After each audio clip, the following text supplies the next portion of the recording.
that was a really interesting game. And the thing is, right, the game is not even technically a technical prize or anything, but what put the game into place is how weird it was and how good the story what actually was, or at least a mystery for it, right? It has this Twin Peaks vibe in which, if anybody doesn't know, Twin Peaks is one of my favorite shows ever made, one of my favorite media art pieces ever made. And Deadly Premonition is a bit of a spiritual the Twin Peaks is a bit of a spiritual Deadly Premonition is a spiritual reimagination of Twin Peaks to something completely more different, right? It has the weirdness, it has some of the characters, it has some of the basic point, but they're two completely different beasts, right? Because Twin Peaks, in terms of like story and intent of the art, they're completely different, right? Deadly Premonition is more weird and kind of comedic, and while there's some weird and comedic, Twin Peaks tends to be more artsy and stuff like that. And anybody who's like really who has seen Twin Peaks The Return, I want to know how many here has watched Twin Peaks The Return or season 3, or has anybody heard of Twin Peaks? Only Hardy, and I'm pretty sure Kirito-kun. How many here has seen that? Hola Jim, ¿cómo está? ¿Cómo tú estás? So Twin Peaks, yes, you have seen Twin Peaks. Have you seen all of it, even Twin Peaks The Return? Because I think Twin Peaks The Return is like, I've never heard of it. Okay, Twin Peaks is set on, I cannot believe I actually forgot the not just when it was on TV. I also watched the movie. Yeah, I watched Twin Peaks The Return. I watched the movie, and I also watched The Return. It's weird because I don't like calling The Return season 3. It is canonically, a sequel, but it's such a weird thing. It's like a timeline job, of like what happened after season 2.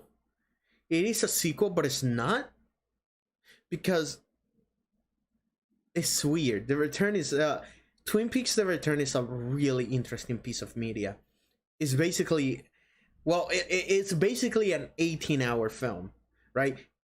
Twin Peaks The Return is meant to watch from the beginning to the end in one sitting. And I think that's the way he intended it. Hey, Maxwell, because when you watch Twin Peaks The Return and watch every single episode, it's different. When I was watching Twin Peaks The Return week by week, watching every single episode week by week, one thing I noticed is that every single episodes don't have a start, and a middle, and a finish. They just don't. They don't have a start, a middle, of a finish, in ways a lot of other shows have, right? Where there's a start, there's a climax, and something like that. Twin Peaks The Return, the climax is by episode 10 or by episode 15. It's around those episodes, and it's like a whole episode is like a whole climax, and you had to watch 18 hours to pinpoint where's the start, the middle, and the finish, right? And everything is basically an 18-hour film. That's how David Lynch intended to watch The Return, which is a really, really interesting way of managing a whole series. And a lot of series don't do that, right? Every series have a an intended story to be told in that episode, but Twin Peaks: The Return intends that single episode to carry on. So every time it finished, like, oh man, this episode just finished on a cliffhanger. It really did. It really never ended on a cliffhanger, right? Because it just like, no, it didn't end on a cliffhanger. You just purposely need to keep watching.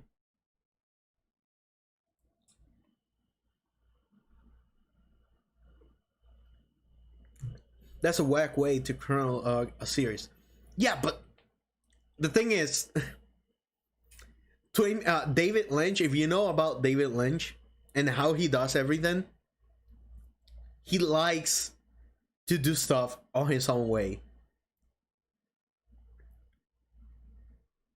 If you know David Lynch, if you've seen his work, have you seen him talk, you know, he's a very specific kind of person.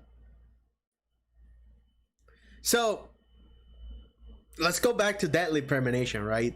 Where Deadly Premonition, it's all about the chapters. You know, every chapter has a you know, the way like Twin Peaks go. They got episodes. Oh, I'm talking about Twin Peaks. One of the inspiration for Deadly Premonition, right? So Twin Peaks is a series that came out back in 1980. Hold up. Twin Peaks. 1990, my bad. So it came out in 1990, and then the final episode came out on June 10, 1991. That was on season 2. And yeah, 1990. My bad. And it was a series made by Twin Lynch, trying to uncover the mystery of the devil, Laura Palmer, right? And what basically it is a story where this detective called Agent Cooper goes to Twin Peaks to find who murdered Laura Palmer. The whole series is all in the bench and the question of who killed Laura Palmer. And the mystery of it is what kept everyone coming back. And no, but from that question, who killed Laura Palmer, it branches of like the society that was inside Twin Peaks and how everything, you know, worked and how the people reacted and the socioeconomic kind of stuff. But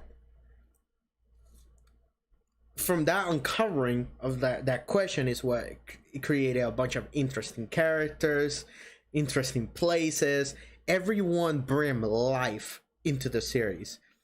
And not only Twin Peaks, even till this day, it's a really, really well done series, which is really interesting, right? In 1990, it was one of the first series at the time that completely changed everything about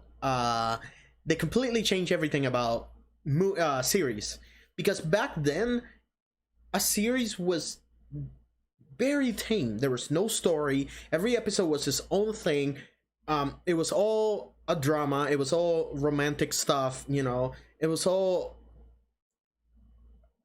very, very brain dead stuff, right? And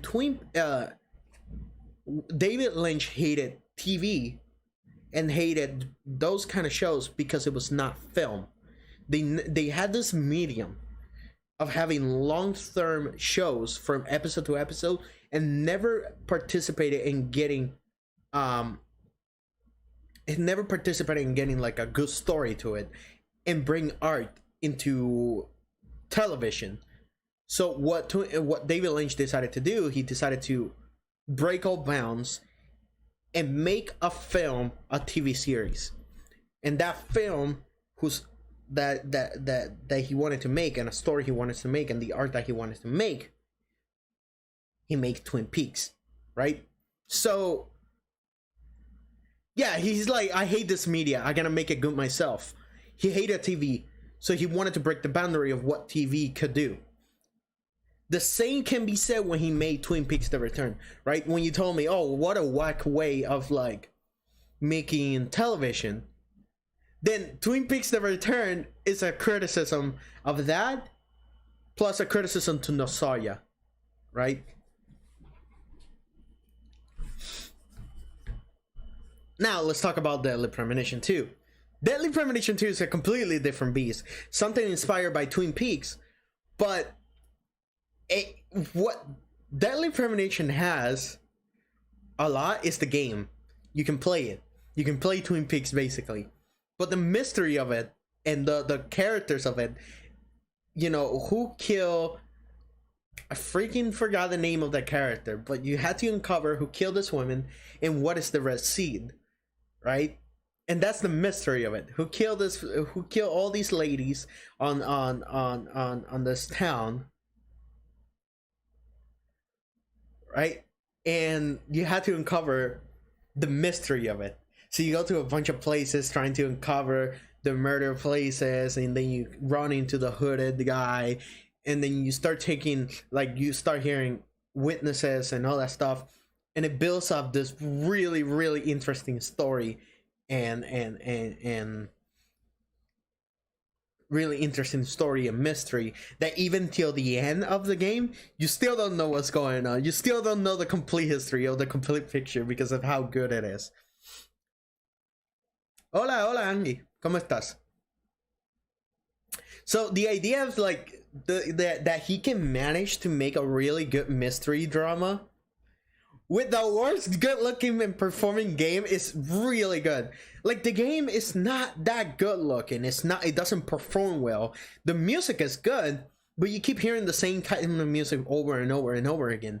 How can you make a game with such a limited amount of music, such a limited amount of animation, such a limited amount of resource and optimization, and make it last almost 20-30 hours, all the way from the beginning to end, being completely interesting? And that is Deadly Premonition.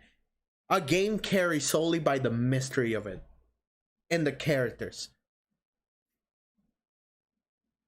And that's why I like Deadly Premonition. And I know this game is gonna be good because the developer of this guy,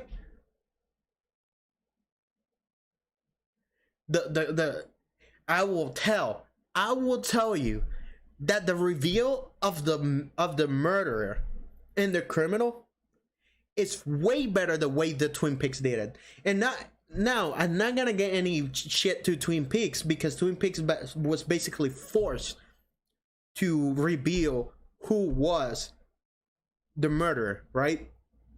The different thing about video games and shows is that a lot of shows, when you have to do it day by day, he was forced to, okay, this is getting too long, right?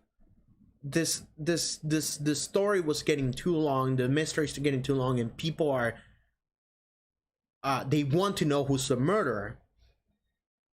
And David Lynch was basically forced to show up who was the murderer, killing the mystery. That's why a lot of people didn't like season 2. Because season 2 of Twin Peaks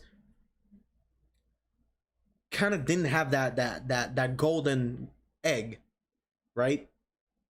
He called it the golden egg, the golden goose egg. So once that was out,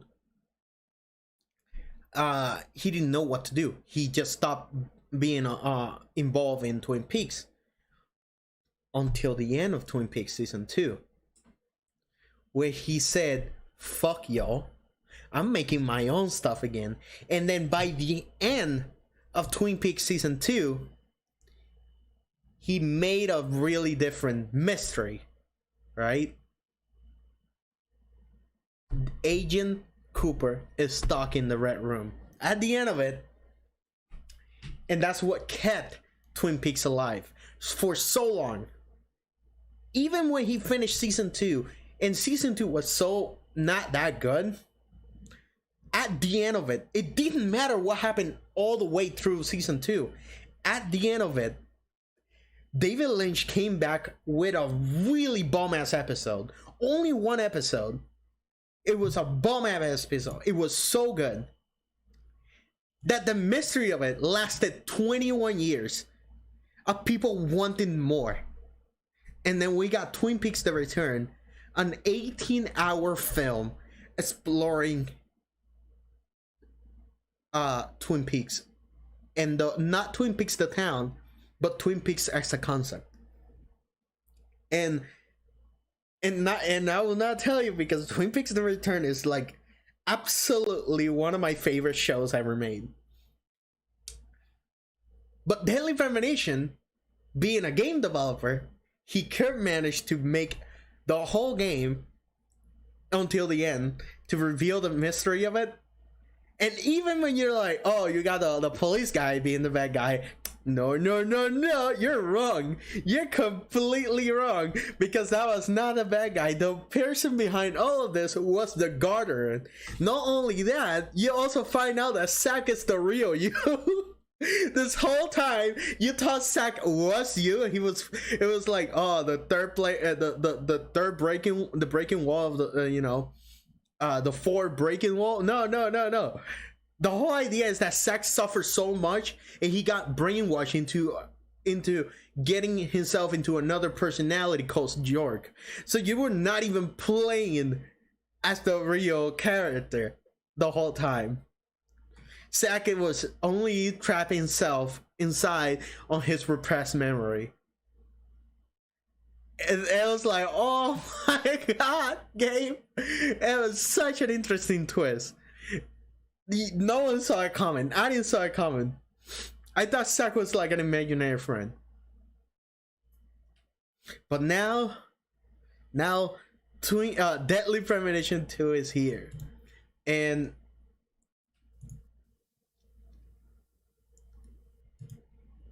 this is a game that I been wanting to play for such a long time. To let you know, let me give you a context real quick, right? This was last year. This was last year, right? Where they shown the reveal trailer for Deadly Premonition 2. 17. You can pre-purchase the game later today.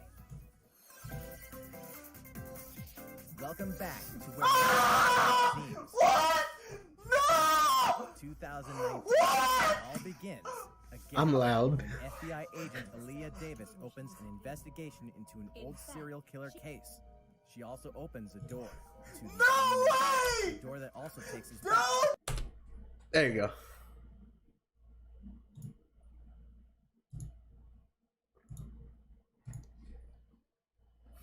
And here it is. I am so hyped to play this.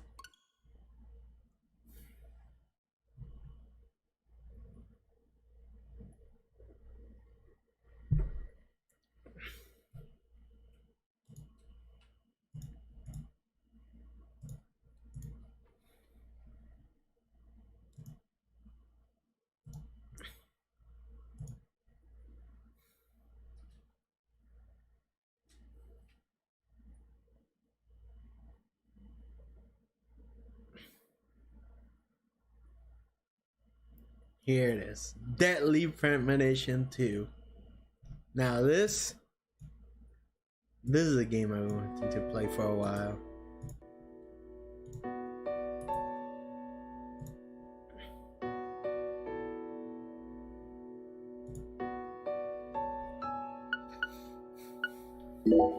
Options. Oh my god, this is so weird. Like, I know character names, language, Japanese.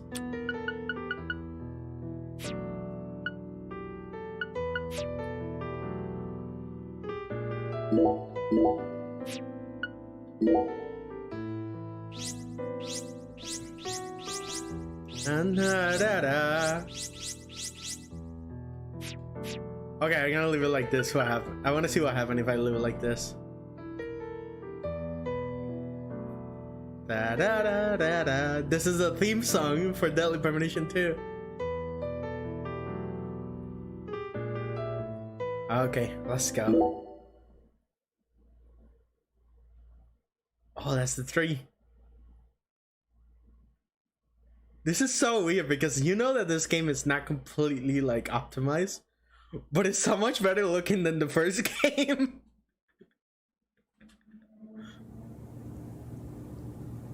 Look at that. It's like look, Korea, small town outside New Orleans.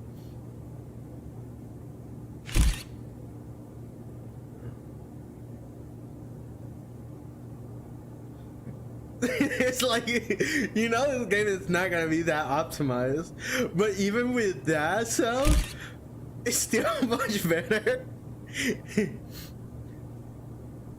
Yeah, the tree.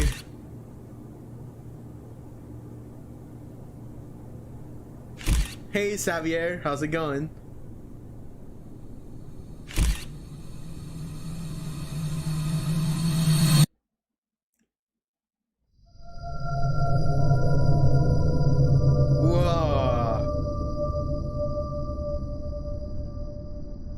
Oh god, she got chopped to pieces.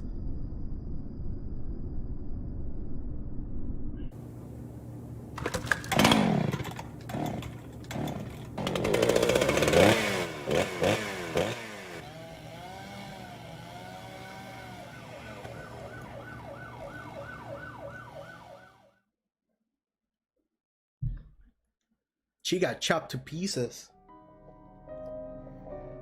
88 hours later, 3 days.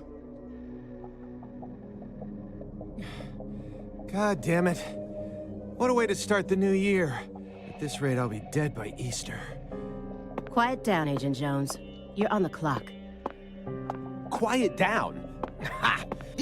You have any idea what you've done? I'd be half naked in Havana right now if you hadn't shown up. Soaking up some rays, surrounded by a harem of bikini queens, a mojito in one hand, and a seafood-slathered Havana-style pizza in the other. What did I do to deserve this? Does God hate me? No. The Regional Bureau Chief merely issued a special order. Oh. Yeah. How could I forget? A special order to rob me of my well-deserved vacation. You want pizza? I'll buy you some pizza. You can find that junk anywhere. Whoa! Hey! Hold on a minute. Yeah. What did you just say? Pizza is not junk. Pizza is a sacred food, bestowed upon us by God himself. You need to apologize right now. This is sheer blasphemy. Apologize to who? Pizza or God? Ha ha! You think you're so clever. Maybe if you'd eaten pizza this morning like a decent person, you wouldn't have cut your finger. I only cut my finger because I couldn't find a left-handed can opener at the hotel. Normally, I would never make such an amateur mistake. Oh, really? Well, if you want me to get into gear, then just feed me some pizza, okay? We must act unfaithfully and abandon our ideals again and again. We cannot advance from one period of life into another without causing these pains of treachery. We just started. Nietzsche, again, please spare me before my ears start to bleed. Ever since the moment you got here, it's been nothing but Nietzsche quotes. The worst enemy you can meet will always be yourself. I said knock it off. I prefer pizza to philosophy. Want me to dial the number for you? Come on, Agent Jones. It's time to get serious. Your 4.5 years of hard work are finally about to pay off, and all you're focused on is this nonsense? Pizza isn't nonsense. Quiet. As you wish, Mother. My lips are sealed. Happy now. Oh my god, we just started this game. We just started this game. It's already great. Agent Jones, don't let him take control of the conversation. The moment you let your guard down, he'll strike.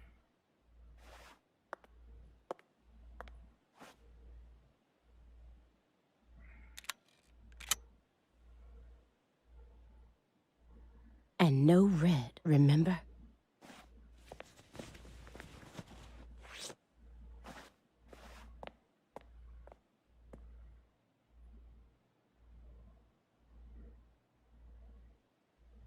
It's open. Come on in.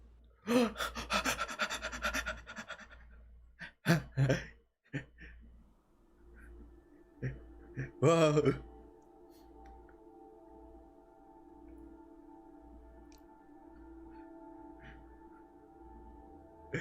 What the heck? Jork? We're going to talk to Jork? What's going on?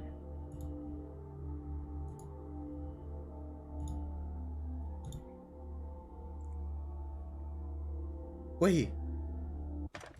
Wait, what's going on?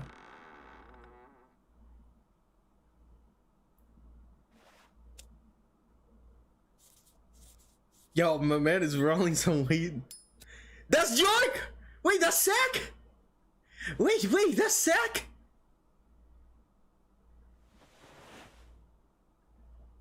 You have questions for us?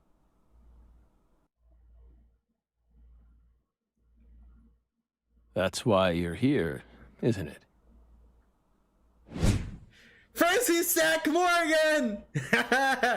Oh shit, he got old. I didn't know that was Sack the whole time. Thank God I didn't watch anything.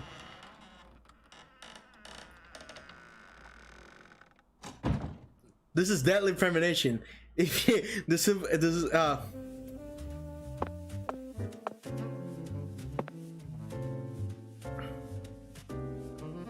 this is so weird. I got no control over the game right now.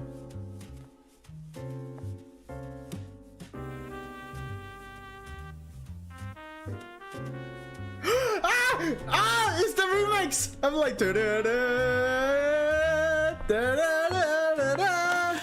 This is so cool. Okay, yeah.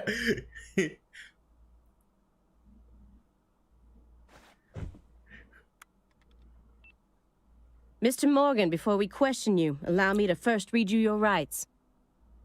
Anything you say may be used against you in a court of law.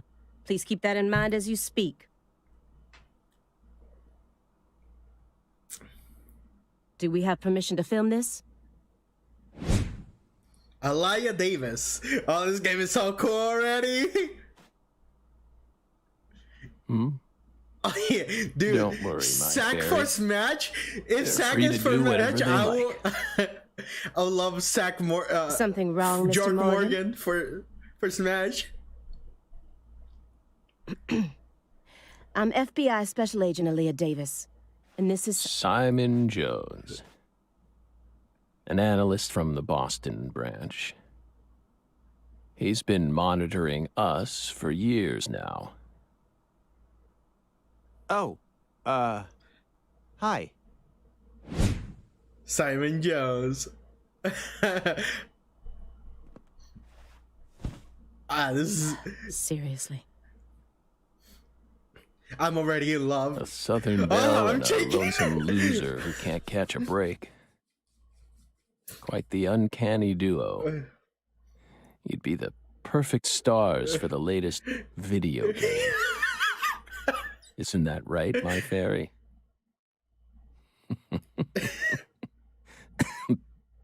How many years has it been since someone came to chat with us?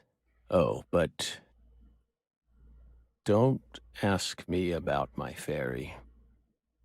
That's a private matter. He's a weird It's smile. hard to tell what he's thinking, but my eyes can't be deceived. Mm-hmm. If he's hiding something, it'll come out in his face.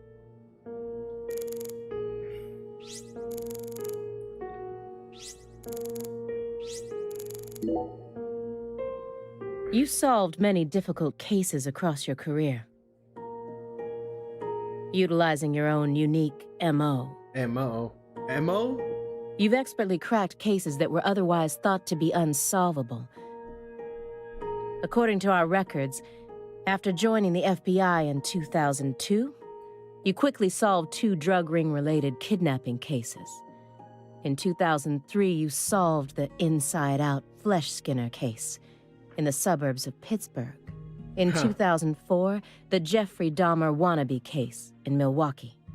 And also the stuffed human collector case in St. Louis that very same year. Then, in 2005, you coincidentally happened to solve the Lise Clarkson murder case while on vacation. Well, on vacation! You went on to solve many other cases after that, all of them seemingly inexplicable.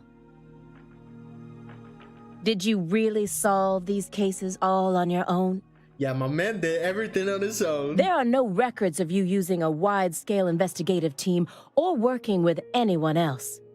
How did you ever accomplish such monumental feats all by yourself?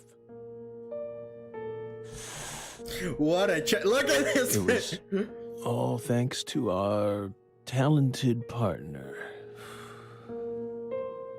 Partner. The FBI files show no record of you ever working with a partner. Do you mean you worked with some sort of unofficial partner or an outside confidant? Our partner is our partner. We've always worked together. Besides, Belle, you're forgetting one important thing.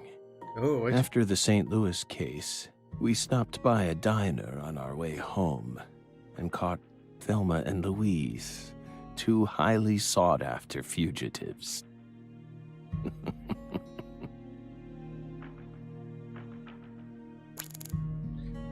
You can use vision to acquire important hints that will help you proceed through the game.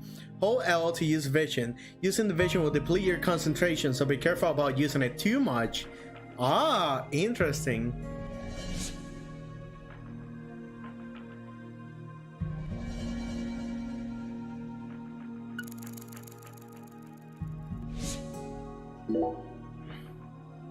Hey, Belle.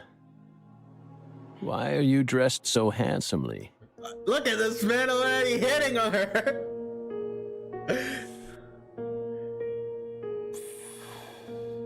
What are you talking about? The thick black accessory wrapped around your neck. That's a male necktie. The color black represents confidence and interest in the self. And your decision to wear a male tie symbolizes your declaration of war against a predominantly male society. Or perhaps it's a psychological barrier meant to hide the weakness that dwells deep within your psyche. This dude. We admire your bravery. I thought you retired from profiling. Bullseye.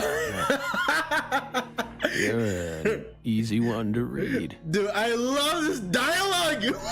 I love it. In order to think with society, a man must first gouge out his eyes and cut off his ears. Don't judge a book by its cover. For someone who's supposed to have been one of our best, you've got an awful eye for people.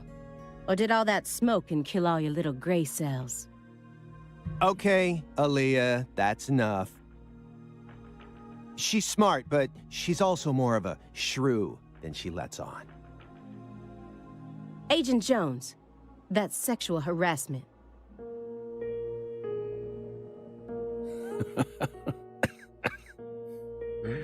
Yeah, What else? So, Belle.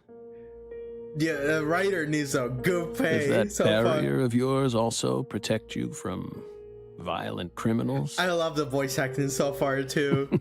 It's great. He's more dangerous than I thought.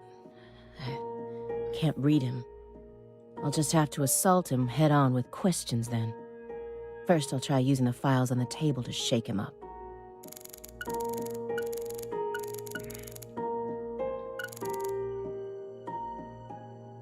Stage 4 progressive malignant tumor. Damn. How do humans behave when they know death is just around the corner? And what if that human is also a high-functioning sociopath?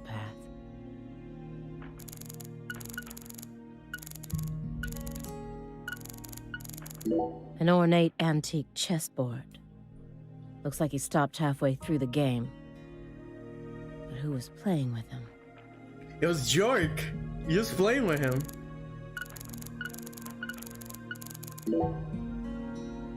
That chessboard looks rather old. And you can't even buy those ivory pieces anymore. Right. They were banned by the CITES Treaty. That was made in France in the 1900s. We know it's in bad taste. But the weight of the ivory just feels so good in our hands. You play chess alone? Is that a crime? No. But it's a hard game to enjoy when you're all by yourself. He's probably just replicating famous games. Or trying to solve problems from a chess workbook. Right, Morgan? I may not look it, but I'm actually a bit of a chess nut myself. When I was in school, I used to pore over every issue of Chess Life, the magazine published by the U.S. Chess Federation. Uh-huh. I'm not very good with chess, honestly. Unfortunately, your guess is completely wrong, Agent Jones. He isn't replicating a famous game, nor is he solving workbook problems. There isn't a single chess book to be found in this apartment. And I didn't find any chess-related websites in his internet history. How did you got in there? He was simply playing chess. All alone. Ooh, I caught him, Dad. So, Is that a crime? what's wrong with that, Belle? I don't understand it. How could a single human being seriously play as both sides? You just publicly confessed to stealing personal data. Whoa. Seems like that's a much bigger problem. Oh no, everything was done in a perfectly legal manner. We simply happened to intercept a handful of data being sent out from an unknown origin. Ooh, now she's really trying to scare us. Us. Did you hear that, my fairy? Serious nightmare fuel.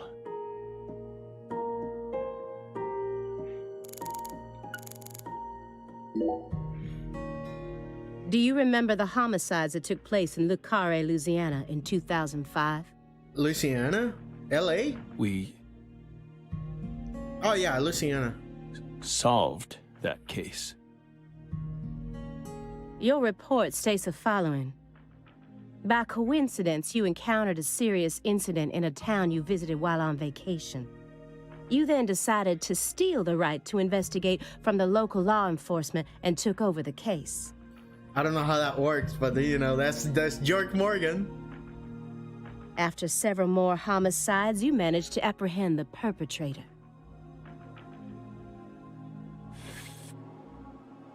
Yes. Yes. Yeah. Yes, that's exactly what happened. We stole the right to investigate from them, just as you said. It all started when the body of a 16-year-old girl was discovered. You arrived in Le Carre immediately after that, didn't you?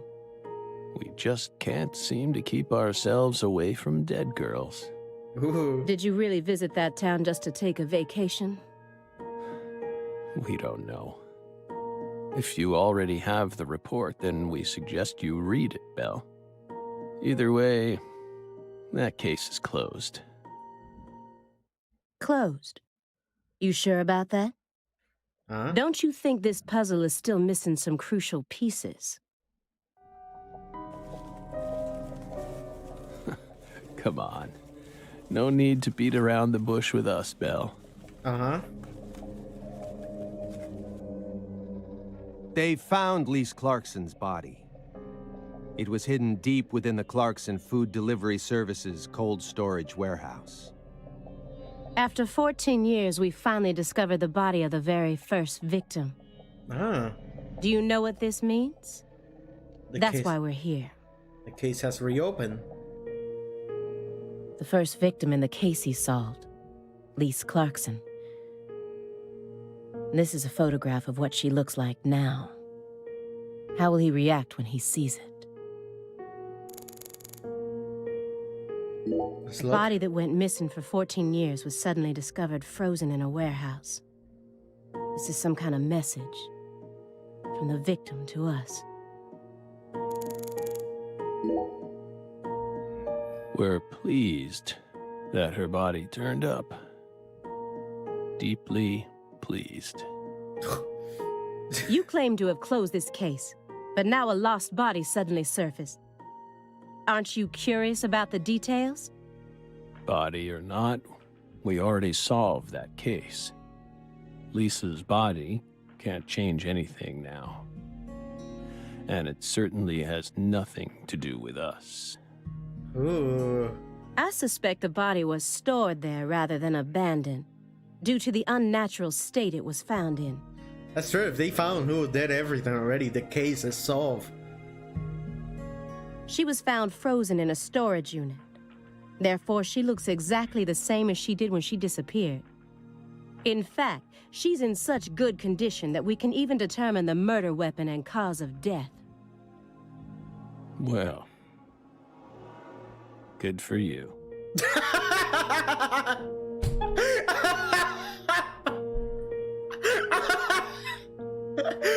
Zach! Holy shit! Even stranger is how unbelievably beautiful she looks. At first glance, few would guess she was a murder victim at all. She looks more like a piece of art, or a mythological figure from a painting. This keeps getting better and better. Better and better?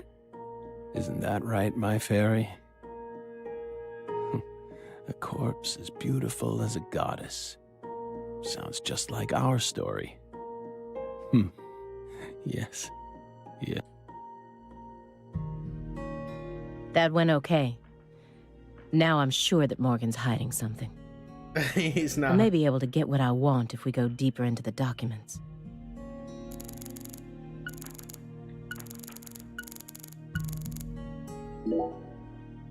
Okay, what else we got? Isn't there someone else you should have talked to before coming to us? Such as... Such as who? We were unable to reach Patricia Clarkson. You look surprised. I thought you already knew.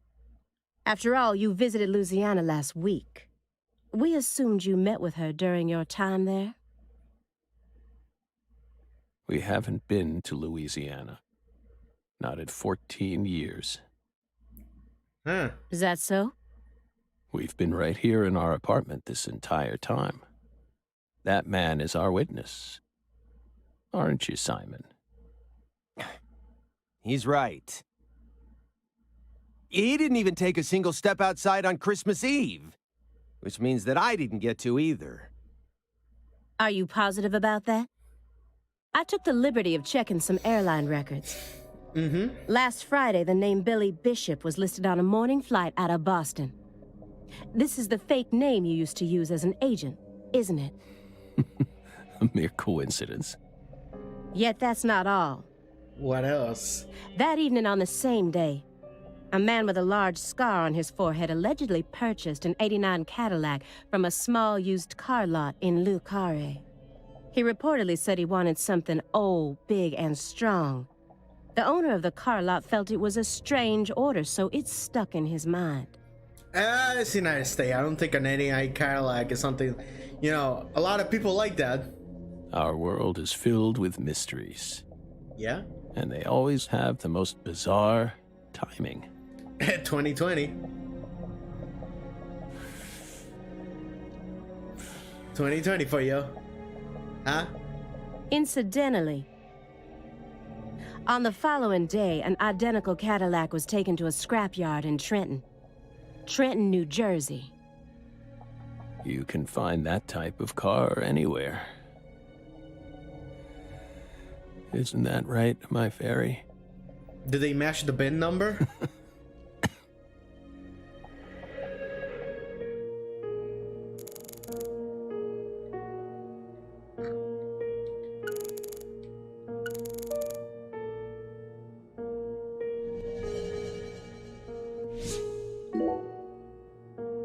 You may be wondering why we decided to unearth all these old files. Everything happens for a reason.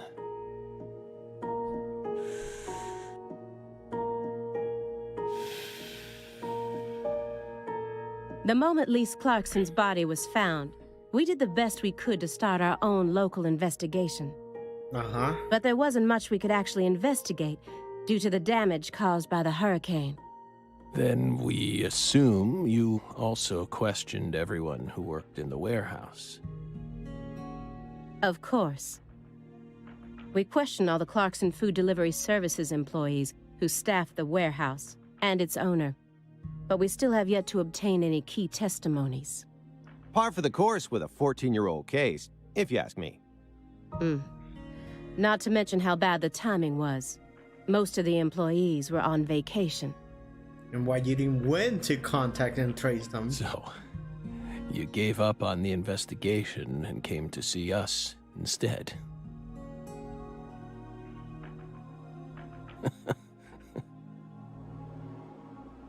Remember what happened, my fairy? That warehouse. That man. So incoherent. Such a pain. Hey, are you talking about the guy who managed the vault where Lisa's body was found? Yeah, I think he started working there in 2005. Yeah? Remember, Aaliyah? You said he was a pain to deal with, too.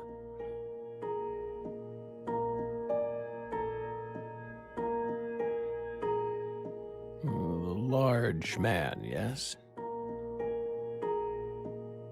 Kind of large, man. No need to answer. If you don't want to. I'm sure you've already put him under surveillance. Textbook FBI protocol. Morgan's right. Everything happens for a reason. Even this messy room. There must be a reason for it. Especially when it comes to those strangely tidy spots. They're practically begging me to question them.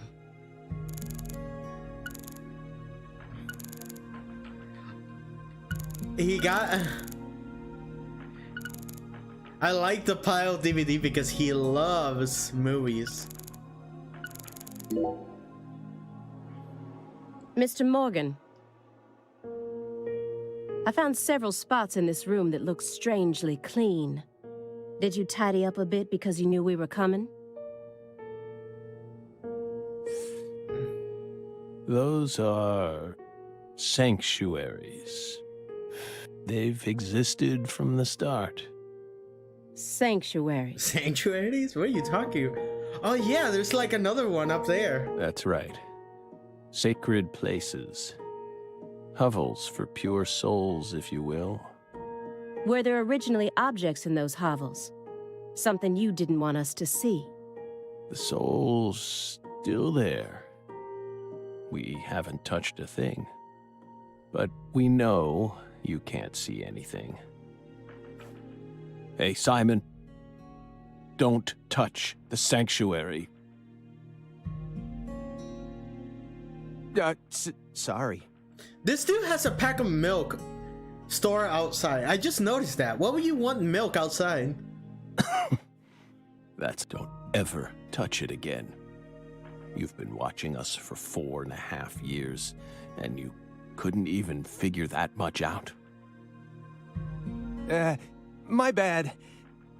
It's my first time actually coming inside, you know. You're earning far more than you deserve then. Oh! Oh! What were you doing all day in that black Suburban? We thought wiretapping was your specialty.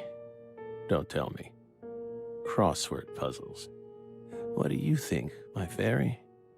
4.5 years. All that time, and what does he have to show for it? Crossword puzzles? No way. Come on, I thought you knew. I'm a Sudoku guy. Agent Jones. Oh, right. He's completely taking control of the conversation. Yeah. At this rate, we'll never get anywhere. I need to press him some more. Agent Jones. The briefcase isn't even that big. How long does he intend to keep that up? Does he have pizza menus stuffed inside there or something? Okay. What else, Simon? Agent Jones, did you find the files? There it is. There's the file. Greenbelt. It's Greenbelt. Mr. Morgan, do you recognize these files?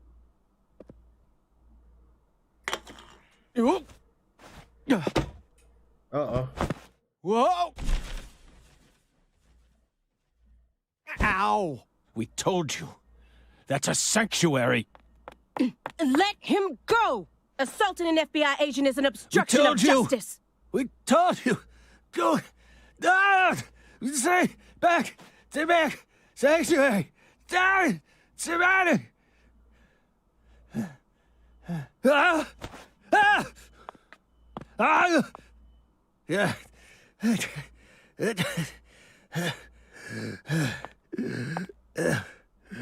Mr. Morgan? The red. Look at this dude, it's a dog.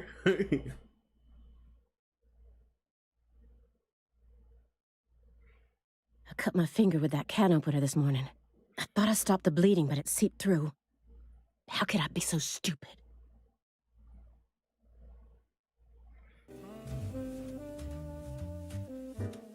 Everything should be fine now.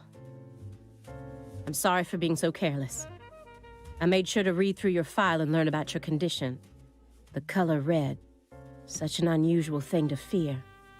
Please, accept my deepest apologies.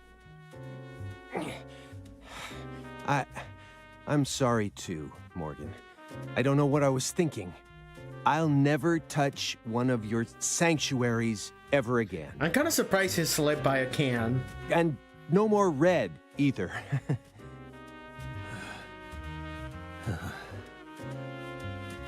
Don't ever touch one again. I told them not to. Now, may we return to our discussion? Don't worry. I won't. Strangely enough, this man has a fear of the color red. And I believe that fear is connected to the Greenbelt case.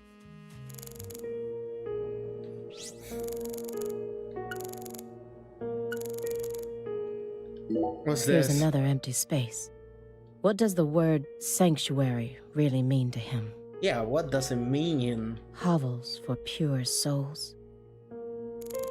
No, it's the infinite amount of items. Soon after Agent Jones started monitoring him, he was ordered to go through Morgan's trash. But he didn't find anything. Morgan used this machine to cut up everything. Then he even went as far as taking out his trash in parts.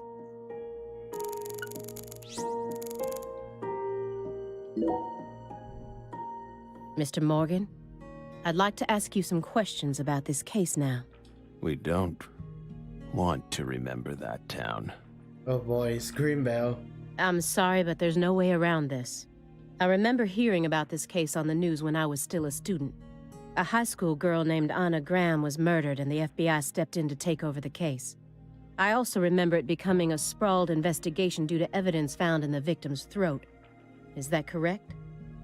After that case, you went on sick leave for 2 years. Sick leave for 2 years?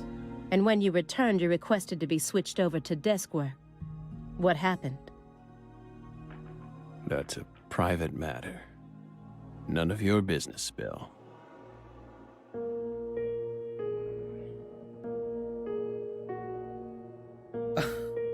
Angie, ay bendito. Ajá. No sé qué decir, Angie. Estoy agradecido que te gusta escuchar cuando hablo. Were you traumatized?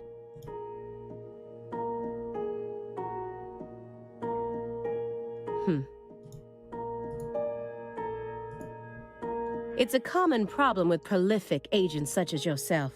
Mm-hmm. But there's another possibility that may make more sense. Yeah, this is a long intro. Perhaps. Perhaps. You simply finished making preparations.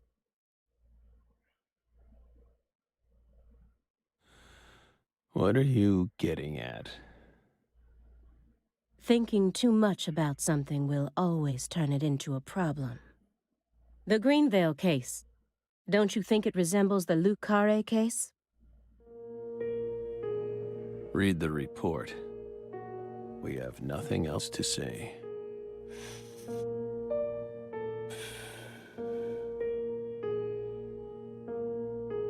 I just need one more push. One more thing that can summon up the past. A jar of honey with honeycomb inside it. There's nothing strange about it, but it still gives me a weird feeling. Oh, the clock. Looks like another old antique. He collects milk cartons but treats valuable antiques like trash. What's going on in his head? Oh my god, they actually talk about the milk, huh? A picture of a leaf. This isn't just a picture of any leaf. It's the most important leaf. The belief in truth begins with the doubt of all truths in which one has previously believed. It's time to get down to business. It's the red tree. The silver clock in that trash pile. Is that an H5? That's right. John Harrison's 5th chronometer. Completed in 1770. After many years, he completed it and presented it to the Board of Longitude in order to end their feud with him. That's only a replica, of course. You like clocks? Clocks are amazing. Prime fruit of the human race's intellect. We took the invisible idea of time and manifested it in these. Yeah, I love clocks too. Absolutely fascinating. I Shut disagree. up, James. Oh? Why? Time is valuable precisely because it can't be seen. Yet nowadays, people can't tell what time it is unless it's measured in numbers. Talk about idiocy. I don't mean to side with the Board of Longitude, but remember, humans used to cross oceans with the stars alone. We have our eyes to read moon charts and study the sky. We don't need clocks. What if it's cloudy or storming? All you need is courage and a love for adventure. Hear that, my fairy? Courage and a love for adventure? Come on, Belle. Surely you know how many lives have been claimed by your pals' courage and adventure. Hey, hold on a second here. That Board of Longitude thing, what the heck is that? I mean, I've heard of it before. I'm an FBI analyst, remember? I just sort of can't remember it right now. I know what it is, really. Uh-huh. I'm telling the truth. You don't know what it is. Come on, Aaliyah, back me up here. Aaliyah?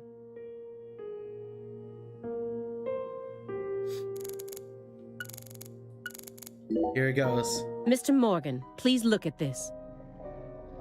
What did we just say? We don't want to remember Greenvale.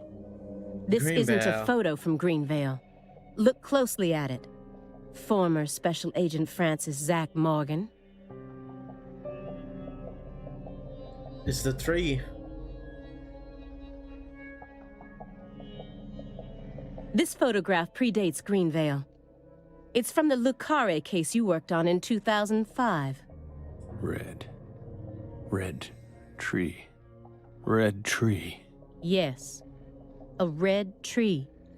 Greenvale wasn't the first place you saw one of these. No. The Greenvale case and the Lise Clarkson murder case. They're connected by these red trees, aren't they? Red trees. Both places. Answer me. What are these trees? Red trees. I want the truth. Tell me everything you know. The red trees. You really did your homework. Well done, Belle. You're good. Damn good. Damn good. Mm. Look at this dude. I want to know what went down in Le Carré in 2005. Fine. We'll tell you. We'll tell you what happened in that town. Yes. It was that red tree. That red tree ruined my life. It was a sultry summer day. The sun comes down hard on you in the south, like a torrential downpour of demonic whispers. It all started back in that sweltering summer. We still had our best friend with us back then. The other me. My better half. Yo.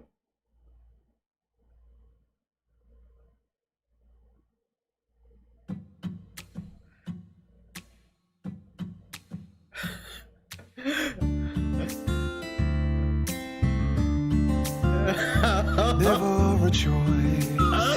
When somebody needs you, you can't turn away. You're their only lifeline, just a hero, bullet for hire, working alone. It's so sick. Always afraid, a cry in the darkness, an echo of pain that's been long forgotten, but it haunts me, my destiny to be alone. There's a time when you see life for what it's gotta be. You should know they'll destroy you.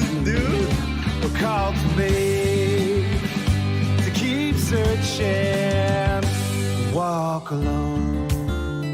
What an intro.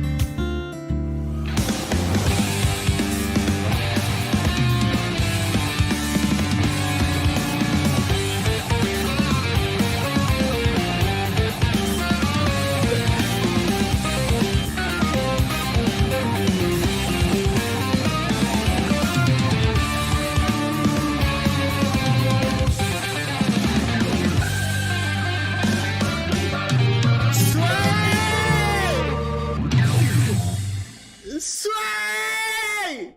You madman! Yo, such a good intro. What the fuck?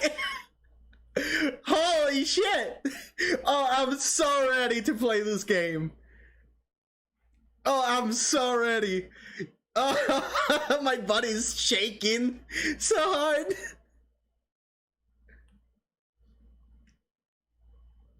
My man. Zach. It's him. It's Jork. Zach.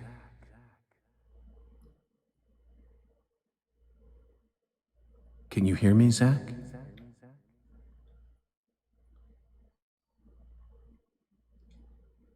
Answer.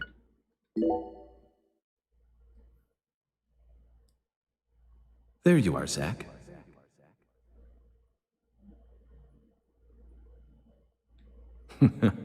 Sleeping again?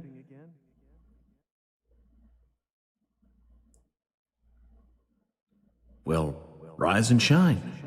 It's time for us to head back out into the chaos.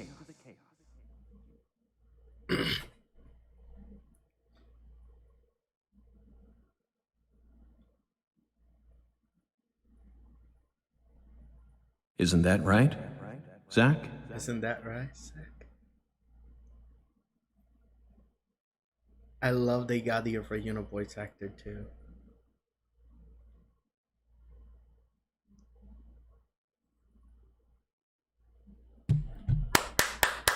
Ah! I'm so ready to play this. A blessing in disguise.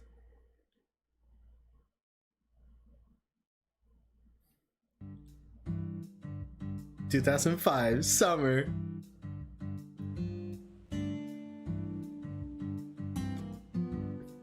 La Care, Louisiana.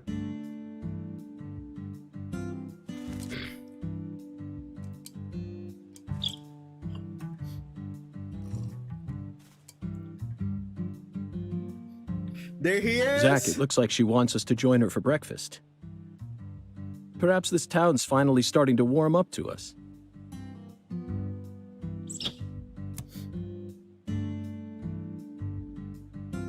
Hey, there's my boy, Francis George Morgan. Look at that Look smile. at that, Zach. She's welcoming us with open arms. She's even willing to share that tasty morsel with us. What an honor. Hurry up and chow down, mister. Unless you like your breakfast stale. What an amazing place. I've been on top of the moon since the moment I got here. And the name of this wonderful town, Le Carré, sounds like French to me. But what does it mean? I'm the chef, David. If you want to know about the town, you'd better ask the concierge. Only amateur chefs flap their gums about stuff that ain't food related. Okay. David Joara. Hello, David. Did you hear that, Zach? He's a true professional. You say something, mister? No, not to you. I was just talking to Zach. Zach? Zach. Please don't ask me about Zach. It's a private matter.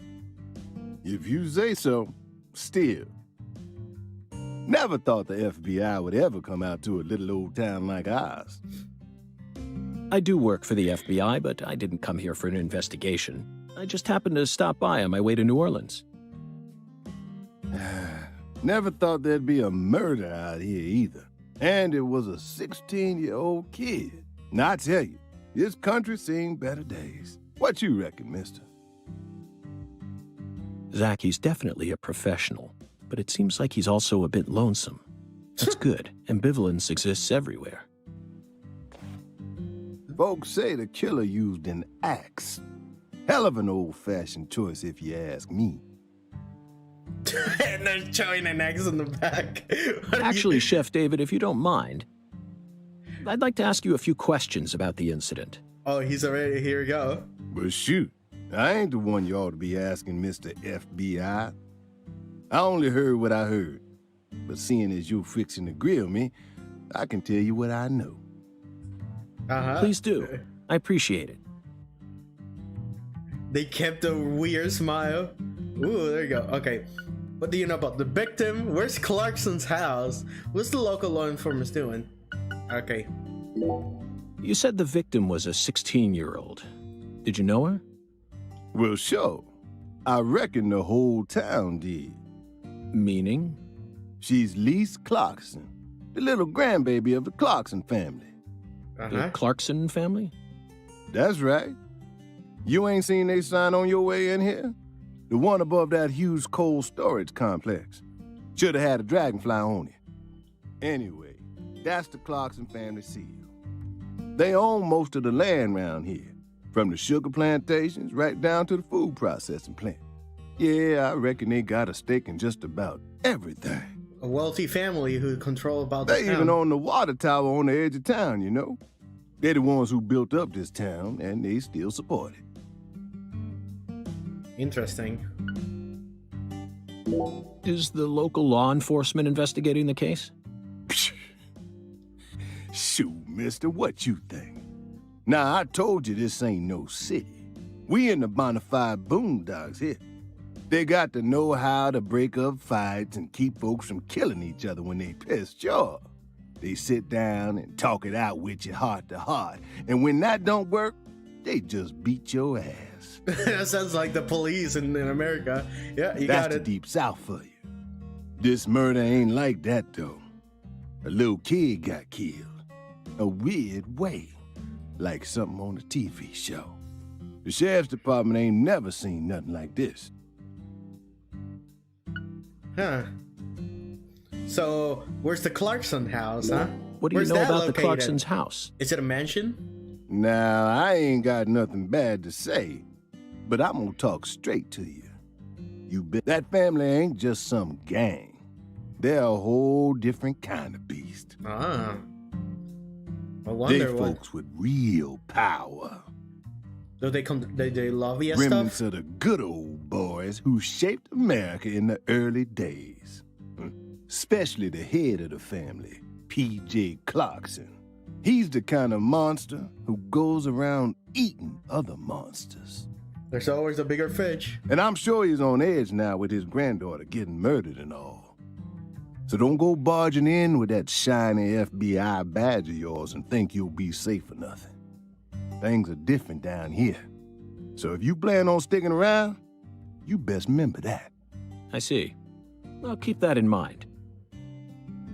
Thank you. You're very, your advice is very welcome. So, how was the murder? So what happened exactly? When you say it was like something from a TV show, what exactly do you mean? Aha, tell me. Hey, mister, why do you look so excited, huh? He loves murder cases. Like a kid asking grandma to read him a fairy tale. I just can't seem to keep myself away from young women who died in bizarre ways. Well, I ain't seen it with my own eyes, but folks say they found the body hanging under a bridge on the bayou. And under that bridge, there was some kind of altar. The red tree? Altar? Like something they use in black magic. Something horrible. Voodoo? Nah, Different. The red tree? wasn't nothing like that. Just, That's all? oh, and the body was all cut up in pieces. Scattered around the altar like. So she was sacrificed. That's what the fella who discovered her said, yeah. Bingo, Zach. This case has got our names all over it. Okay, so, how do I get around town? By the way, Mr. FBI, I ain't seen a car in the parking lot. How'd you get all the way out here, huh? Did he just walk? Don't tell me you walked. He used an Uber. Well, that's a very good question. Chef David, you've got a sharp eye. It's true that I didn't park my car in your parking lot. Do you know why? Can't say I do. Did he... Because it was stolen. Huh? But you with the FBI, right? Even FBI cars can be stolen. It could happen after you park your car on the side of the road and go off to do some legwork. When you're eating lunch, when you're watching a movie, when you're asleep at night, when you're buying cigarettes at the local supermarket. Dude, it's so casual about his car being Your car stolen. can be stolen anywhere. That's precisely what it means to be an FBI agent. In my case, my car was stolen while I was on my way down here. But no need to worry. I already reported it to the local authorities. And I've also already acquired another mode of transportation. Another mode? Another mode? Want to hear the details? Not really. But I'll listen if you want me to. Then please do. After I finished my work in Houston, I flew to New Orleans. Then, I rented a car at the airport. Whenever I visit the West Coast, I always rent a convertible, especially in California. An 89 Cadillac? But now I'm in hot and sticky Louisiana. So, I decided on a brand new hybrid car with a fully equipped air conditioning Oh system. no, why are you getting a Prius? A hybrid car. Oh yes, they're marvelous. Vehicles that utterly defy everything you think you know about cars. In 2005, a hybrid? Now, in the year 2005, it feels like we finally entered the 21st century. Stomp down on the gas all you want. The engine won't make a sound. It's silent? At first, I felt like the landscape was moving past me on its own. Give it a few more years, and I'm sure we'll start seeing cars that run purely on electricity. Who knows? In a decade or so, electric sports cars may end up lining the parking lots of Silicon Valley. It's already happening. I can see it now. It's the world of The Last Starfighter. 1984, directed by Nick Castle. It's famous for being the first film to utilize realistic CG, but I couldn't care less about that. See, I was mesmerized by the beautifully refined mech designs. It even made me wish that I could be one of them myself. Especially the Gunstar spacecraft. No other sci-fi movie has ever had. So, yeah, where'd your hybrid car get stolen? Sorry, I got off topic. Yeah. I noticed it was missing after I finished my lunch and walked out of the diner. Incidentally, this diner was located at the entrance to a small town just south off the I-10. I went out to get back in it, but my hybrid car was nowhere to be found. I remembered exactly where I parked it, right between a blue pickup truck and a hedgerow. But when I came back from lunch, it had completely vanished. In short, someone stole it. And in its place, they left me this. What? Skateboard? A skateboard. A skateboard? Yes. While I was sliding my lunch into my stomach, someone was busy replacing my brand new hybrid car with a wooden board attached to 4 wheels. Remarkable, don't you think? So then how did you get here? By riding the skateboard, obviously. Why do you look so surprised? This dude, wait, now you're on a skateboard? No, I couldn't ride the board very well at first. But by the time I hit the 3-mile mark, I'd more or less gotten the hang of it.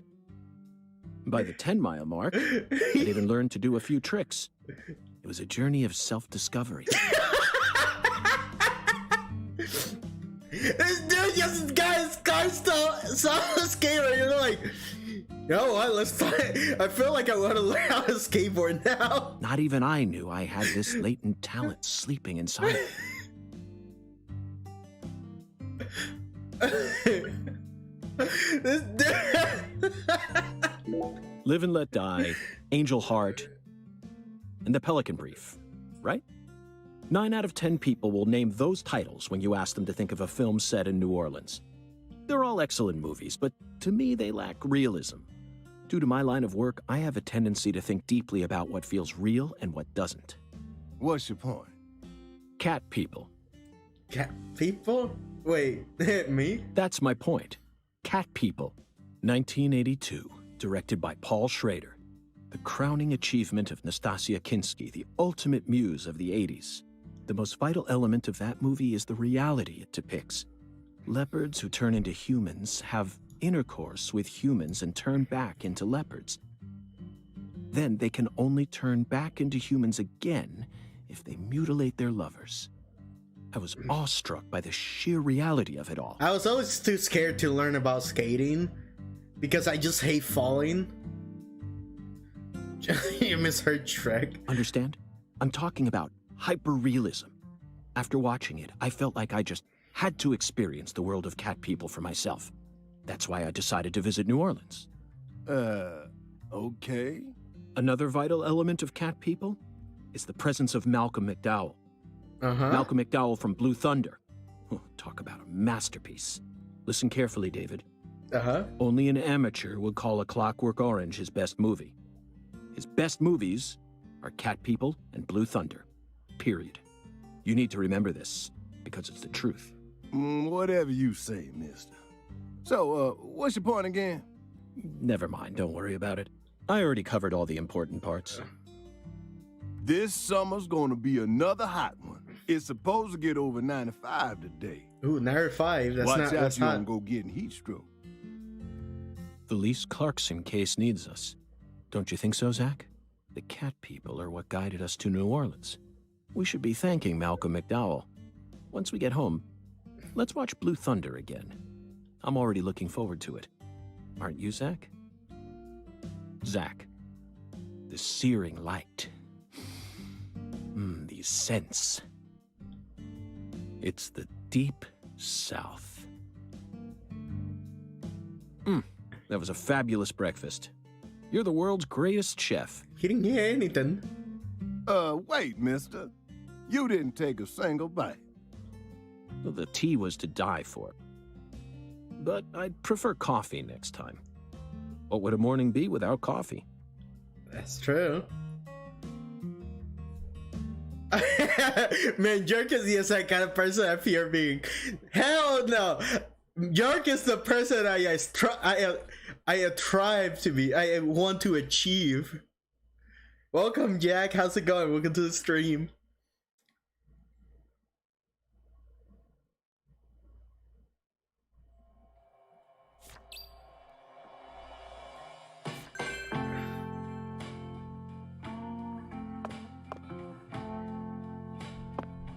Dude, my man is buff.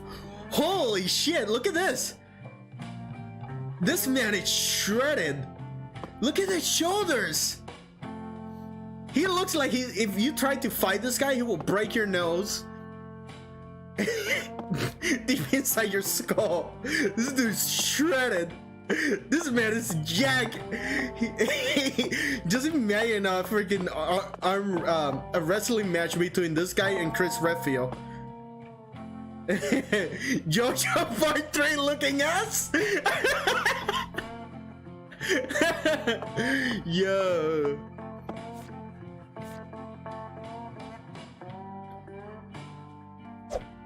Whoa, I can fight? Whoa! Whoa! What the heck? You can fight? Look at this dude!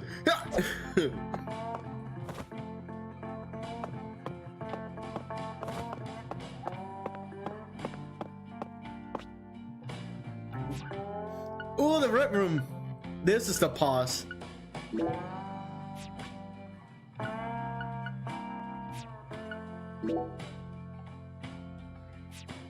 Journal.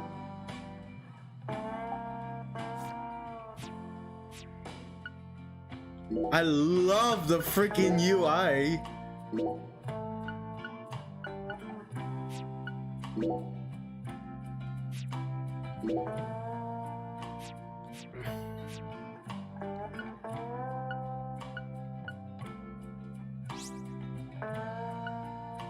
Title screen. Config. Guidebook.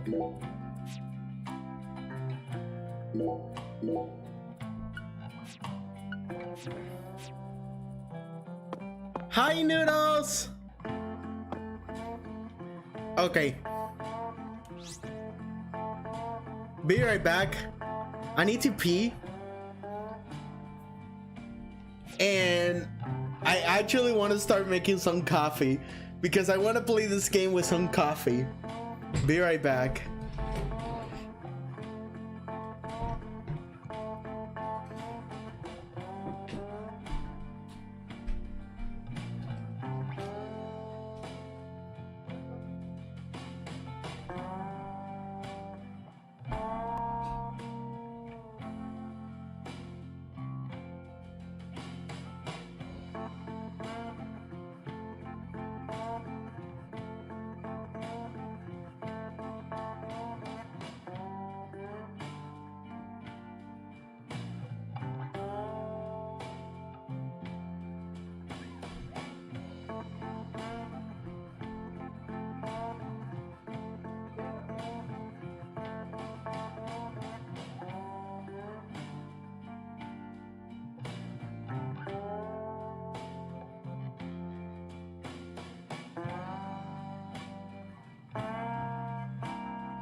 Hey, I got the coffee brewing. I'm back.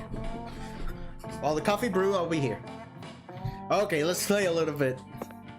So what we got? We got a bunch of people here. Do they all got names and stuff?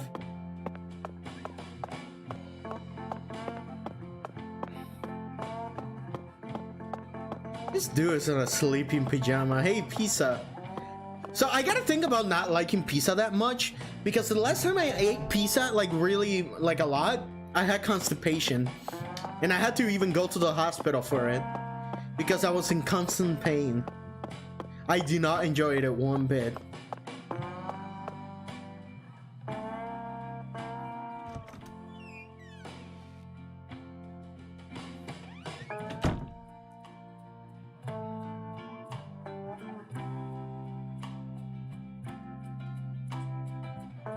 Two or three.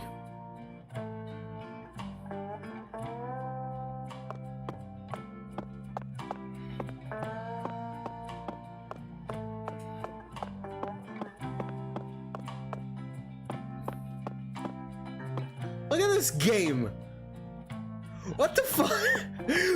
Look at this game of real-time reflections.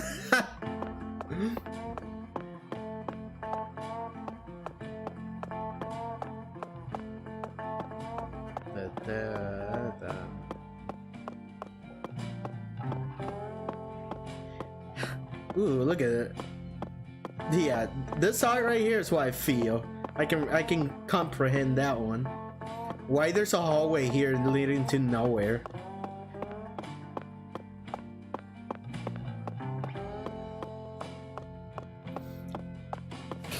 Can I run faster?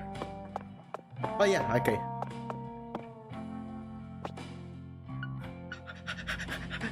Yes, coffee! We can buy coffee. This dude got coke in here. How did he got away with this?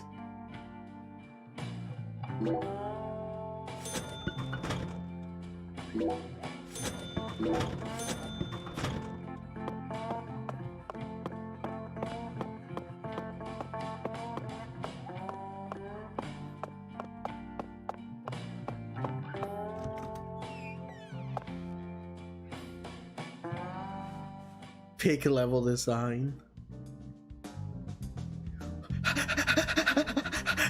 Yes! Here's the music!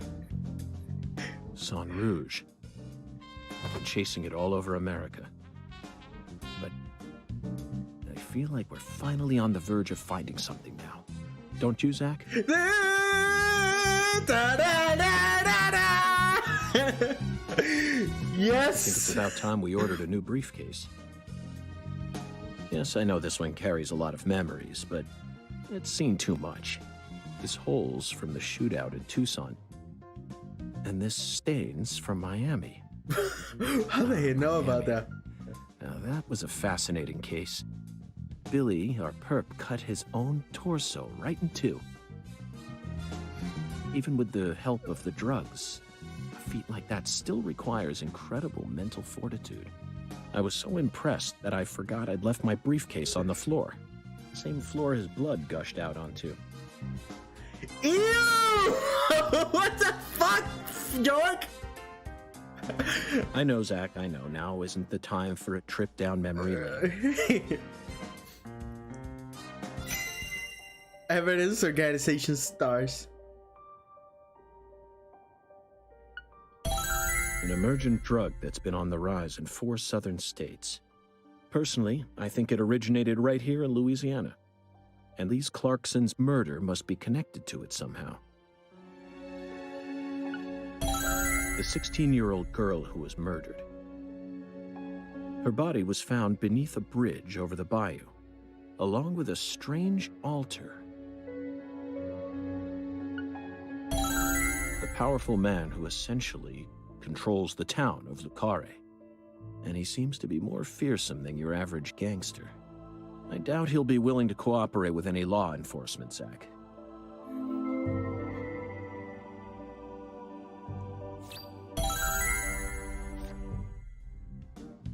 Nice. So this is all we got right now. I keep thinking about that movie we stopped to see on our way here, Zach. The Island. 2005, directed by Michael Bay. Michael Bay. For a movie being shown at a cinema complex, it was surprisingly artistic. An experimental setting mixed with hard-hitting drama. It was art house sci-fi. Sci-fi? That director's going to change the history of art house films.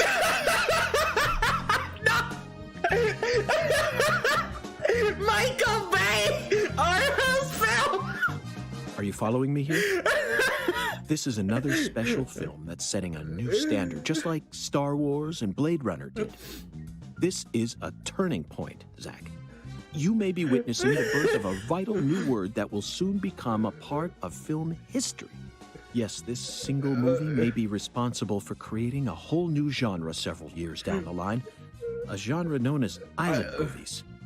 I sure like the sound of that. Don't you, Zach? I can't believe how curse I use, Zach. I mean, Jork. Answer the door. The man who knocks. Link board has been unlocked.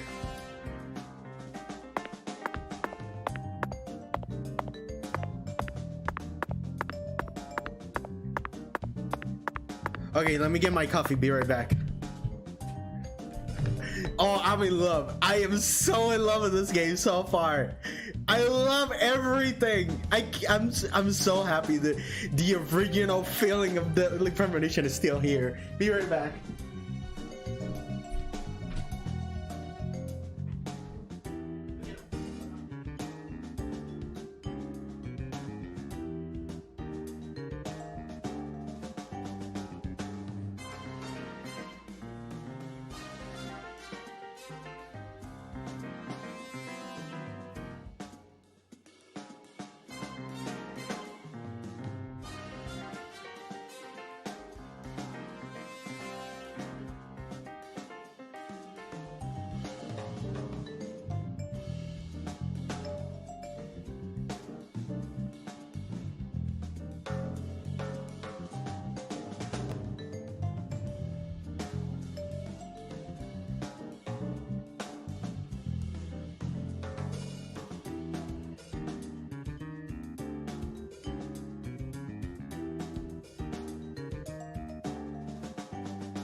Okay, I'm back.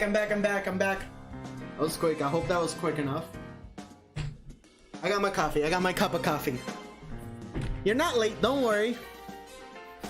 Don't worry, you're not absolutely not late. Okay.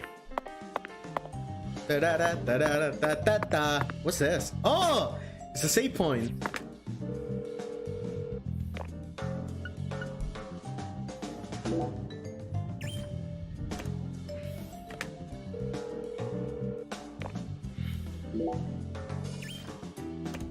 Man who knocks. Toolbox.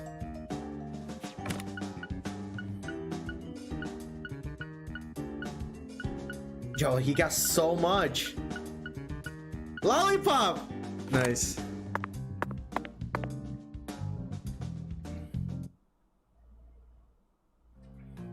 Oh, it's him. Hey there, chef. What's cooking? Chef, what are you talking about, sir? I'm the concierge, David. Huh? Wait, what? I just heard from our chef that you wish to learn the meaning behind our town's name. Yes, I've gathered that Lucare is French, but does it have any special meaning? Why, yes, sir, of course it does. A very clear, logical meaning. All names have meanings. Would you like to know what this one means? Yes, I would. Jolly good, sir. Then allow me to explain. Lucare means square in French. Ah. And? That's it. That's it? Yes, that's it, sir. Oh, because the Do town take is a gander at square? the town map in the lobby if it fancies you. It's beautiful, valuable, and old. I'm sure you'll understand once you see it. Now, please excuse me, sir. If you ever need anything, please don't hesitate to ask.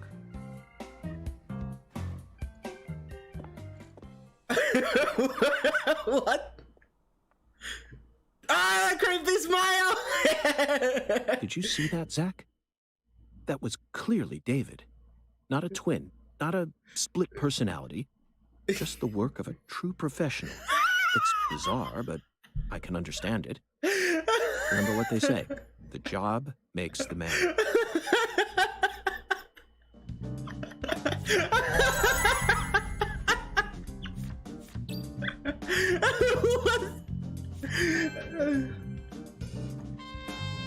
Oh, I'm so ready, game. Take me in, game.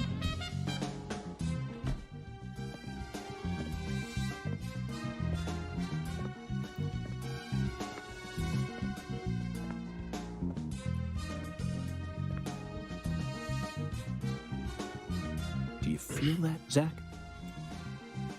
Dozens of paintings no one will ever see. The faint scent of tobacco baked into these walls for over a century. Now that's what I call a hotel.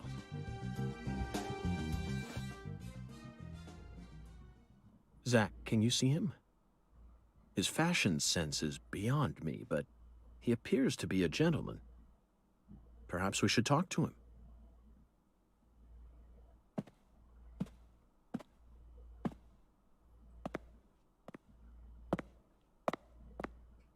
Okay. What kind of gentleman are we gonna be talking to? What the heck? Nice tie. Did you buy it here? It's been a long time since someone spoke to me. No one these days ever tries to see me. They can see what's far in the distance, but are blind to what's in front of them. No. Maybe they're only pretending not to see. That's what civilized society does to people. Exactly. Ever since mankind got their hands on civilization, they zoomed away at a frightening speed. Zoomed away from what?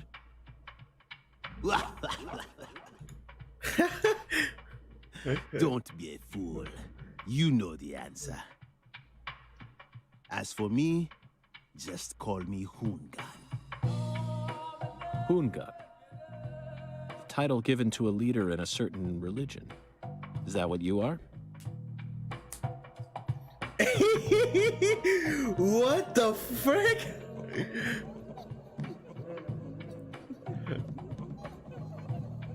Do you comprehend the Oracle? The Oracle. Put on your religion hat, Zach. Here we go. Felton maidens, in the shrine of hunger, find the flying serpent in the ambiguous zero. Dance with the flying serpent, and you will glimpse the other world. 10 maidens and an ambiguous zero. Got it. But what do you mean by otherworld? Follow the Oracle.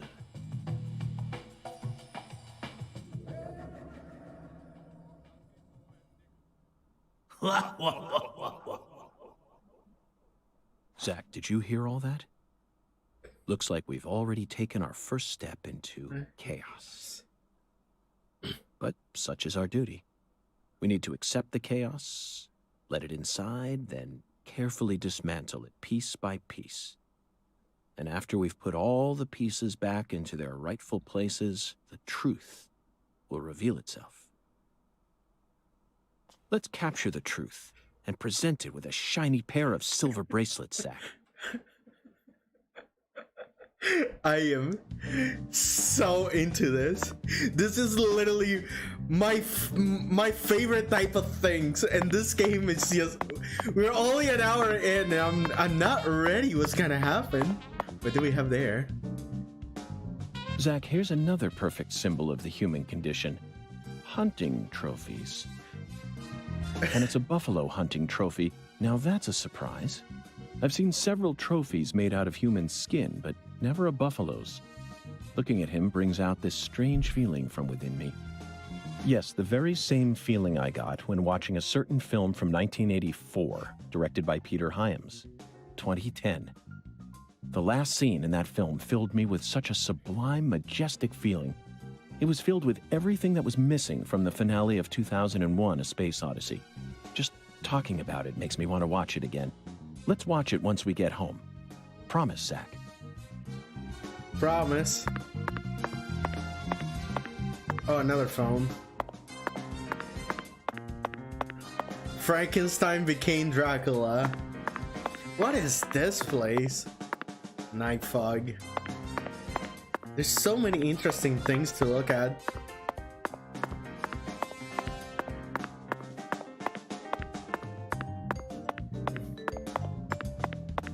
He runs so weird in this game though. Oh, the bathroom. What we can do in here? Whether it's a restaurant or a hotel, the key to charming your customers is how you present your bathroom.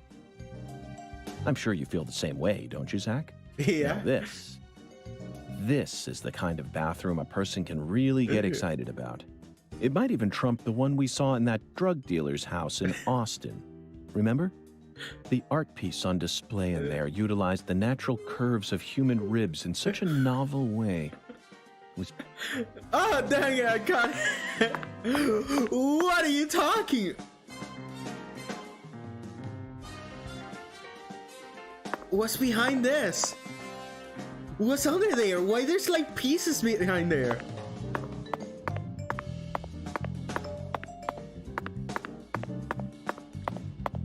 Wait, why there's stuff behind here? You see under there? There's like pieces and stuff.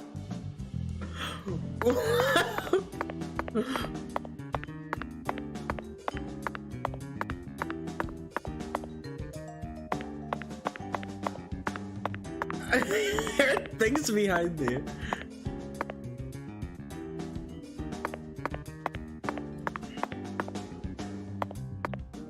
Okay. Like Carrere. It's a little square. Zach, this is Lucare. Lucare. I think I'm finally starting to understand what our concierge was trying to say. You can tell this town was built by a very methodical person. No, wait. Maybe they just didn't care, and that's why it ended up this way. It's just another symbol of mankind's obsession with molding nature to fit our own rules.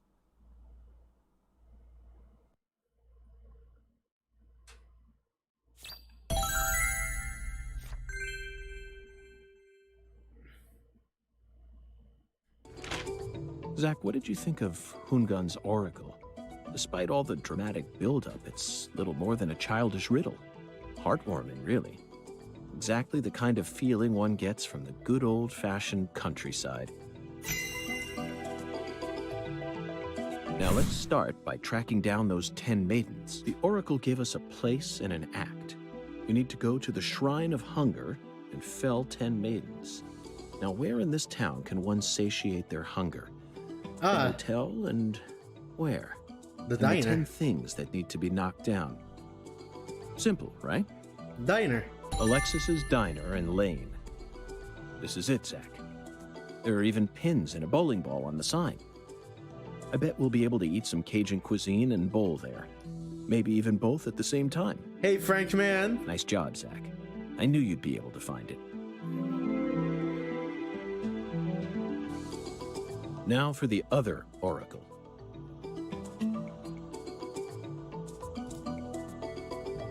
Hold up.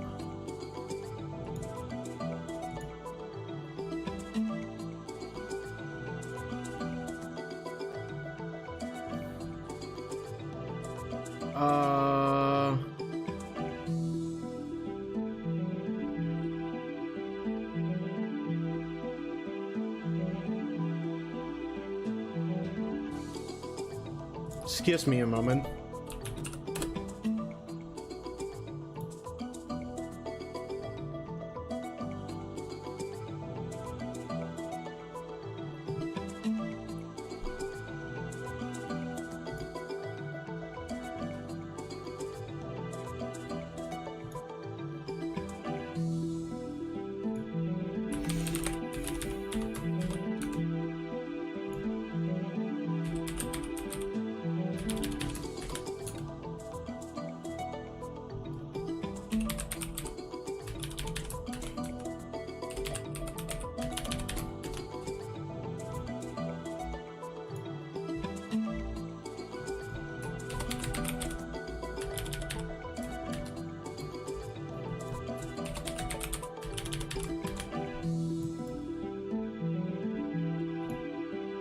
Okay.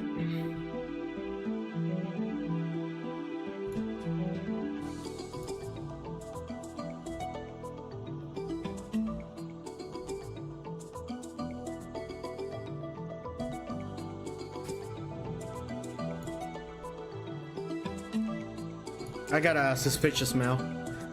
As are you afraid of cartoon? Okay. I like cartoon Snoop Doggy. I'm afraid of cartoon spiders. Are you afraid of cartoon spiders? That's interesting. There's no flying serpent on this map. Could it be a contrail or perhaps a dragon? I'm sure we'll find out later. First, let's just figure out where we need to go. Do you know what the ambiguous 0 represents? 0 is usually treated as a base number, but under what conditions would a base number be ambiguous? The answer is temperature, Zach. Yes. 0 degrees Fahrenheit is minus 17.7 degrees Celsius, and 0 degrees Celsius is 32 degrees Fahrenheit. You'd be hard-pressed to find a more ambiguous 0 than that. The Clarkson Food Delivery Services cold storage warehouse. That's got to be it. Even with this blazing sun in the sky, they can easily keep the temperature below freezing. Mm-hmm. Be honest now, Zach. You knew the answer from the very start, didn't you? Yeah, of course I knew.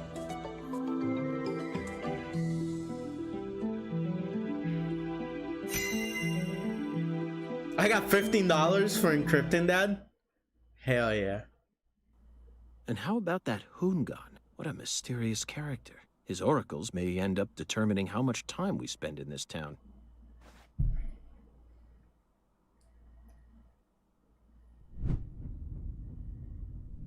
Oh, here comes the cigarette. Yeah! Sorry, boss, but this is a smoke-free hotel. If you're dying to smoke, head out the entrance and you'll find a smoking area in the rear parking lot. Don't tell me. You're the At bellboy. your service, boss. What? It's all the same Are guy. you good friends with the concierge and the chef? We work at the same place, yeah. But, I can't really say whether we're good friends with each other. We're all professionals, though. Nothing more, nothing less. I believe we've struck gold here, Zach. It just screams Deep South. Actually, no, it doesn't. This is all his charm. So, if I want to smoke, I should go out the entrance and around to the rear parking lot? Bada bing, bada boom. Okay. Okay. I'll play by your rules. Why is Zach such a handsome fella?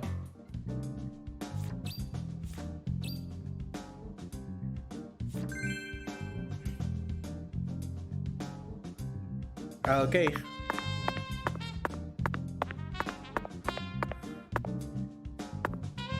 Hey, boss. How can I be of service? David, this hotel is pretty impressive. Why? Thanks, Vox. We're proud of our hotel here. Yes, we are. I can see why. Speaking of which, do you happen to take a peek at the decoration in the bathroom on the first floor? I did it myself, have you know? If you haven't, go take a look. Yeah, we're also really proud of how strong our water pressure is. Meaning? Hey, this is South, boss. Doesn't take a long to drown yourself in sweat and catch my drift. Anyways, we made to set our shower water pressure to high. Well then, can't wait to experience it. May just have to try it out tonight. Oh, okay. Let's go. We're finally heading outside to the town.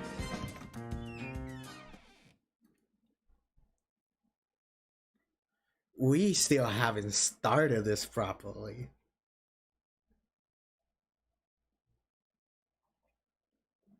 And this game is already surpassing my expectations. It's really delivering what I love from Deadly Premonition.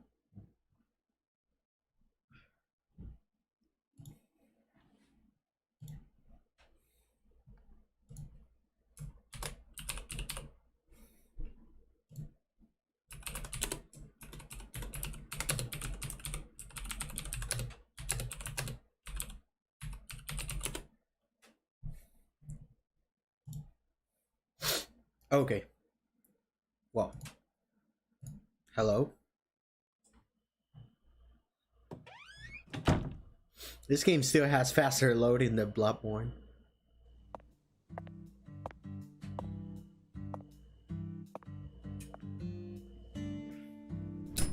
There it is.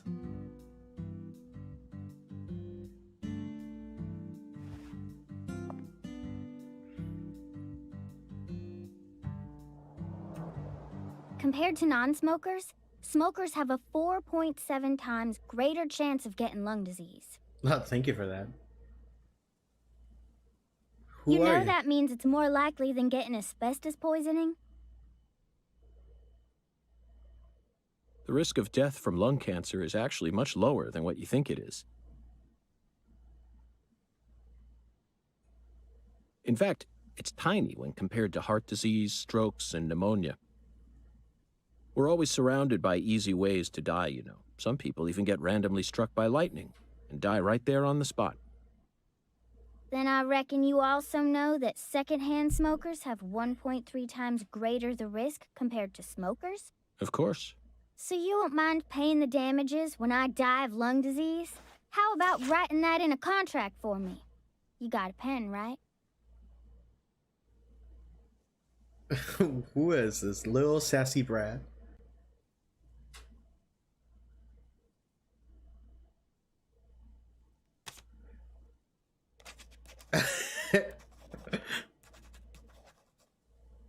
What does it says? I promise to protect you from all the evil in our world. Well, that's stupid. By the way, what's your name?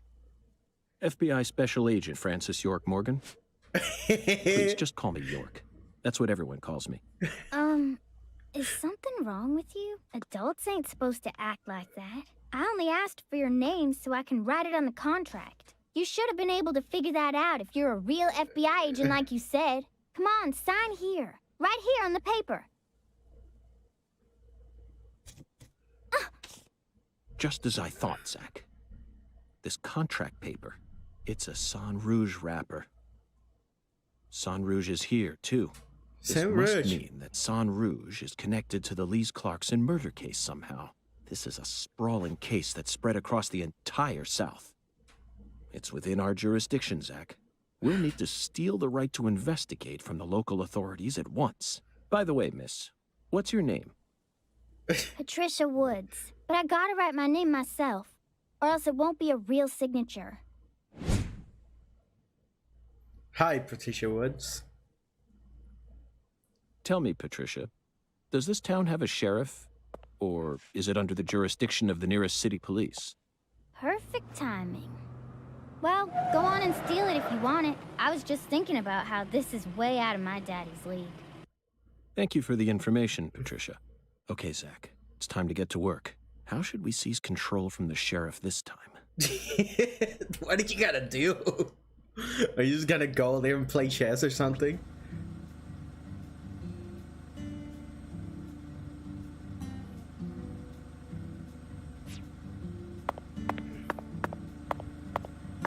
This is a sheriff truck? What is kind of truck is this? Wow, the frame rate is awful. Let's go.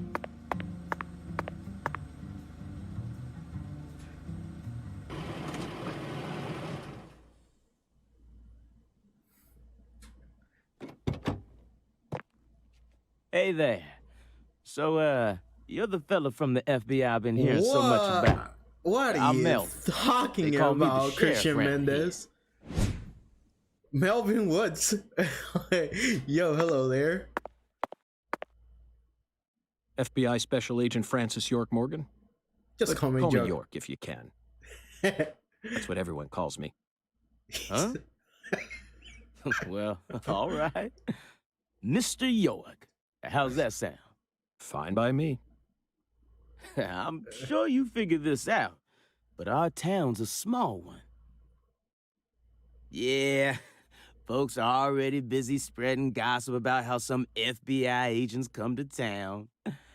Now, I reckon you came from the city. What was it? D.C., L.A., or New York? Anywho, in the city, it's normal not to know who your neighbor is. Fella who moves in next to you could cook up a dozen folks in his backyard and no one would bat an eye. That's the city for you. Now, I never lived in one myself, but I visited them a few times, so I know what it's like. Okay. All pigs must die in the city of wolves. Yeah! Now, does that sound badass or what? I bet you'd... Hey! I know, CLG. I'm just trying to make a little small talk, that's all. What are you saying? Anywho, round these parts, everyone knows each other's name. So lots of folks get leery when they see an étranger like you. And since it's my duty to protect the town, I thought I'd stop by and say hello. Okay. Zach, it looks like this sheriff is quite the happy-go-lucky type. A clear indication of just how peaceful this town is. Melvin, about the Lise Clarkson case. I knew you were here for that case. Can't put one past the FBI. So they even got eyes on the smallest of towns like us, huh? Our world is filled with information, and it's all within their grasp. FBI, the Federal Bureau of Investigation. What is wrong with him? The Lise Clarkson case is connected to a top-secret case that we've... I know. If you're fixing to take the lead, then go right ahead. I'm just the humble sheriff of a tiny little town. My jobs are to stop my neighbors from beating the piss out of each other and listen to old folks complain. Honestly, this whole murder case has been weighing me down. So I'm gonna give you my full cooperation. That was easy. Mr. Special Agent, sir. Oh, so that's how he did it. He just asked. Well, Zach, that was anticlimactic. I didn't even get to use my secret weapon. Oh, what was it? Melvin, there's a cold storage warehouse on the southern end of town, isn't there? I'd like to get permission to enter it. Say what? You want to see where the body's being kept, right? Oh, I get it now. Lisa's body, yeah. Now, that's what I call a special agent. You already figured that much out. But, I'm not too sure that, going down there at this point is really gonna help much, you know? Explain it yourself, Daddy. That's incredible. I don't believe this. Amazing. What? Did you hear that, Zach? They put the body in a cold storage warehouse. This is fantastic. Insanely fantastic. Really? Well, how about that? Well, all right then. I'll head on down to the warehouse ahead of you and make sure we get permission to search it. Sounds good. The management company only keeps the warehouse open during certain hours, so you'll have to come during those hours. I ain't looking to create any further disturbances. So be on time. Got it? Got it. Come on, let's roll, CLG. I'm gonna walk home, Daddy. I still got another stop to make. Oh, if you say so, sweetie. I don't want to ask any She's questions. a real sharp one, as you can see, so I try to stay out of her way. Well, all right then, York. I'll see you at the warehouse. I have many questions, but I do not want to ask them, or I might get in trouble. Wait, oh.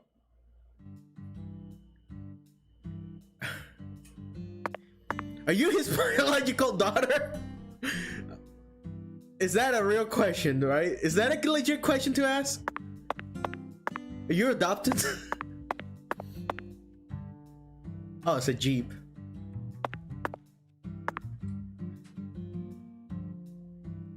Wow, this game runs in 5 frames. Okay, so where are we going?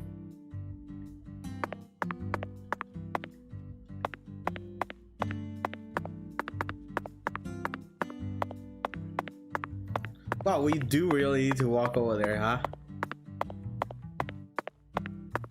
Okay, let's go over there, I guess.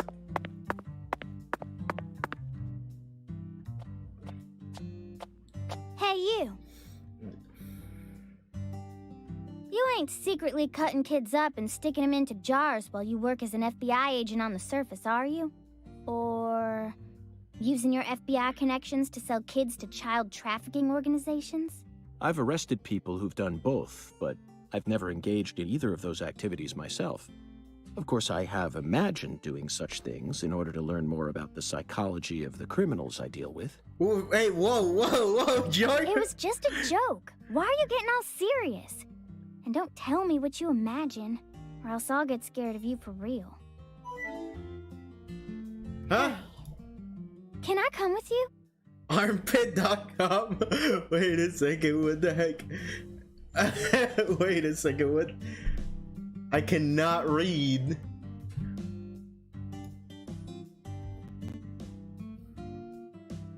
Let me log in. Hold up, I cannot read. I don't know.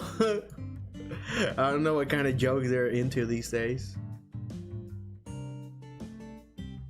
Hello and welcome to rpins.com for all you pits need. We love seeing our valued customer enjoying gameplay using our stinky service. Here's to celebrate our new subscription to us. Cheers. Thank you, armpit.com. Don't go to that You signed a website just in contract with case. me, remember? And besides, I'm kind of worried about my daddy. Do whatever you like. This is America, land of the free. But I have one condition. What condition? Don't ask me about Zach. It's a private matter. Zach, it feels like she's carrying something with her. kind of reminds me of you back when we first met. I can't leave her alone like this. You feel the same way, don't you? Look, Mal didn't read it. Hey, Max! Hi. Okay.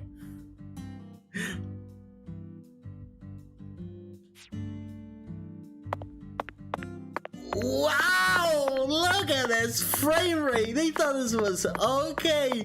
Let's go. Where's the skateboard?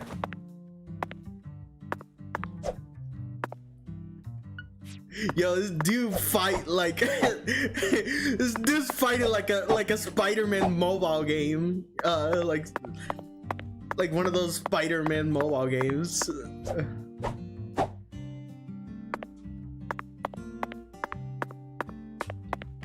That's safe.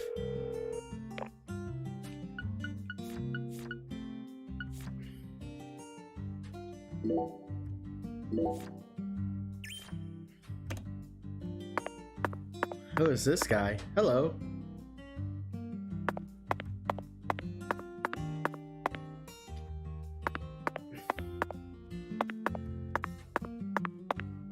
Okay, so we really do gotta walk over there. Can we take a car from somewhere? Can we actually drive in this game? Can't believe they actually added people in this game. This game is such an advancement from the first game. Oh, can we talk? Hello. By the way, Patty, what do you usually do when you're at home? Is this an interrogation? Oh, no. I just figured that since we're working together now, it'd be a good idea to learn a little more about you. Melvin called you a strange name. CLG, I think. What exactly does that mean? Clever little girl. That's what it stands for, at least. It's nice that he made up his own nickname for me and all, but it sounds kind of weird. I wish he'd call me something normal, like just Patricia or Patty, you know? Patty? Now that name's got a ring to it. I like it. How about Zach and I call you Patty from here on out? Do whatever you like. Weirdo. You're heading to the warehouse, right? You gonna go straight there? Well, I'm not sure yet. I'll have to talk to Zach. We're also on a mission to fell 10 maidens, you see. I'm eager to visit Alexis's diner in Lane, but we've only just arrived in this town, so it might be nice to stroll around a bit. What? I thought you came here to investigate. Patty, you're still just a child. Why do you worry so much? We're born to be free, and this is America, land of the free. You should always feel free to do whatever you want. Isn't that right, Zach? Maybe I shouldn't have come with you. I'm getting kind of nervous now. Okay, Patty. I'm going to try asking you that question again. What do you do when you're at home?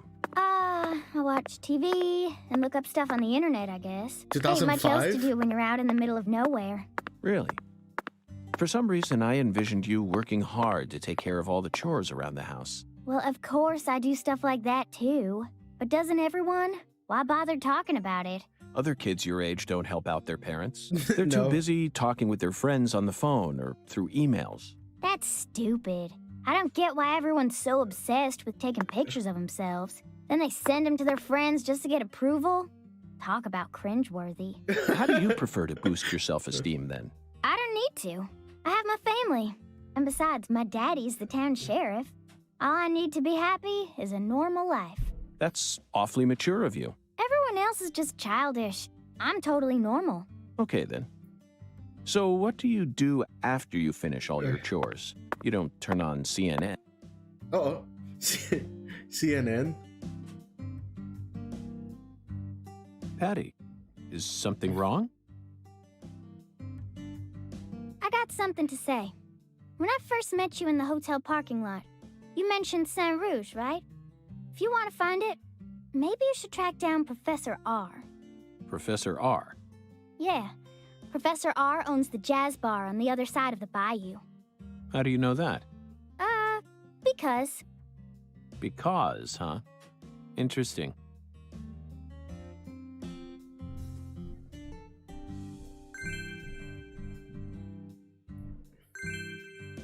Owl's Nest has been unlocked.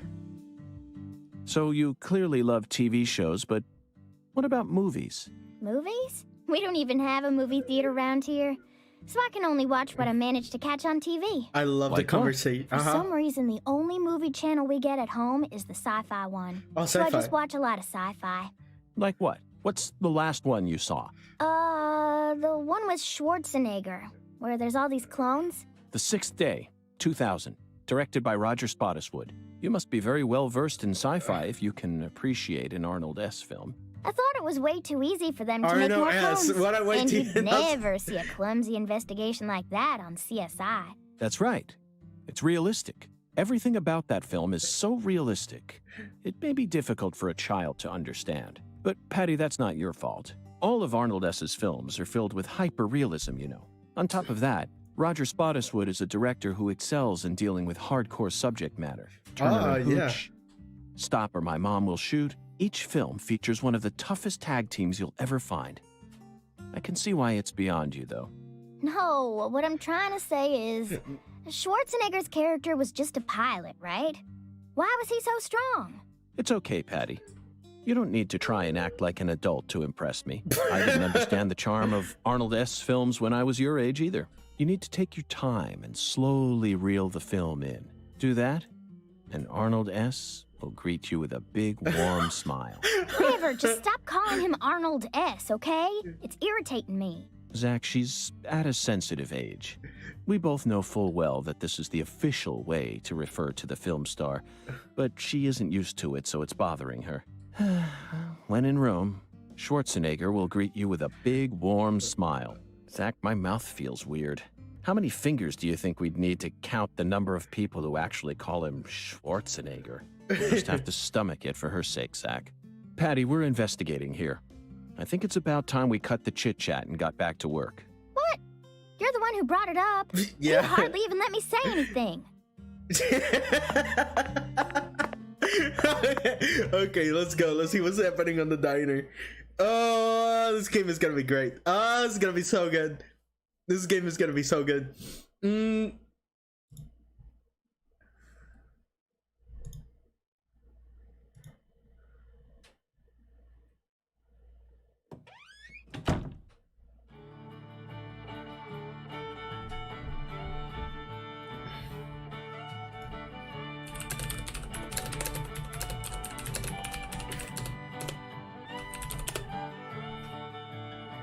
Okay, here we go. Oh, look, the frame rate is now smooth. Look at this granny over here. Let's save.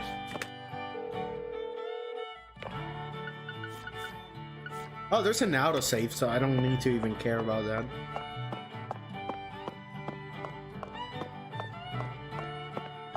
NTA stick to install.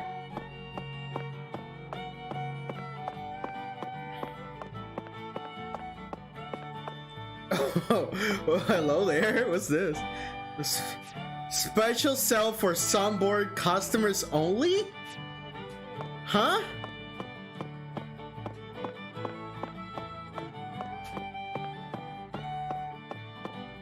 Do I have to be sunburned? Can you get sunburn in this game?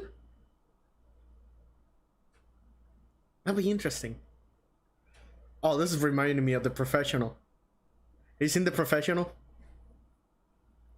This is having a lot of Professional vibes right now.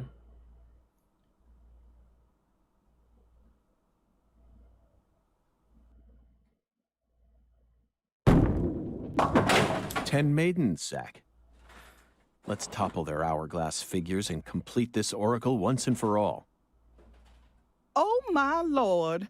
I don't believe I've seen you around here before. Sorry, honey, but you can't smoke in here. Since you're with Patricia, I'm guessing you're some friend of Melvin's. He's Agent York from the FBI. This is Alexis, the owner of this restaurant. Hello. I'm helping out Agent York in his investigation. We signed a contract. Oh, my Lord. Well, ain't that something? Hello, Alexis. Wait, Jora? Oh, wait. I'm FBI Special Agent David Francis is York your Morgan. brother? Please, call me York. Everyone's always called me that. Oh, my Lord.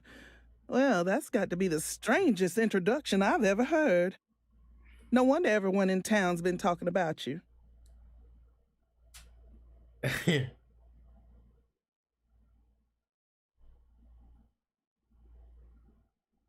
I want a chocolate sundae, but no cherries. I want 2 wafers instead. Don't put too many Rice Krispies on it. Oh, but don't scrimp on the chocolate syrup either. Oh, my Lord. And what'll it be for you, honey? Alexis, are these photos of the town? Oh, you like my pictures? My hobby's collecting snapshots of what our town used to be like. So whenever someone gives me an old picture, I just put it up here on display. Our world these days feels a bit cold to me, you know? Just thought it'd be nice to help folks remember what it was like in the good old days. Zach, did you hear that? The good old days. Even in a remote town that's already far behind the times, there are still people who yearn for the past. You know, learning about the American She past. told me what was going on, This you know. makes no What? sense. Lise, But nothing. you don't need to try and hide it from me, honey. Last time she came here, she told me all about it. Some odd fella was following her around, stalking her like. What kind of fellow? She said he had a really tall shadow, How tall? as tall as an oak tree. Did that ring any bells for you? Sadly, it didn't. I know just about everyone in this here town, but I ain't never seen a man who stands that tall. Maybe it really was an oak tree, and she just mistook it for someone.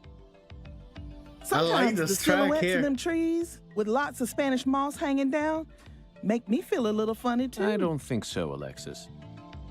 Lise said the shadow was following her, correct? Yeah. That means she must have been stalked by a man siren as tall tree? as an oak tree. If she had only mistaken an oak tree for a person, she wouldn't have described it that way. She might have said, It felt like a crowd of people was staring at me. yes, exactly.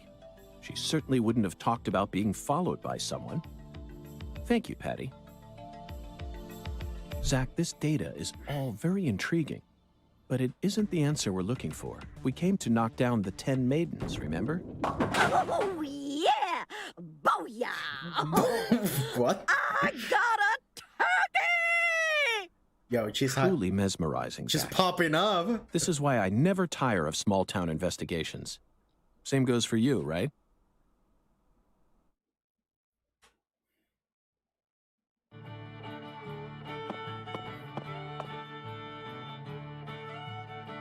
Agent York, if you're fixing to bowl, you're gonna be disappointed. Mrs. Carpenter never lets anyone else use the lane while she's here. Patty, that's exactly what I came to do. You see, Zach and I need to bowl down 10 maidens. Fine, go on and try if you wanna, but I'm gonna eat my sundae. Oh, I love this. This is great. Hey! Are you nuts? What's the most addictive drug in the world? How should I know? It's sugar, Patty. Far more people die from obesity and diabetes than from cocaine and heroin. Oh, he's getting back to it. Alexis, would you give her some milk? Oh, my Lord. Coming right up, honey.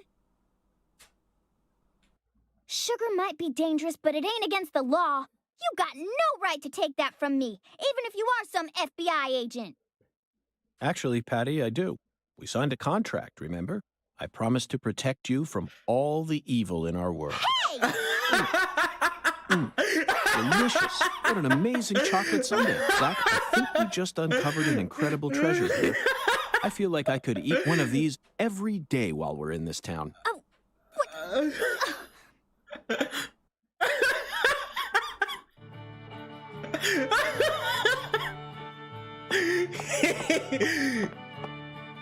Yeah, that's what happened. What'll it be, honey? Order. Is this place a bowling alley or a restaurant? Oh, my Lord. What's wrong, honey? Can't tell the difference? It says restaurant right there on the outside. How do you explain that, then? That's so the customers can bowl while they eat. Convenient, ain't it?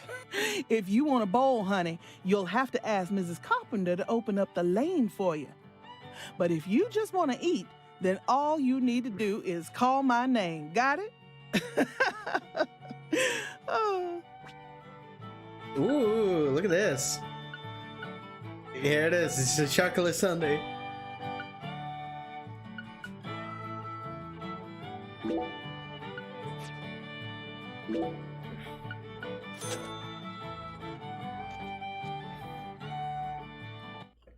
Ooh.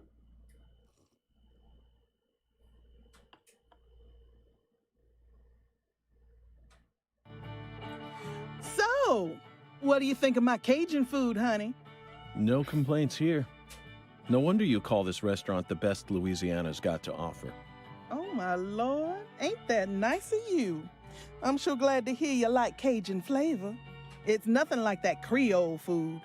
And I'll be damned if it isn't the best eating you'll find this side of the Mississippi. Hold on just one moment, Alexis. I always thought that both Creole and Cajun food were staples of the South. Am I misunderstanding something? Not at all, honey. Cajun and Creole food are both staples of the South. They both have roots in French cooking, of course. But Creole cooking just ain't my cup of tea. Sauces of France combined with cooking methods brought in from Africa, mixed in with Spanish influences and Italian-style tomato sauce. That is interesting. When you smush all that together, you can't even tell what it is no more. Cajun food is pure and solid. The Acadians who settled in Canada brought it here from France in the 1600s. Then the British chased them off their land and they ran all the way down here. They walked straight across America, north to south. Finally, they found a safe haven right here in southwest Louisiana. Whew, we got everything you'd ever want here. Fresh fish, wildlife, even veggies and fruit. They used their knowledge of French cooking and added some spice and herbs. Oh, and then they threw in fresh local ingredients to create what we know as Cajun cuisine. Interesting. Now I understand what you mean about the Cajun and Creole food being completely different. But I still insist that both are shining examples of delicious local food. Roots and history aren't that important, are they? Oh, my Lord. You don't get it, do you, honey? Lately, there are shops all over the place calling themselves Cajun, Creole, or whatnot. But all they serve is a hot mess of different ingredients loaded with spices. And the tourists ain't none the wiser. I just hate feeling like folks are getting the wrong impression about Cajun food. I get it now. According to your interpretation, Creole food is contributing to that wrong impression. You bet it is. That's why I always make sure to teach all my customers what's what. Okay, that was interesting. Is that a real thing? Korean food? Okay. Hello, miss.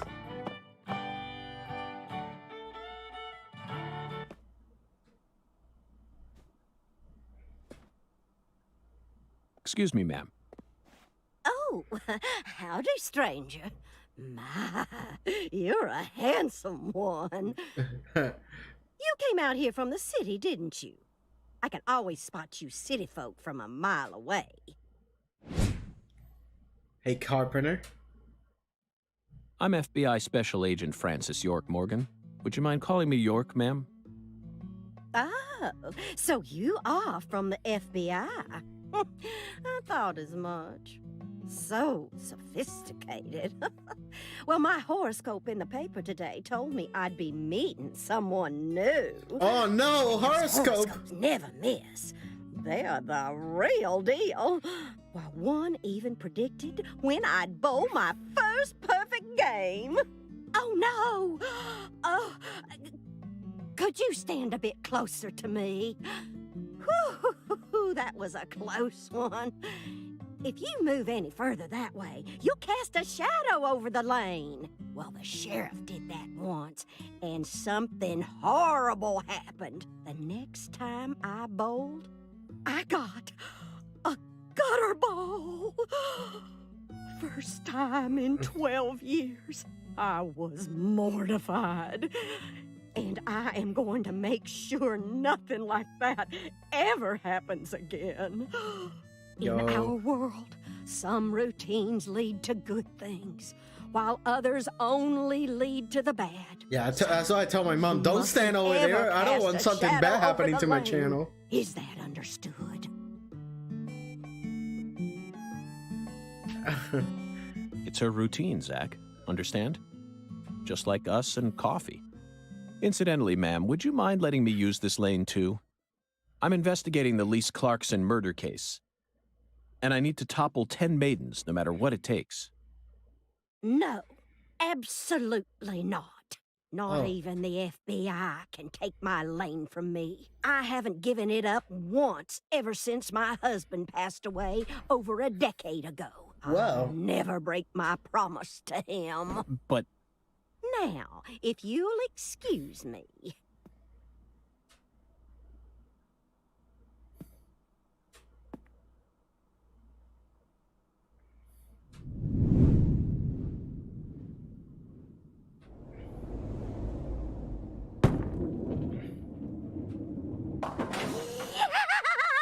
Ooh, you like that? That's what I'm talking about. Who's your mama? Zach, it looks like negotiations have failed. Now I'm afraid we have no choice but to force her to let us use her bowling lane.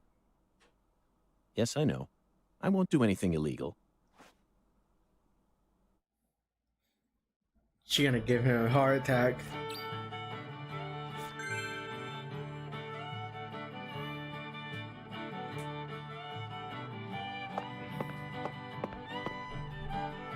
Welcome, Boing Boing. Okay, lady. What did I need to do so I can get this? Excuse me, Mrs. Carpenter. Stop! Not now. Can't you see I'm already in my bowling stance? What, are you blind?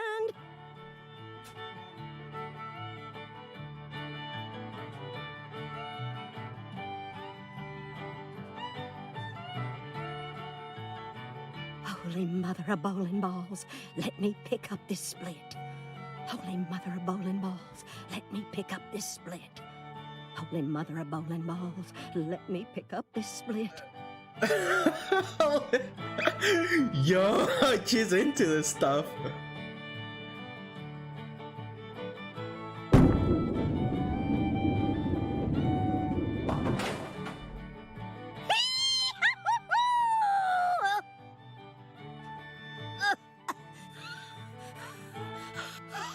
That stance, always works on a split. Oh, yeah, never fails. Zach, our new friend, appears to be a very superstitious lady. We should try and utilize this trait of hers in order to gain access to the lane for a bit. That was an amazing shot, Mrs. Carpenter. In fact, it may have been the most amazing shot I've ever seen. Speaking of which, where did you happen to find all those neat little items? The ones you used to help you bowl that split just now.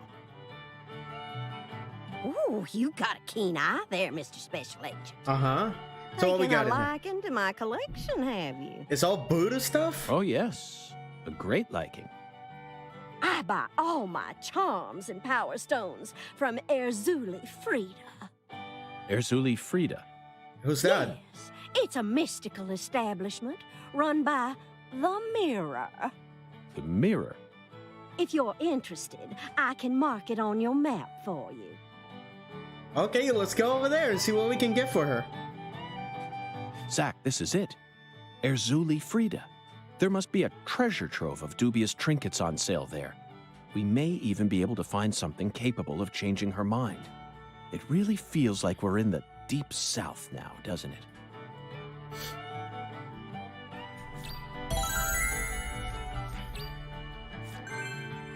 Quest updated. Okay.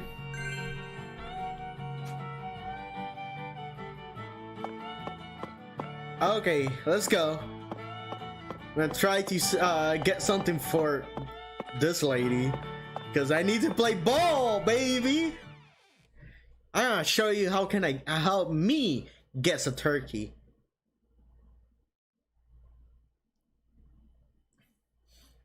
Oh, dude, I want to go to a diner like this too. So let's go all together to a diner. Show you all my bowling skills. Do the split for me, Junii. hey, here you go. Here you go. You ready for the split? Here's a split. Ready? Here's a split for you.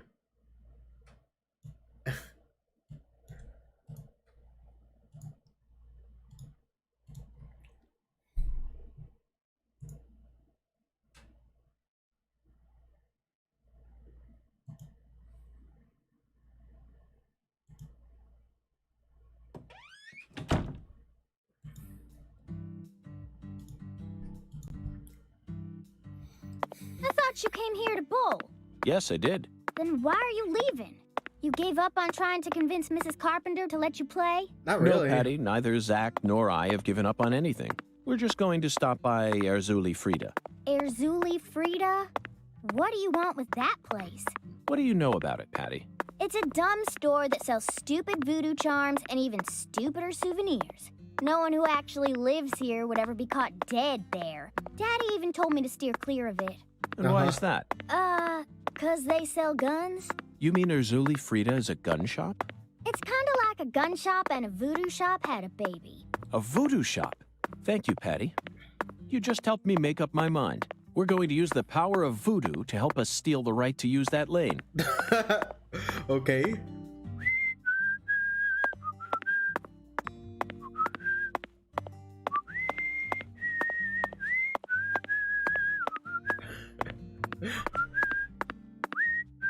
That melody always gets stuck in my head. Yes, it's a devilish song, isn't it? Just be quiet. Keep talking. Hey, Agent York. Yes? Is that... Sorry, never mind. I think I was just seeing things. What are you seeing? Hey, let's shout something out loud. Like what? Chocolate Sundae. Okay, sure. Actually, never mind. This is stupid. Patty, this town is so peaceful. Excuse me? Did you forget that we're investigating a murder case? True, but it's still far more peaceful than the city I live in. Okay. Where do you live then? By the way, Patty, what do you usually do when you're at home? Is this an interrogation? Oh, no. I just figured that since we're working together now, it'd be a good idea to learn a little more about you. Should an adult male like you really be asking a little girl this kind of question? I feel like I heard a story about this sort of thing on the news once. There's a time and a place for everything. You know exactly who I am, and I've also introduced myself to your father. Besides, you're the one who said you wanted to come with me. I was just kidding, jeez. You're an FBI special agent. Why would I ever need to worry? You shouldn't automatically trust someone just because they're an FBI special agent. Yeah, that's One's true. profession and one's personality are completely separate things. For example, one special agent may fall spiritually in love with a genius criminal who enjoys the taste of human flesh. That's Hannibal. You pulled that straight out of a movie. Just because it's a film doesn't mean it isn't deeply rooted in reality. You can't judge people solely based on where they work or how they look. You need to think hard and decide things for yourself. Fine. So allow me to ask you this. How do you feel about me? I don't know. I only just met you. Exactly. Walking Now it sounds simulator. like you're thinking. You should never feel the need to force an answer out or pretend like you know something you don't. Zach, she's a good kid. Whoa! Holy shit! Okay, Patty. I'm going to try asking you that question again. What do you do when you're at home? I watch TV and look up stuff on the internet, I guess. Ain't much else to do when you're out in the middle of nowhere. Really? For some reason, I envisioned you working hard to take care of all the chores I around the look house. left and right. Well, of course I do stuff like that too. But doesn't everyone? Why bother talking about it? Other kids your age don't help out their parents. They're too It's busy repeating talking lines. with their friends on the phone or through emails. That's stupid. I don't get why everyone's so obsessed with taking pictures of themselves. Then they send them to their friends just to get approval? Talk about cringeworthy. How do you prefer to boost your self-esteem then? Though I wanna need to. I want to have a finish this family. conversation. I And never heard besides, it. my daddy's the town sheriff. All I need to be happy is a normal life. That's awfully mature of you. Everyone else is just childish. I'm totally normal. Okay, then. So what do you do after you finish all your chores? Yeah. You don't turn on CNN and pour yourself some bourbon, do you? CNN. That's kid stuff. What I watch is way more adult than that. She was Adult what, Swim. live sports? You just don't get it, Agent York. Full House, Friends, Beverly Hills 90210, sitcoms. Sitcoms are an all-in-one package. Dreams, love, life lessons, science fiction. They've got everything you'd ever want. She was And in some cable Infowars. channels just show reruns all day long. It's the best. Oh, but my favorite TV show is this old one called MacGyver. The main character is cute and smart. I don't know his real name, but I like him. Oh, and I also like Gil Grissom from Gil? CSI. I just think it's adorable how he keeps maggots inside his fridge. Thank you, Patty. That was very informative. Well, what do you think, Zach? Her tastes are... they're a bit hard to describe. Wait, don't even say it. I know exactly what you're thinking, and I'm in full agreement. He was talking directly to you, Try. Okay, so we're in this place. The voodoo place. Ashley Freda. A voodoo shop. It's a voodoo shop. Just looks like a dumb souvenir shop to me. Of course it does, Patty. You're much too young to understand the true value of such a place.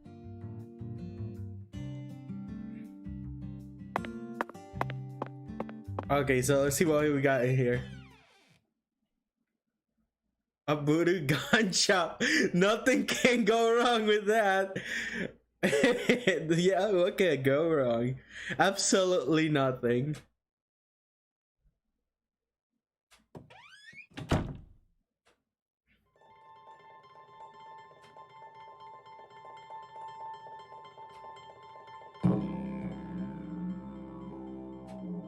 This is all kid stuff. It's just a bunch of charms. And? I'm allowed to watch TV and go on the internet, but I ain't allowed in here? My daddy makes no sense sometimes. You agree, right, Agent York? This is all just kid stuff. Look at this, Zach. All the mysticism of the Deep South gathered up into one quaint little shop. This is 100 times more exciting than the FBI evidence vault. It's a vast treasure chest. So...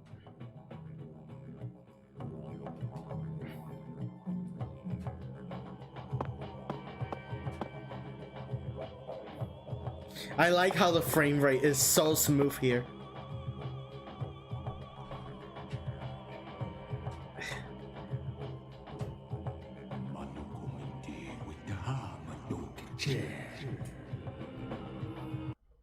Thou art a seeker, and I see the object of thy desire.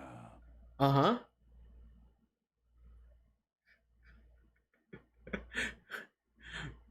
Is it a Nintendo Switch? Doth this be what thou seekest? Yeah, alligator! Woo! The mirror. I could sell it to thee now. And only now. And only now? Surely fortune shall not bless thee with another chance. Purchase this, and know that thy wishes shall be granted. Since I got no choice. That's crazy. Even I can tell you're getting cheated, Agent York. I disagree, Patty. This person can be trusted. I've been studying people for quite a while, so I can tell. That figurine is connected to our future. My price is true. What say thee? Of course. I'll buy it. How much is it? $30? Wow, this is a steal. An alligator with a hat and a cane. Yes, yes. This is mine now. I'll buy it. Thou art a man of refined taste. A man of culture! I am loath to part with it, but 'twould be a fool's errand to keep it from such a keen-eyed soul. What's wrong with you? No normal person would ever buy a piece of junk like that. Not even at a garage sale. Marvelous, isn't it, Zach? What a treasure. I can't wait to use it. Use it? Where? How? Isn't it obvious, Patty? I'm going to put it in front of Mrs. Carpenter's house. In front of her house? Wait, where does she live? Yes. I'm sure this figurine will stop her right in her tracks. And that'll give us a chance to finally topple the 10 maidens. Are you serious? Of course I am. And so is Zach. Aren't you? I'm seriously wondering if I should quit helping you out with this. A little bit. But this is actually kind of better than Chimney right now.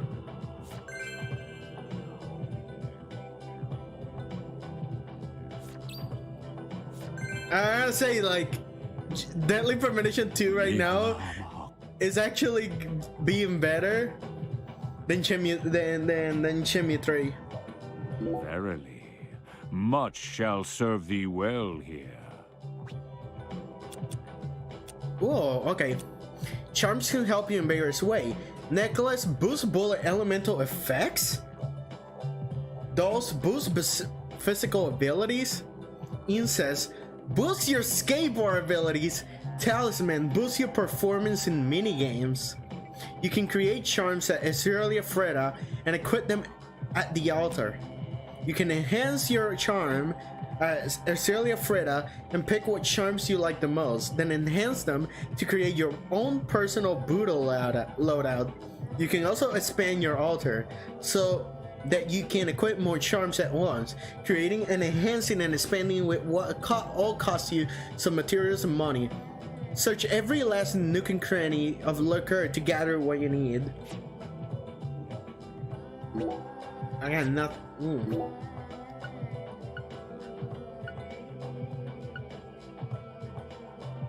There's a boosting system?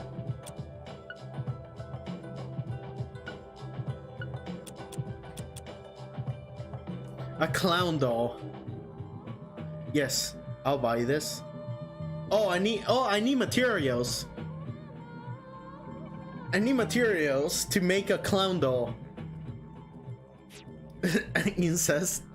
I can see it.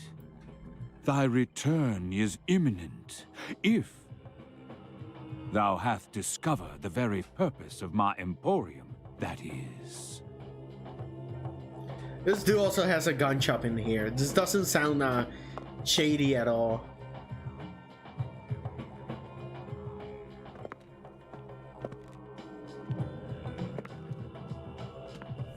Whoa. That was close. Hello there.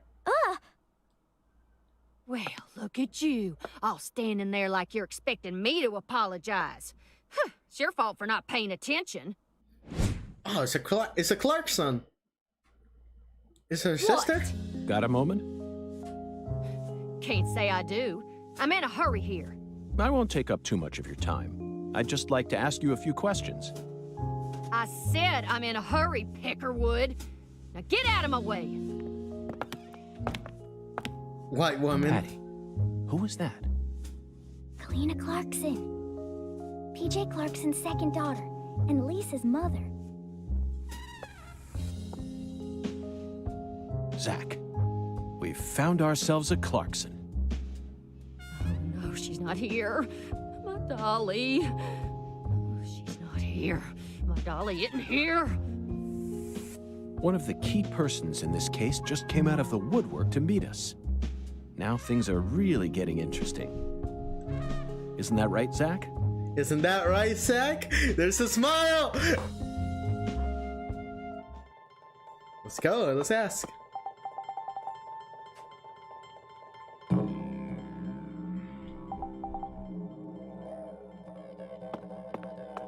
Okay. Let's get out. She sounds like Alabama. What does Alabama sounds? Is that straight from the South? Looky here, feller. We ain't kind to people like you.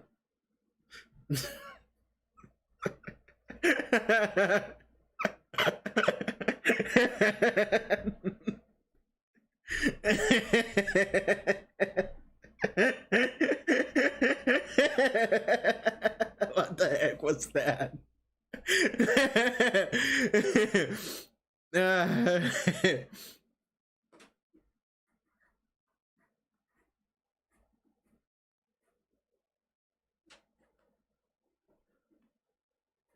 Ba-ba-da, ba-ba-ba-ba-ba. Man, everything is frozen. Even my chat. Okay. Let's go. Gotta go to her house. I wanna use a skateboard.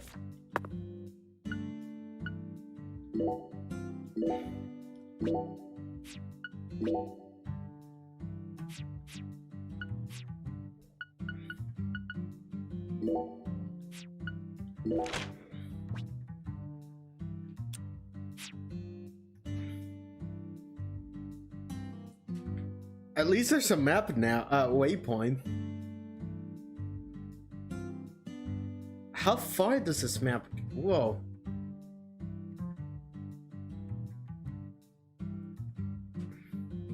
I wonder how far this map goes. Because the first game was huge. I want to know if it expands.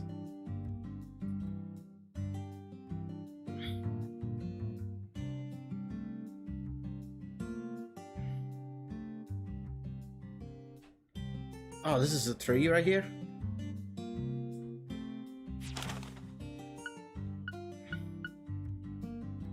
Switch.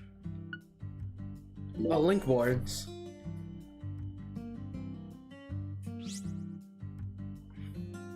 They're siblings. Yeah, with the three thing, guys.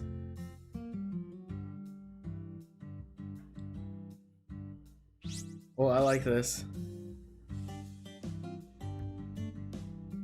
Second daughter. Evidence. Saint Roche. Oh yeah, the evidence of the. We got this. It was some. Oh, it tells the latitude of where we found this. And this is still not connected to anyone. But she is connected with the paper that we just got from here. This is what York realized, the behind of this paper. See? Dude, the swearing is so good at making mystery. My god. Now I want to know how do I use the skateboard. Oh, I need to press Y? Okay. There we go.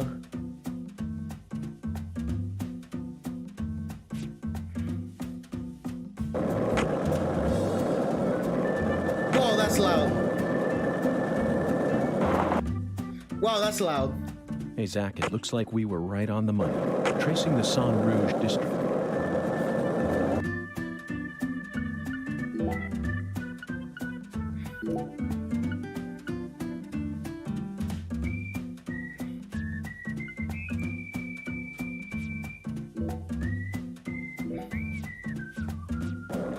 There we go.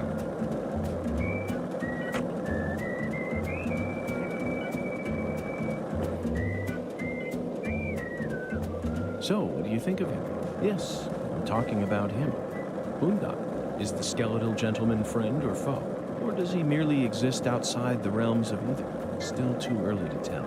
But it's clear that he'll be the key to uncovering this case's mysteries.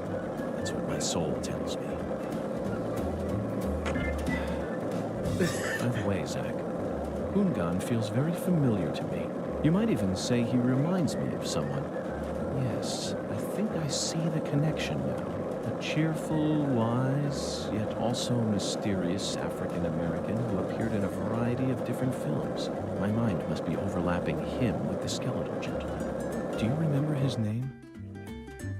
Ah, yes, that's it.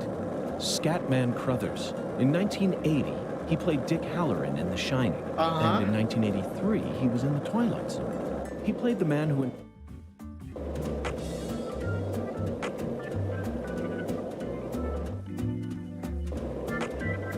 Oh, what happened to the dialogue?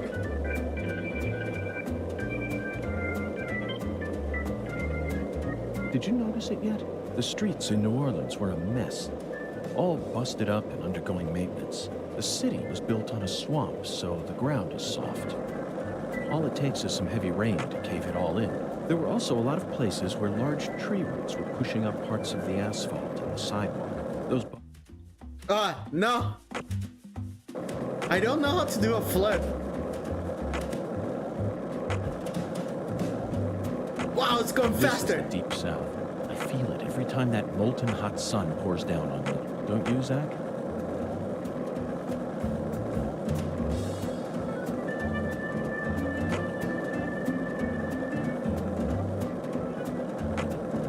Hey, Zach, it looks like we were right on the money.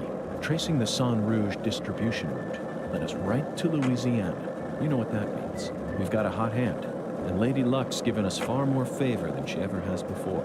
We just happened to hear news about Lisa's murder while sitting in a bar during our vacation in New Orleans. That certainly wouldn't have happened if we had stayed in D.C. They would have given the case to another special agent, or maybe even to the state, and then we never would have found it. In the end, it would have been shut up in that vast, desolate evidence vault along with all the other cases, marked by nothing but a first-degree murder tag, buried in a soggy grave. Huh?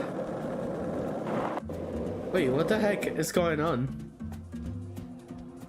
Wait!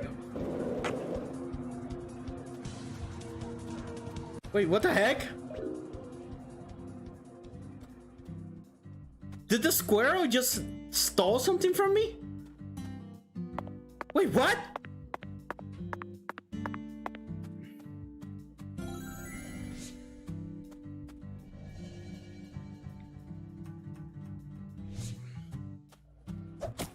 Whoa, oh, whoa, whoa, whoa, whoa.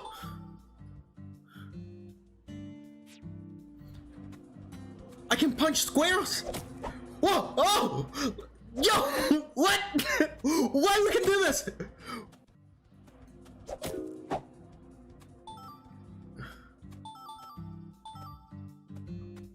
Why are the squirrels stealing stuff from me?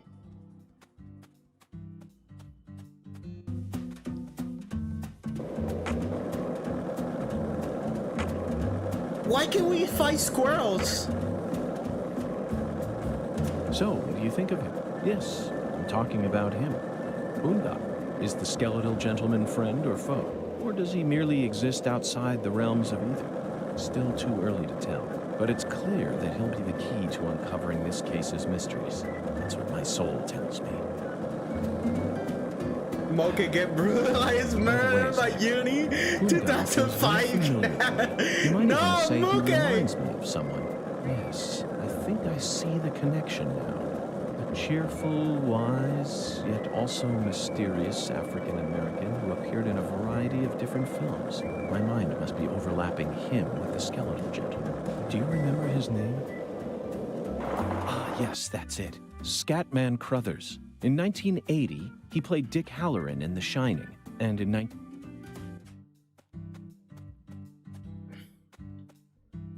Okay, let's go. Bad timing, Zach. We need to place the figurine in front of her house when she's home. Otherwise, it'll be useless. Let's come back later. Oh, so at night. Okay. Oh, I didn't know that. Wait, how fast does time goes?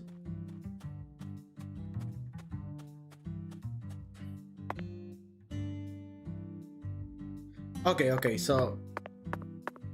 Wait, I need to count. Every 30 seconds is a minute, or every 20 seconds is a minute? Hold up. 1, 2, 3, 4, 5, 6, 7, 8, 9, 10, 11, 12, Every 12 seconds is a minute. Okay. Well, guess we gotta go and do something else. Let's go to the warehouse. Hey, Zach. No, nothing. Just felt like saying that. Why? Hey, Zach. I want to know if we can do more stuff. This town sure is peaceful, Zach. Yes, I know. I know what you're about to say. But that's why we're here. To protect this peace. Isn't that right, Zach? I don't know. What can I do?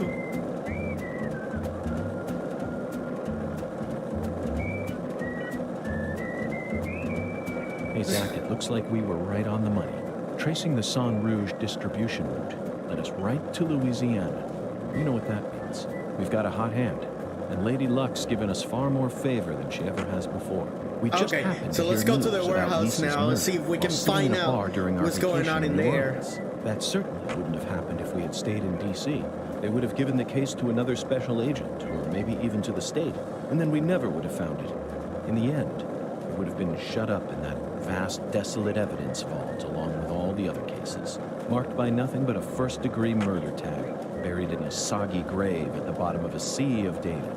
That would have been its fate. Instead, it traveled from person to person until it finally fell right into our lap. Things always work out that way for us. We've traveled all over the United States trying to track down Sang Hey, Rouge. Raven, Can't how's let it this chance going? pass us by. Welcome to the Can't. stream. We need We're to playing find some Deadly sort of Premonition clue 2. before the southern sun melts it all away. Klaxon food delivery service.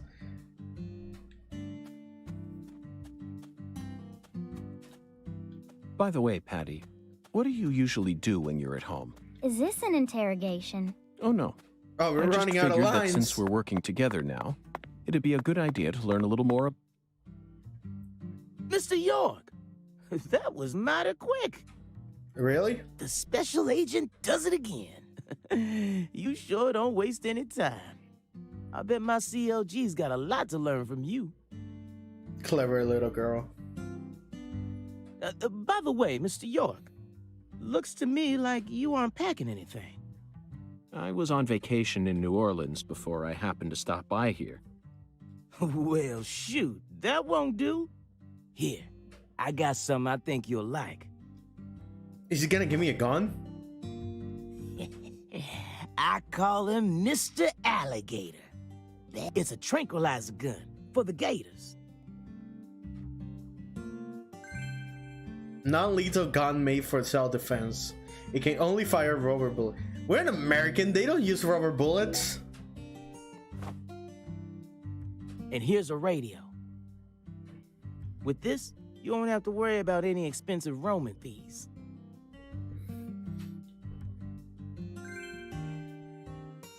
Oh, we got radio. Oh, we gotta do Metal Gear type of callings Might too. take you a while to get used to them, but you'll get it.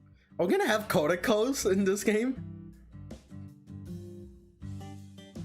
Try letting them rip a few times. Ain't no need to hold back out here.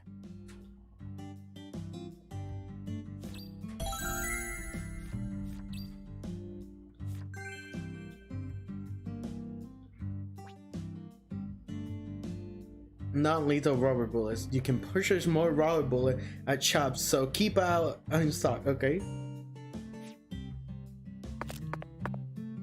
Wow, he aims really weird.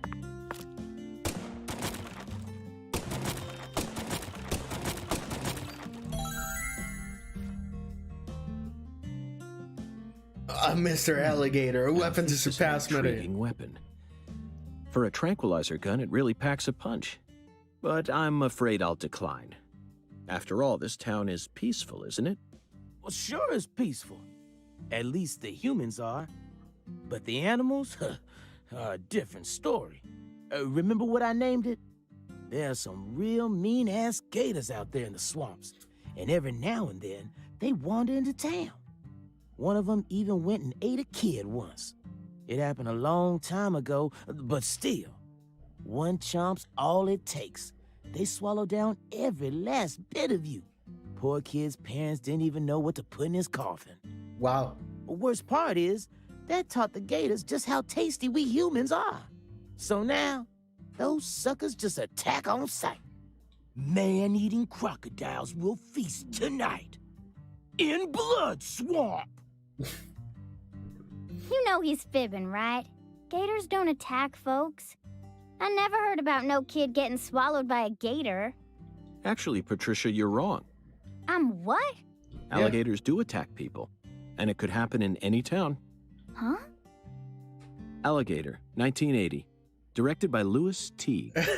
It takes place in the Of Midwest, course. I believe. A teenage girl's pet alligator gets flushed down the toilet. Yeah, and what happened? Then, in the sewer, it feeds on the corpses of dogs that were used as test subjects for an experimental growth formula. After growing over 30 feet, it finally starts to go after humans. Is that It's an Godzilla? an extremely edifying movie. Back when I first saw it, I had a pet hamster. He goes to Soul Society. Hey, Agent York.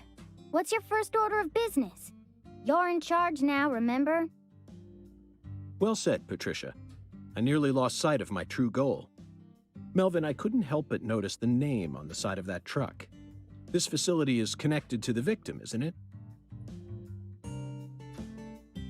Monster House? Oh! Monster House! Oh no, that movie. Oh! That movie gave me. That movie's a right. fever dream. Holy moly. I reckon I better start from there. I'm gonna tell it to you straight right from the beginning, Mr. York. As you guessed, this warehouse is run by the Clarksons. The victim's father, Danny Clarkson, is the one who manages the whole place. Okay, but why did he choose to store her body in his own warehouse, right? Well, that's because there ain't no other place to store it. Wait, are you telling me that his father found her daughter, instead of putting her in a place where they can check about her body, they put it on his own warehouse to keep the body fresh? Our town has a clinic inside a church, but no more. Yeah, no morgue. Whenever someone kicks the bucket, we just bury him in the graveyard right outside of town. But not this time. We got a murder on our hands this time. We need to give Lisa's body an autopsy and keep it stored, right? So we had no choice but to rent out a corner of this warehouse. I see. So that's what led to the ingenious choice to store the victim's body in a facility that her family owns. Anywho, this is where the real story begins. Truth is, a few days before you got here, Lisa's body went missing. Missing? Yeah. All of a sudden, poof. Did you leave the warehouse unlocked? I most certainly did not. I locked the whole place up and made sure no one could get inside. No one stole the original key, and I couldn't find any fingerprints at the scene. So, in other words, this is a locked room mystery. The body of a beautiful young girl walks at mid... Hey! Jesus Christ. All right. Is this the Louisiana Police Department? Yeah. I reckon I should have told you about this earlier when you first said you wanted to come here. It just didn't seem like the time or place as I remember. Anywho, how about we call it a day and head back to my office? You can go through all the files there. No, thank you. This is what I came to investigate. But Lisa's body isn't here anymore. You sure? That doesn't bother me one bit, Melvin. You see, I met a skeletal gentleman on my way here, and he was kind enough to give me an oracle. Uh-huh. Okay, let's go in there.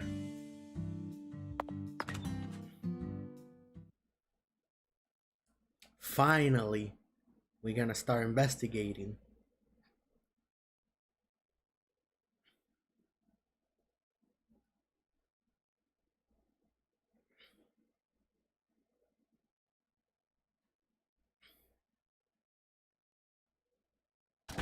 After 3 hours, we're on the opposite.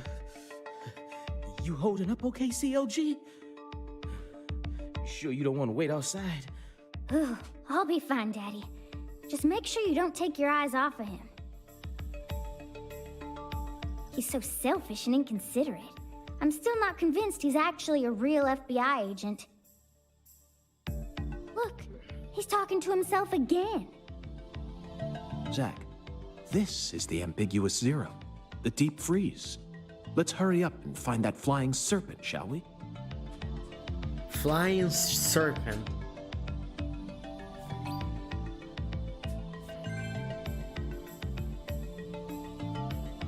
Hey, look what we got here again.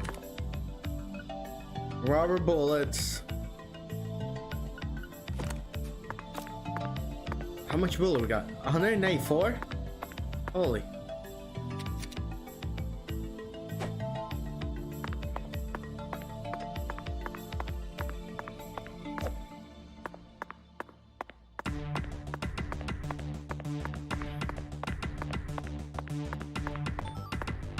Blast bass kill.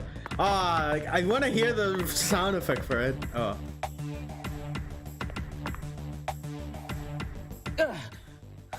Good God almighty. This place always gives me goosebumps, no matter how many times I've come here. Yes, it's quite the funhouse. Truly a dazzling place. Meat entertainment. That's the only way to describe it. Woven together by life, frozen in time, a visceral, musical... What are you talking about, George? Symphony. We eat all this in order to survive. Yes, truly a symphony. Life and death, resonating together. Yeah, it's really cool. Cool? Whoa now, CLG. Since when were you interested in this kind of stuff? What are you so surprised for, Daddy? I'm more mature than you are. I've seen way more realistic corpses on CSI, you know. At first, Zach, I was shocked by the notion of storing a victim's body alongside food. But as I gaze upon this hanging garden, I realize it's just another scene of violent, depraved murder. Yes. All we need to do is change our point of view, and things will expose themselves in utterly new ways. Uh-huh, like how?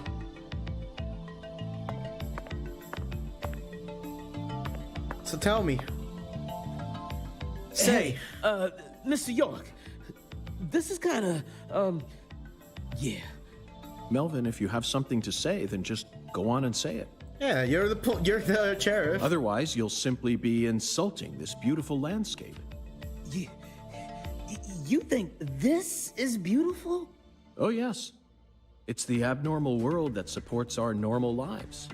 I think that's wonderful, don't you? Besides, look, Patricia seems to be handling this a lot better than you are. George really does have an interesting way of looking at the world. Well, you see, I ain't too good with this.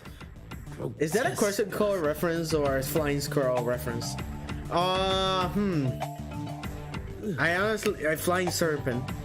I think it has to be the Flying Squirrel. Don't let it get to you, Daddy. Whew. Everyone has at least one thing they're afraid of. Even you, right, Agent York? Something I'm afraid of? Yeah, that's right. You gotta have at least one thing. Yeah, what are you afraid of, George? Like clowns. Clowns are so funny. How could anyone be scared of them? Zombies. Love them. A bucket full of worms. I could squeeze them with my bare hands. The sound of screeching glass. Doesn't bother me. Then... They cling to your skin like putrid leeches, robbing you of much more than your vitality.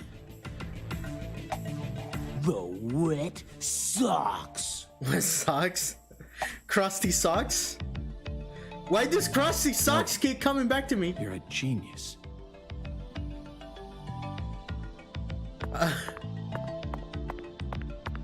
Okay, so let's see. What we got in here? Fish nest to like cow? Interesting. Pretty sure this is not gonna patch the OSHA regulations. But who knows? Melvin, I'd like to take this opportunity to ask you a personal question. In the hotel parking lot, when I first met you, the picture you had on your dashboard happened to catch my eye. Was that your wife? I did not notice that. Oh, her? Yeah, that's my lady, all right. Candy. Her name's Candy. Candy, man? Heck yeah. The prettiest girl in town, which makes me the happiest boy. A shooting star landed in a rural town, right on top of a man who now has a meteor struck hard. You always keep her photo with you? You bet I do.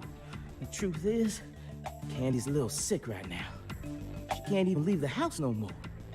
So I always keep her photograph with me. Kind of feels like we're always together, you know? Oh, come on, Melvin. I feel you, man. Come over here. I see.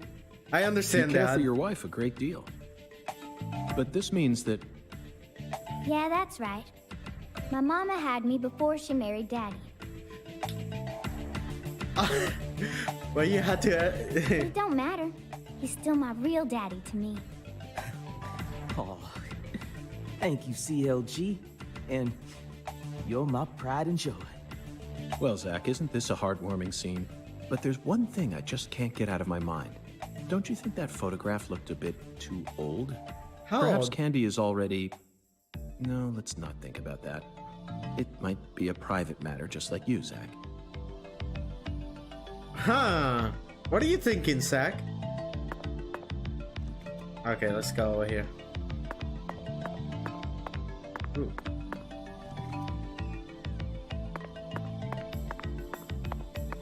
Is this the place?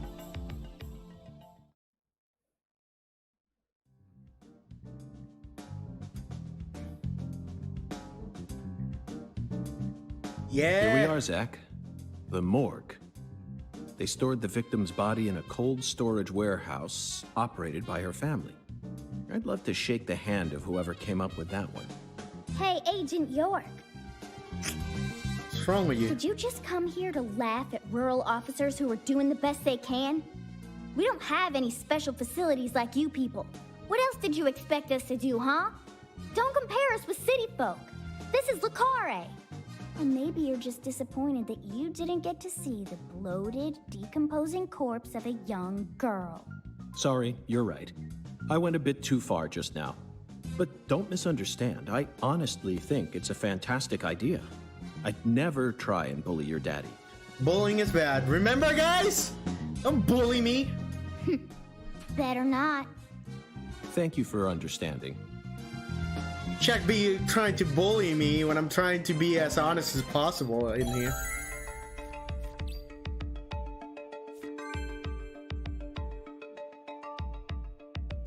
Okay, let me get this.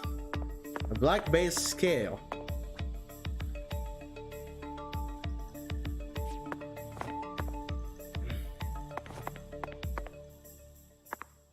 How many people?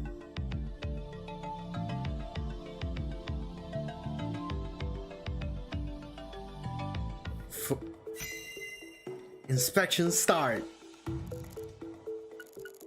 Thermometer on the wall.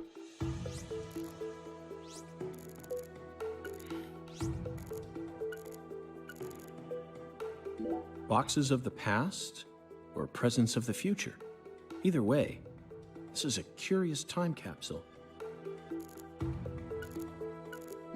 Forgotten boxes. Looks like shelled headless shrimp. When were these boxes brought here? And when will they be taken away? Zach, can you feel it? The perpetual, unstoppable flow of time. Boxes that got left behind. I can't tell what's inside. What do you think, Zach? I'm gonna go with okra. Yeah, okra. Wait, what's okra? I'm sure it must be okra. That's a staple of the South. Wait, what's okra? Wait, what's okra? Okra.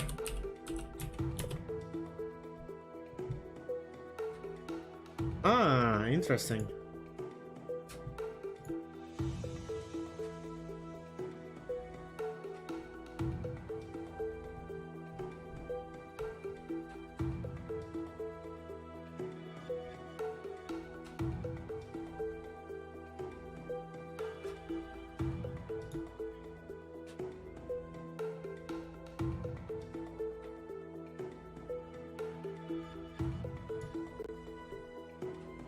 Okay.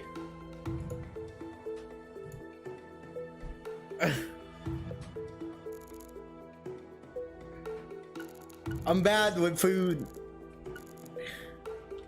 Zach, can you see that? Look, that's right.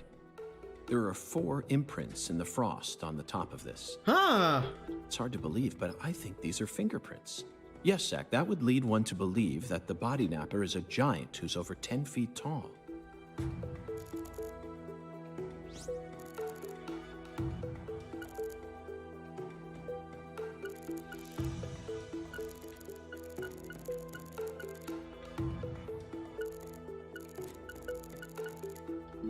These pallets are a mess.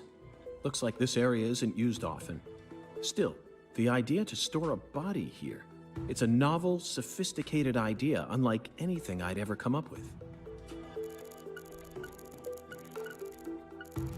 Look at the thermometer, Zach. It's at 10 degrees Fahrenheit, or minus 12.2 degrees Celsius. That's way below freezing. This must not be the ambiguous 0. Huh. Interesting. This frost is shaped like something we're very used to seeing. That's right, a body bag. Lisa's body must have been left here. But there are no signs that the bag was dragged away. So our criminal must possess monstrous strength.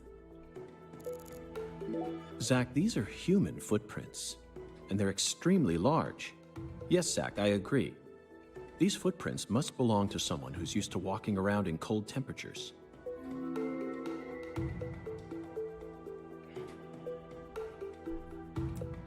$60. That's a good wage. Seems like our flying serpent isn't here. Is this everything, Melvin?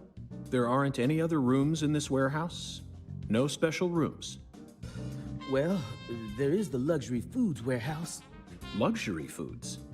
Why didn't you say so earlier? Just thought you wanted to see where the body... I just thought you were only interested in warehouse number 2. Besides, it's underground, so it's even colder than this. You sure you really want to go down there? You could darn well freeze to death. All life will come to an end in the icebound zone.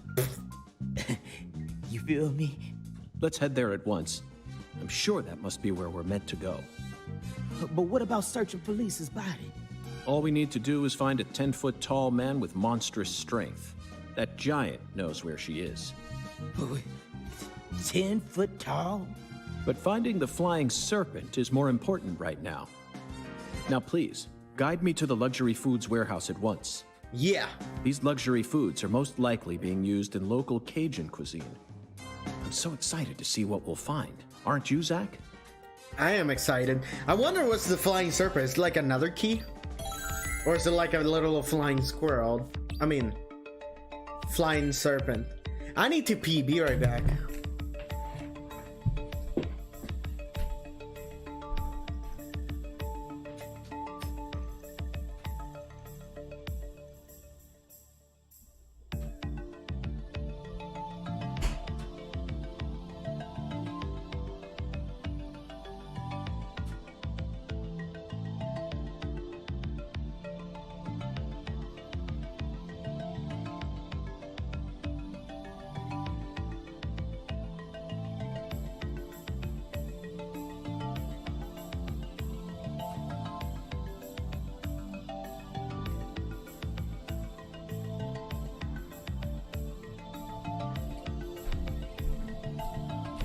My only question right now that I have in my mind is how the murder happened. It happened on the bridge. We still haven't seen the murder case, and we still haven't seen the red tree. And I want to see the red tree and all the zombie stuff. Like, kill me. I want to know how that is all gonna play out in this game, because we still haven't seen the zombies and all the other world stuff, you know.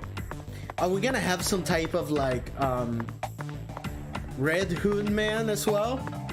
Who knows? But I'm there's a lot of things I'm still questioning. I know we got rubber bullets, but will these do something different on the other part of the world? Something like that? Let's check that out. That elevator needs a key, Mr. York. Do you have one? Actually, no. I didn't think you'd ever want to go down there. So I didn't bother to go and get one. Well, then would you go and get one now? COG, I know. I'll tell it to him straight. Thing is, Mr. York, you know the Clarksons? The folks who own this place? Well, they don't too much like the police.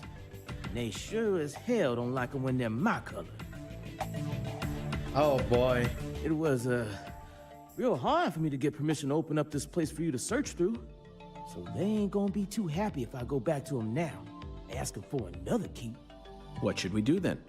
Let's just find a worker here who can lower the elevator for us instead. They're also racist. All they need Didn't to do see is take a that break from their coming. work for a couple minutes. And what am I supposed to do? Just stand here and pretend like nothing's happening? Yeah, you FBI folks are good at that, right? That's always what I see you doing on TV.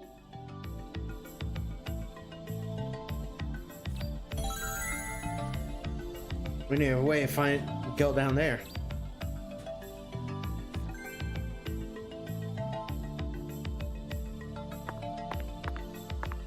So where do we have to go? Are we gonna ask one of the The elevator Clarkson? won't move without a key, Mr. York. Think you two can go and figure something out? I'll search around here in the meantime. I believe in you.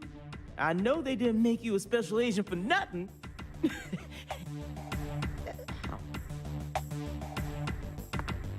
Okay. So we got. I better check back here as well, just to be on the safe side. We can push this? Oh yeah.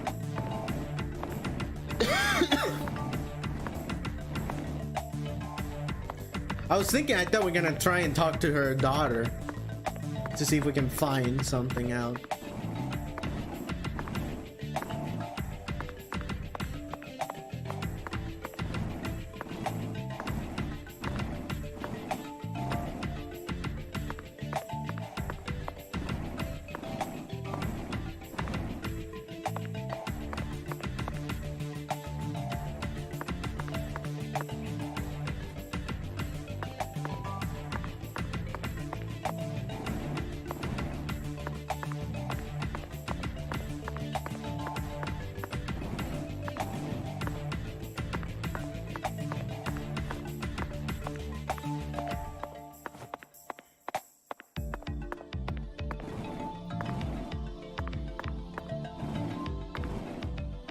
Oh, this is a maze.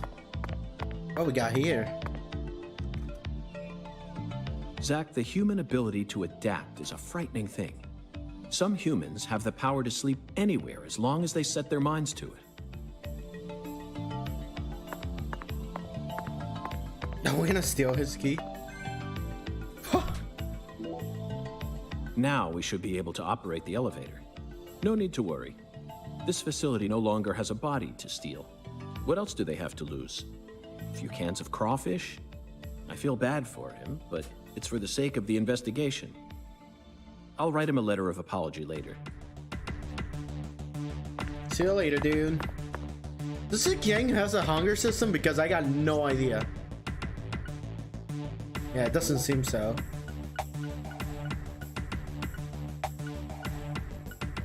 Oh no, there is a hungry system. Look at that, you can see up there, hungry and a sleep system too. Okay, so we do have that again.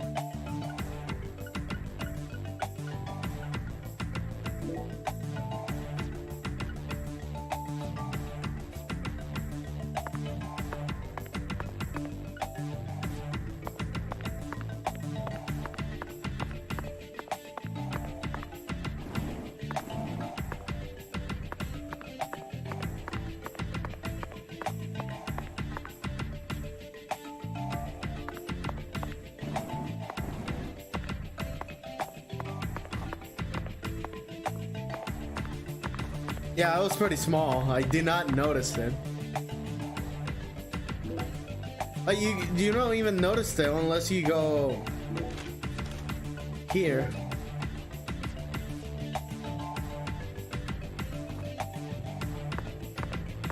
I wonder how many people will even know there's a hunger system. That one is kind of small. Oh well.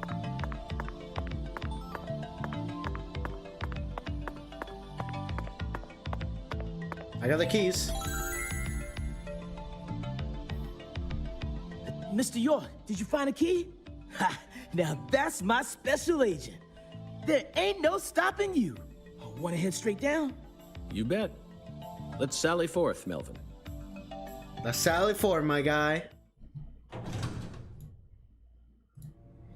Sally forth. Woo woo woo woo. Let's go down there, boy. See what we up to. Zach, look at that thermometer. 0 degrees Fahrenheit. This is the ambiguous 0. Okay. Hey, Avery! Can you... Oh. Open the damn door, Avery!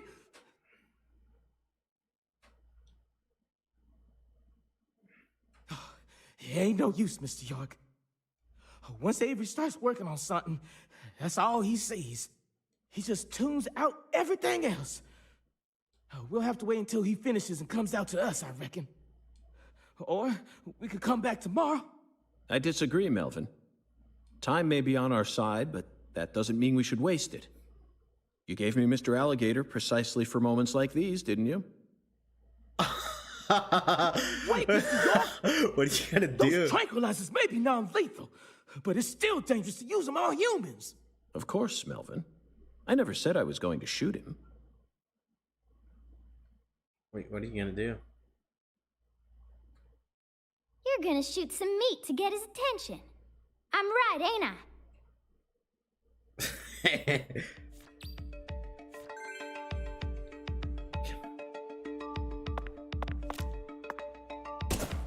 Didn't do anything.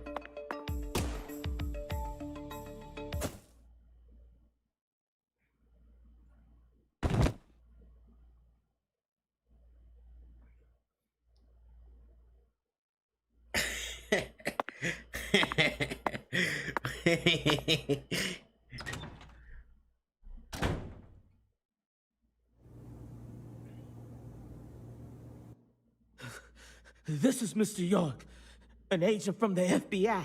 Yo, this guy's tall. Oh, that's him. That has to be the guy. Hi, Avery. I'm Special Agent Francis York Morgan. Please, call me York. York, you a smarty pants, Smarty pants? Avery Smith. Hello there. He's shyer than he looks. Come on, just settle down, Avery. Tell him what this here place is for. Lots of expensive food here. Yup. Mighty precious to the Clarksons, so I gotta guard it. I see. So you're this area's keeper? Oh, I help with the research, too. I do like research. I wonder what he researched about. Research? What are you talking about, Avery? This doesn't look like a lab to me. Oh, ain't no lab.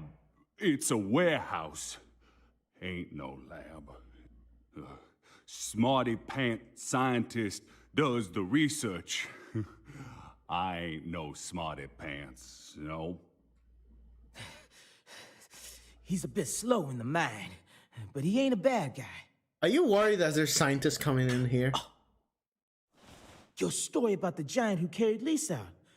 Don't tell me you think it's him. I mean, it's true that he's free to come and go as he pleases in this warehouse, but... No, as far as I can tell, he's just a bit over 6'5". The one who moved Lisa's body must be at least 10 feet tall. He's clearly too short. 6'5", too short. Too short, huh? Also, well, if you ever happen to find a man who makes him look small, I'd sure like to meet him.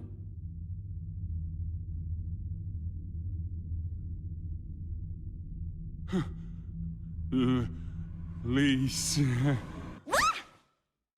cut it out! Lease? Why? Avery, that's not Lise. Not Lise? This is Melvin's daughter, and my precious assistant. Huh? Unfortunately, Elise is no longer with us. Lise! Lise! Are you okay? My fault! My fault!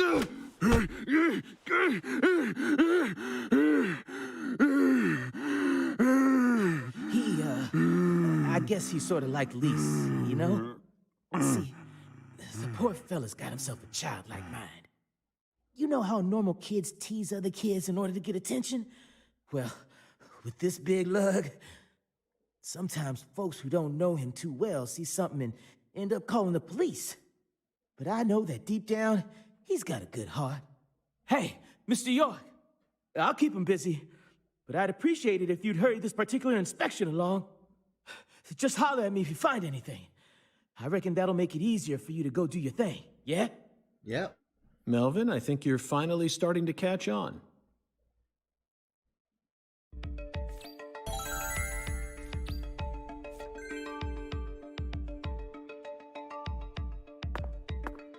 Okay, so flying serpent. Hung alligators. I suppose in a way they sort of look like flying serpents, but that's pushing it. Remember, we're in a dark basement here. They'll never reach the sky. Frozen oysters. Personally, I'd rather have a cocktail filled with fresh ones. We hunt for more materials than we can eat, and freeze them over long periods of time. The human race gives terror a whole new meaning. Isn't Jerk like a very, very well spoken person? I wish I could be like that. Cans of Holy Trinity paste. Onions, bell peppers, and celery. The absolute basics for any Cajun dish. This product combines them all into some sort of paste. People actually buy this garbage? Even the name sounds idiotic. Holy Trinity Zach, paste. I just made an eternal promise with myself. If I ever happen to come across any food prepared with this paste, I vow to never call it Cajun food. Yeah, it's not a person. You mean he's not a person? He's real to me. Dang it. There are torn off claws and legs scattered all over the ground. I doubt they'll fly anytime soon. I can't tell which ones are from crawfish and which parts are from shrimp. How about you, Zach? How about you, Zach? Me neither. Ooh, can we...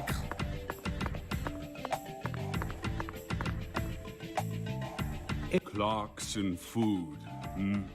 For their home. Melvin, is this the Clarksons' family crest? Dragonfly? Dragon. Serpent. Oh, the dragonfly? Yeah, dragon is also like a serpent. Yeah, that's the Clarksons' mark, all right. Ain't no big deal, though. You can find those all over town. Is that so? Well, yeah. They pretty much run all of this town's major industries. Yeah, I do believe they own just about everything there is to own. So their word is law. They got the whole darn town tattooed with their dragonflies. Can't even walk a few steps without seeing one. You know, yeah. They gotta be saying, like, you know, serpent. Because, you know, dragons have a serpent face. Zach, this dragonfly is our flying serpent. There the you go. flying serpent owns this town. They're related to Lise Clarkson, our victim. And Hungan's oracle pointed us toward their family crest. The Clarksons must be deeply intertwined with this case. Melvin, Patricia, I think I've had enough of this frozen world. Let's head back out to that merciless sun.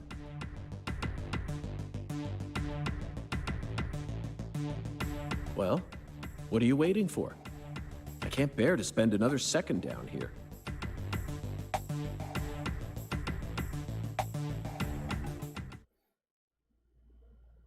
That was cool. Oh, you're playing Baba It's You. Baba It's You.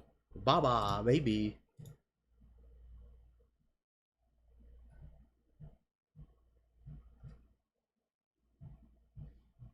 Ah, Baba.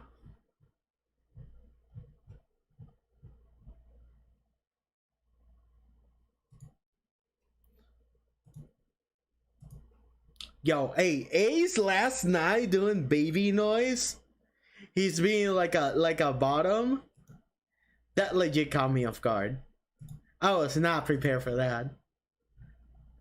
I think I died.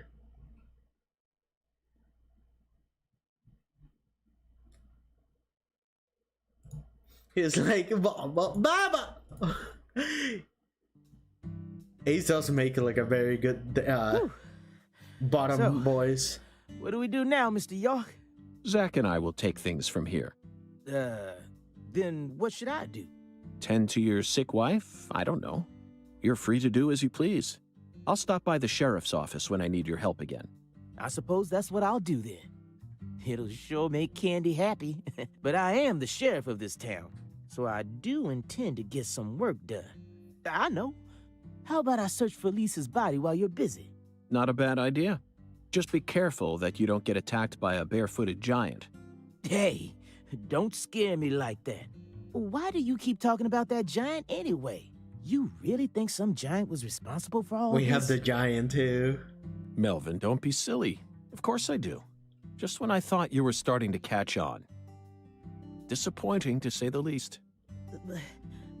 But how can you be so sure? I want to see some proof. Proof number one. The footprints that led up to where Lisa's body originally was were made with bare feet. Uh-huh. None of the prints looked similar to those of common insulated boots, and the arches of the feet were visible. The person who carried out Lisa's body must have had very large feet. I'd say they were at least 16 inches. That's huge. Proof number two. Mm-hmm. I found fingerprints on the cord of one of the hanging lights in the warehouse. The fingerprints weren't aimed up from below. They were coming directly from the side. Clearly, the giant moved the light because it was in his way. He pinched the cord with his fingers. Proof number three. There was nothing else found in the vicinity where Lisa's body was stored. This means the giant carried her out without dragging her across the floor. But there's only one set of footprints.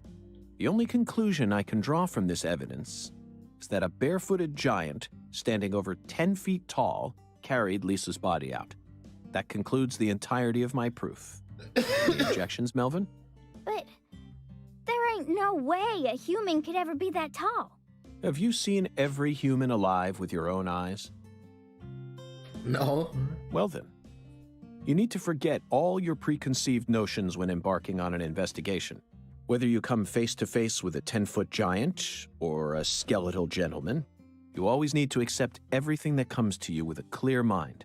Do that, and eventually the truth will reveal itself to you. I wish I could do that when I'm talking to my boss about stuff. I don't know, boss. It seems like someone came in here and kind of like hit the engine, you know, and kind of like put his hand through the oil cap and twist something inside the engine. I mean, boss, here. Have you ever seen have you seen every single human being? You don't know what can happen. Have you seen every single car in the world? Neither do I. Everything is possible. You're a smart kid. I'm sure you understand. Well, I'll be damned. I'm sorry I ever doubted you. A sharp eye and flawless observational skills. Uncovering the truth with a heady intuition. I won't ever question you again. Heck, I'll do whatever you say. That's it, Melvin. I'm glad you finally caught on. Okay, time to go, Patty. You know this town well, so I'd like you to accompany me from now on.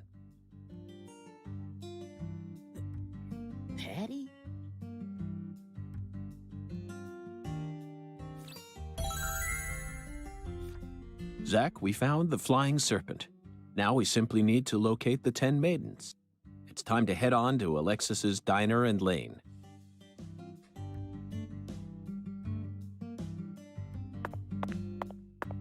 We do gotta wait to get the other lady to head back. But she's back on her home? I don't know. All I can think of is interesting. Okay, let's talk. See. Hey, let's shout something out loud. Like what? Chocolate sundae. Accelerate! Let's get out of here.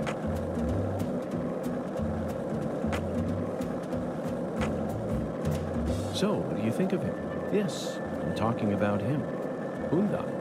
Is the skeletal gentleman friend or foe? Or does he merely exist outside the realms of evil? Still too early to tell. But it's clear that he'll be the key to uncovering this case's mystery. Can we sleep? My soul tells me. I forgot if we can do that. Let me head back to the hotel. By the way, Zach, Undan feels very familiar to me. You might even say he reminds me of someone. Yes, I think I see the connection now. A cheerful, wise, yet also mysterious African-American who appeared in a variety of different films. My mind must be overlapping him with the skeletal gentleman. Do you remember his name? Ah, yes, that's it. Scatman Crothers. In 1980, he played Dick Halloran in The Shining. And in 1983, he was in The Twilight Zone. He played the man who invited all the... Wait, I need the map. I'm lost.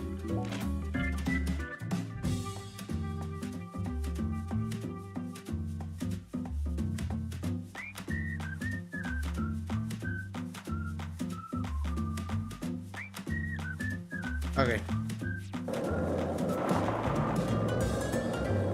Ow. I'm sorry. I didn't mean to hit your car. Let's run away. I never want to get in a situation where I had to deal with someone else. The streets in New Orleans were a mess. All busted up and undergoing maintenance. The city was built on a swamp, so the ground is soft. All it takes is some heavy rain to cave it all in. There were also a lot of places where large tree roots were pushing up parts of the asphalt and the sidewalk. Those bumps were dangerous even when we still had our cars. Holy moly, that skate sound is loud. Put it down for a little bit. And there's hardly any trash or graffiti. Yeah, I never want to run into a situation where I had to deal with like someone's insurance. That's right. That's why I try to as carefully as I can. Also, don't you find that Southern people are remarkably friendly, even to total strangers? Both here and in New Orleans, I've been amazed at how cordial everyone is. Is it just the way things are down here? I certainly don't see that sort of thing in New York or D.C. They never stop to chit-chat, especially when ordering food. They only say what's necessary, without any decoration. The customer only makes eye contact with the waiter about once every 3 times they interact. But that's just how it is. Isn't that right, Zach? The human relationship... Someone linked me to you, and not gonna lie, I was suspecting a shut-up voice based on the avatar. Lomao, but hey-oh. Oh, you want a shut-up voice? I mean, it's not that bad to do it. How you doing, mister? I'm playing Deadly Premonition. It's hard to keep up that voice all the time, you know? Hey, shut up, voice. That'll be kind of funny.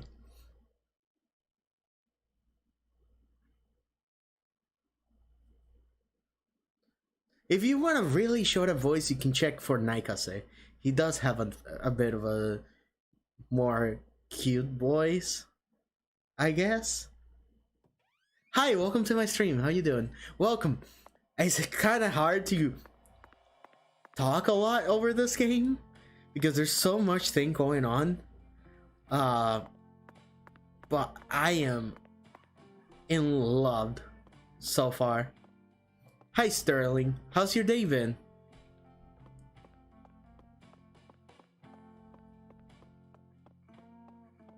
Let's see if we can sleep till night. Can we sleep? Yes. Size, made in France. It looks soft enough to alleviate all our exhaustion. Zach, even though the Bureau is paying for this, It's still tiring to have to live out of hotel rooms day after day. Nothing beats getting a good night's sleep in your own room. Yeah.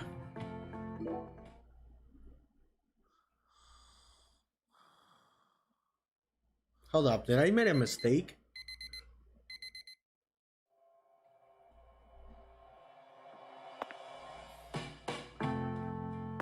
What time is it?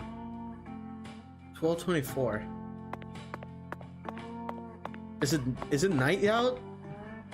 Good, but uneventful. You just thought I checked out yet another indie VTuber. Oh, it do be like that. There's a lot of small VTubers popping out left and right. I've been trying to do my best here on YouTube. Almost everybody else is on Twitch, for what I noticed. It's been uneventful. Yeah, I can feel you on that. But you should have watched yesterday's stream. That was kind of eventful. That was the first time I completely went degenerate. We are all degenerates. I don't know. But it's all good. At least I'm happy. I'm working on trying to have a 3D model soon. Did I show you everybody about my 3D model? I showed a couple of guys, but I haven't shown it on stream. Because I've been waiting for it to be finished. But oh my god, I am so... Okay, let me show you real quick. So my model that is being worked on is by Junii, and I am absolutely stoked to show it to everyone. It's still being worked on, but it's almost on the finishing touches.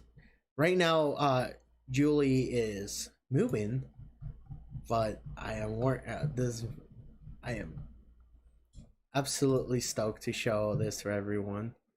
You know, this is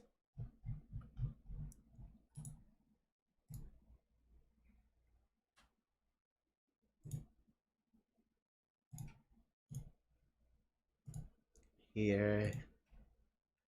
Boop. There it is.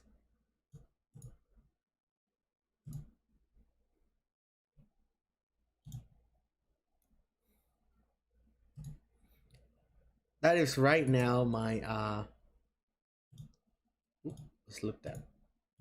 That right now is the current project. Here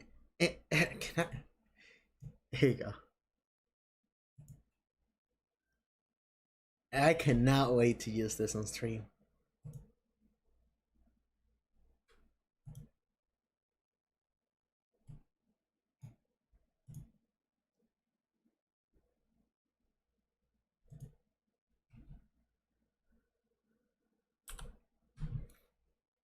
Not only that, I am gonna be using that on a special as well with someone. I won't show it because Vex hasn't shown hers yet, but I'm doing it with Vex.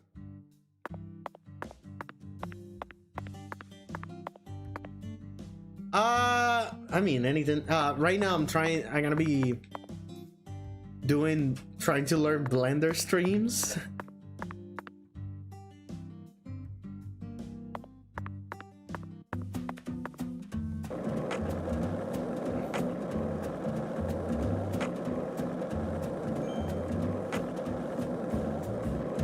One lollipop? 2 lollipops? 3 lollipops? Don't mind me, Zach. This is how I wake myself up.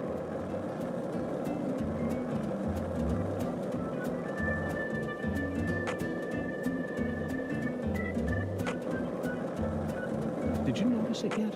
The streets in New Orleans were a mess, all busted up and undergoing maintenance. The city was built on a swamp, so the ground is soft. All it takes is some heavy rain to cave it all in. There were also a lot of places where large tree roots were pushing up parts of the asphalt and the sidewalk. Those bumps were dangerous even when we still had our car, remember? I wonder why he's gonna start changing the dialogue. The streets are all paved so cleanly that we can skate along them without a care in the world. And there's hardly any trash or graffiti to be found anywhere.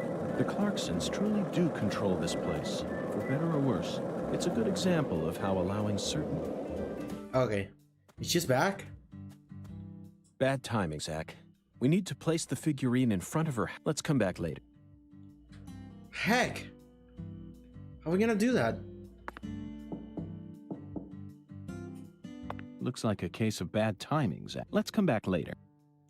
Wait, what time? Lost lamb? How do I know? Okay. Silencio de nada. Botei para gas. I don't know Portuguese. Why you keep speaking in Portuguese? I don't get it.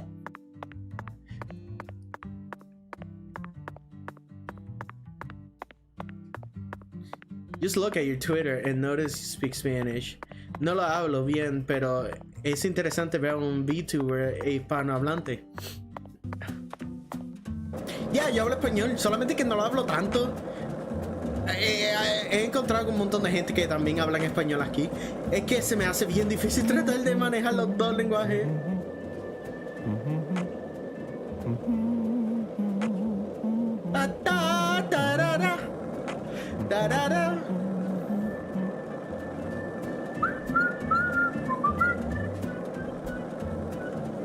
Let me lower this for a little bit.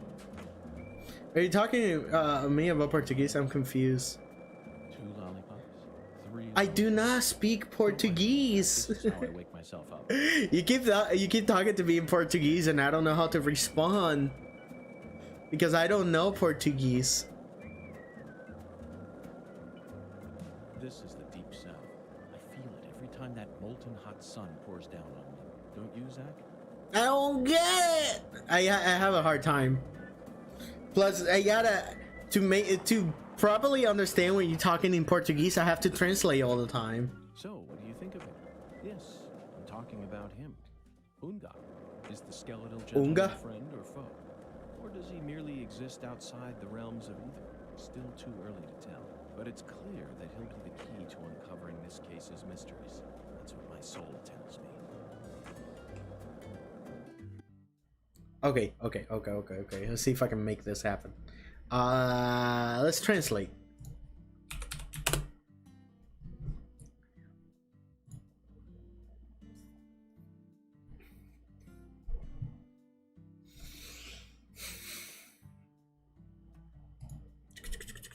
Portuguese.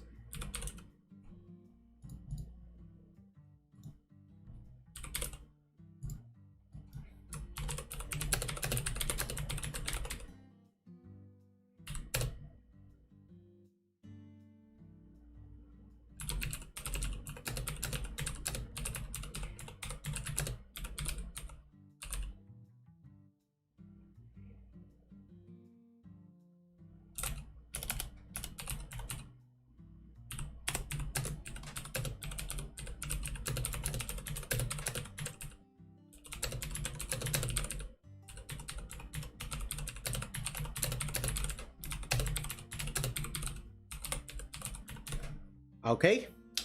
Canto eu sei espanhol. A veces consigo entender português. Meu problema é que não consigo conversar porque não falo português. Enquanto eu sei espanhol, às vezes consigo entender português. Meu problema é que não consigo conversar porque não falo português. There we go. I don't even know follow means that.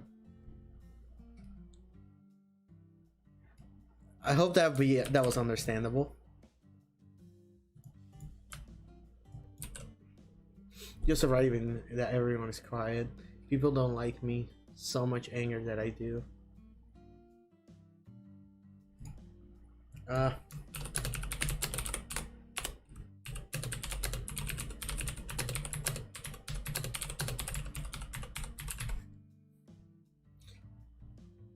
Eu gosto de você, mas às vezes é difícil de entender. Eu gosto de você, mas às vezes é difícil de entender. Bro.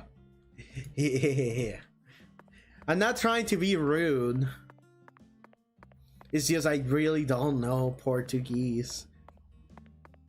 I really don't. I can make something out. But yeah, I can speak Spanish, you know. Woo! Okay. Where are we? This seems like Cuba.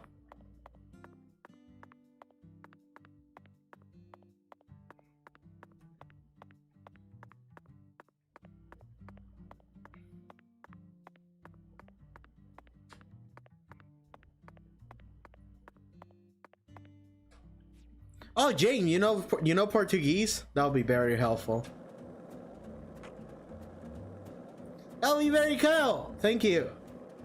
I just have a hard time to translate. You're a coffee person, right? Yeah, I am. Sugar, only milk. Yes, I'm completely with you. Wait, no sugar?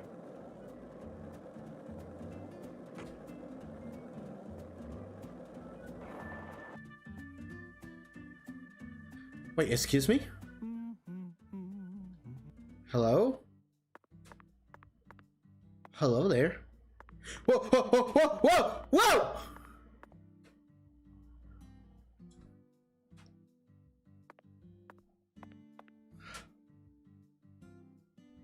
Hi.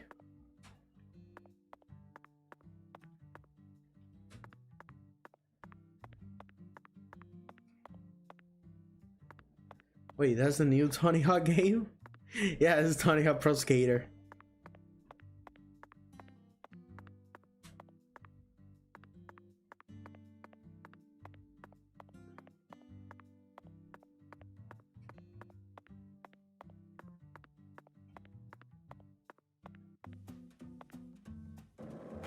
Okay, let's go back to the diner to see if there's the other. We need to know how to send the other person to their house. Sure is peaceful, Zach. Yes, I know. I know what you're about to say. But that's why we're here. To protect this peace. That's an interesting car over there.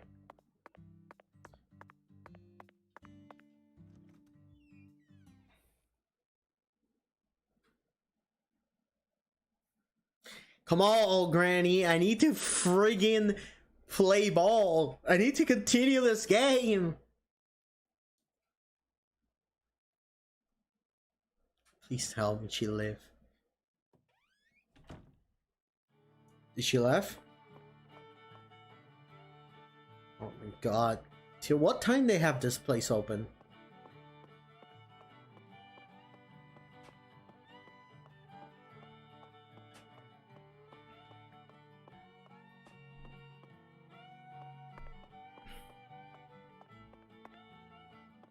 Let me ask if I. What time you have you?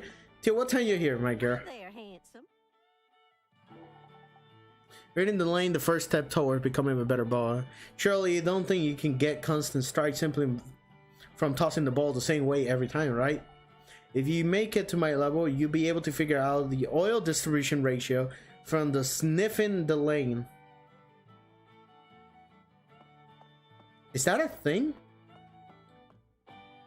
Wait, do people oil the lanes? I know they're slippery. I didn't know they oil them.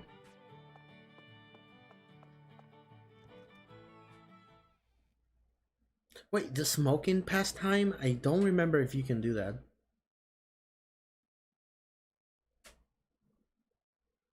The smoking pastime? Like Metal Gear? Whoa!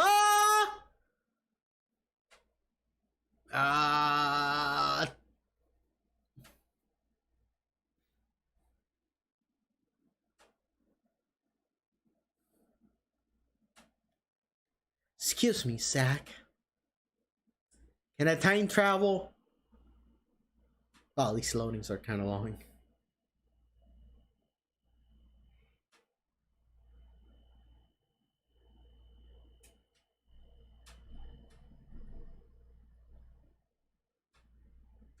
I miss the stock sound effects, I'm not gonna lie.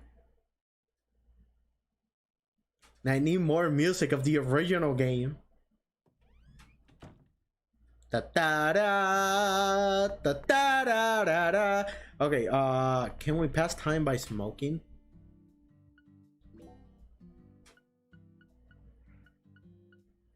Can we smoke?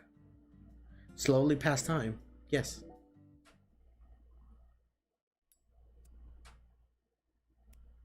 Oh, take a look at that.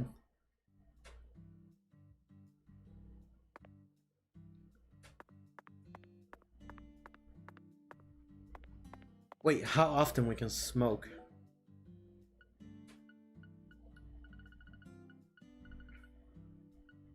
Oh, I need to buy more cigarettes.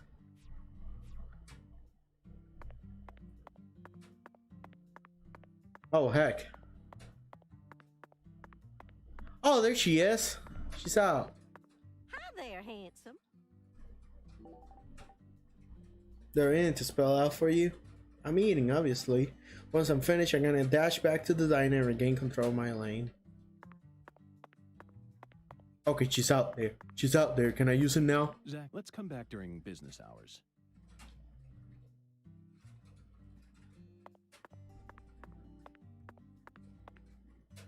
It's close. Okay. I do need to get... I need to buy more cigarettes. And then wait till night. Can I buy more cigarettes where I can buy more cigarettes?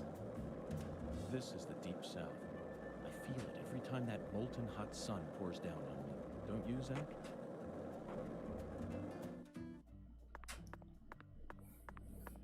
So is this game weirder than the first one? Oh yeah, it's getting there. It's getting there. A little harder to catch on to be honest, compared to the first game, but it still got that deadly premonition stuff going on. That's for sure. I somehow find this game that the frame rate of this game is even worse than the first game, which is awesome. I don't know how can they do that. I do like the UI though. They spent a lot of time in that one. Hold up, give me the map.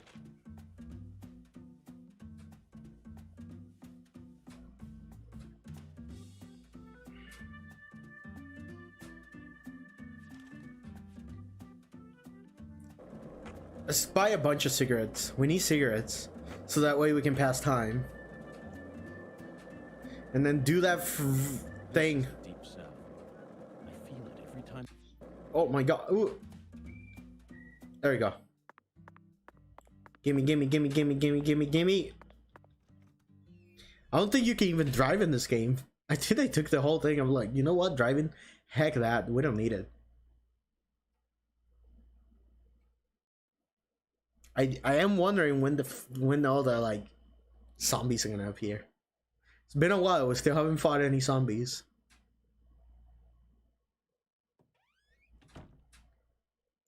We're almost 3 hours in and we haven't fought any zombies.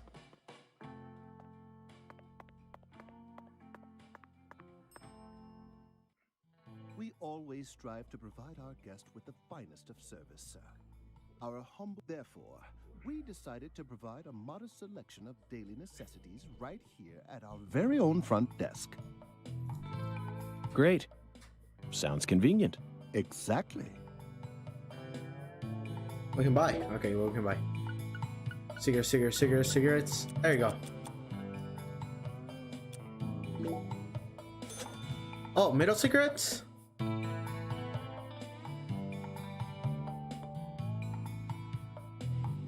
Oh! Interesting.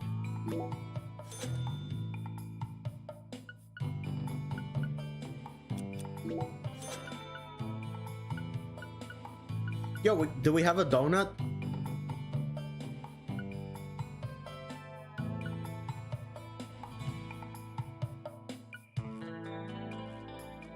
Well, you can get poison in this game?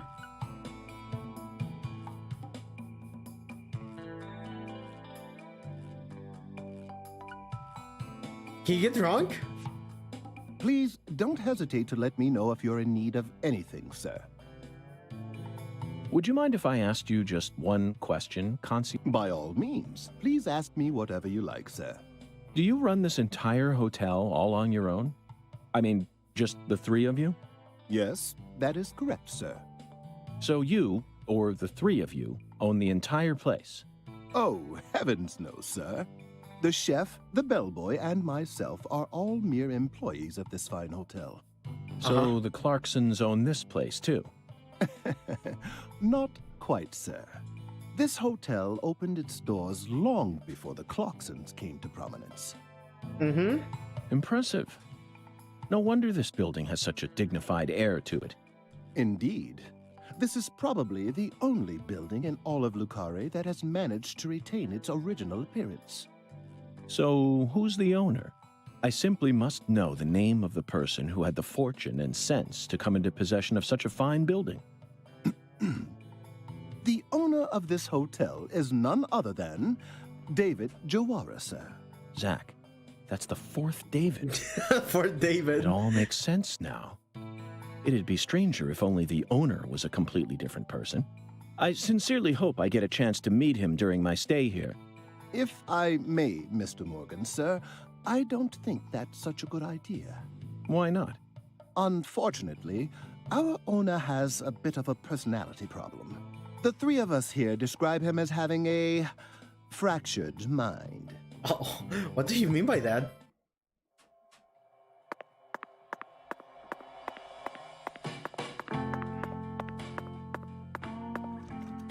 What does he mean by that? The heck? Okay, let's go. Let's go and then pass time in front of that lady's house. Put that voodoo doll. And then wait for the next day. To friggin' finally play bowling. And do a strike.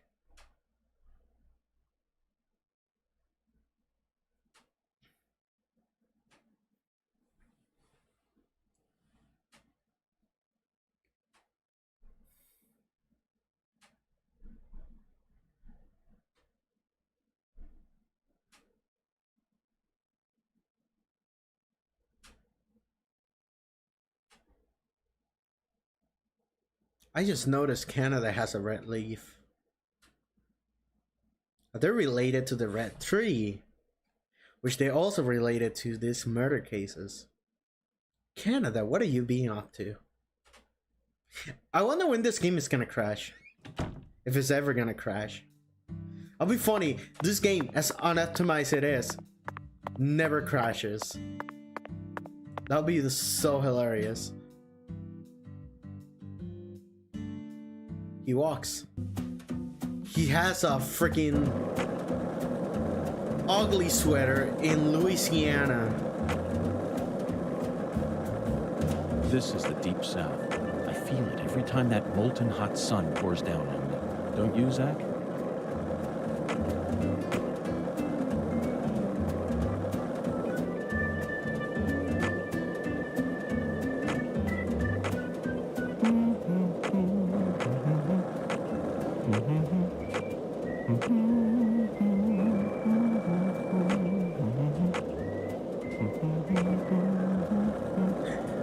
I love that they made this game have a cheaty frame rate and everything.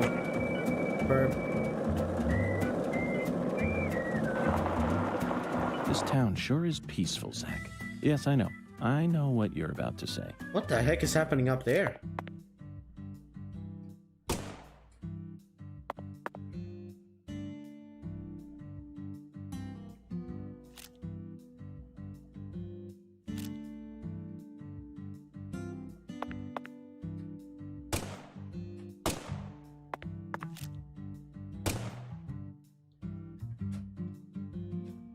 What? Yeah, good frame rate and good soundtrack. Everything that you need in Deadly Premonition. No, wait, Deadly Premonition, all you need is bad frame rate, good soundtrack, and good characters. No, nothing. Just felt like saying that.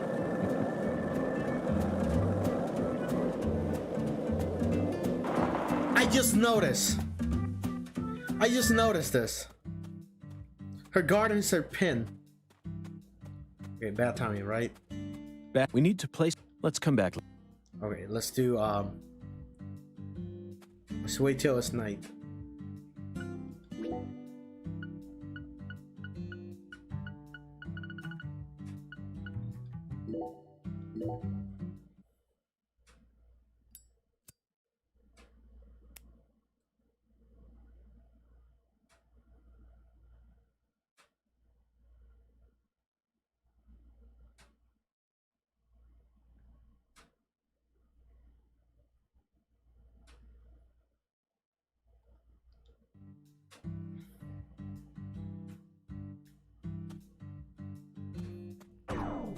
Bad timing, Zach. We need to place the figurine in front of her house when she's home.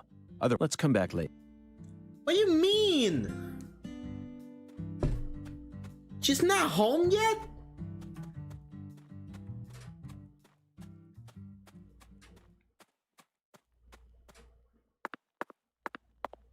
Wait a second, there's a mechanic in here?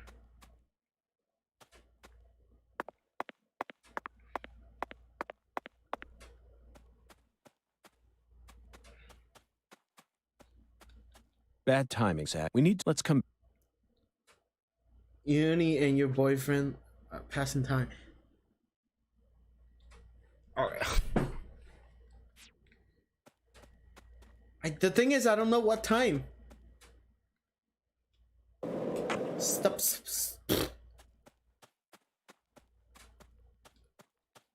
Bad time. Let's. Okay, let's see another one. Let's do 24. Let's be at 24, I guess.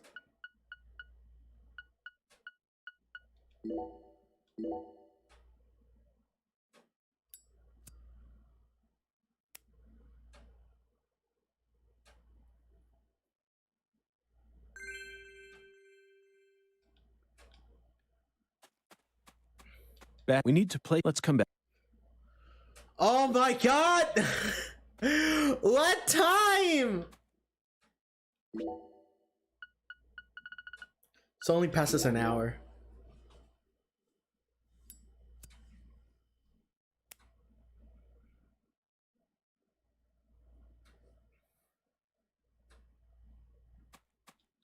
Let's come.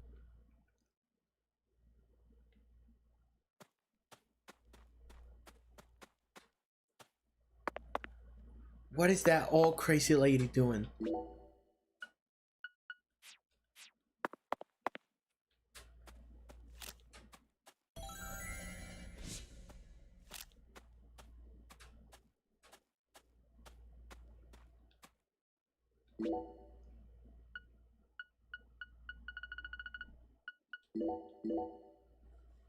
It's going to be a long night.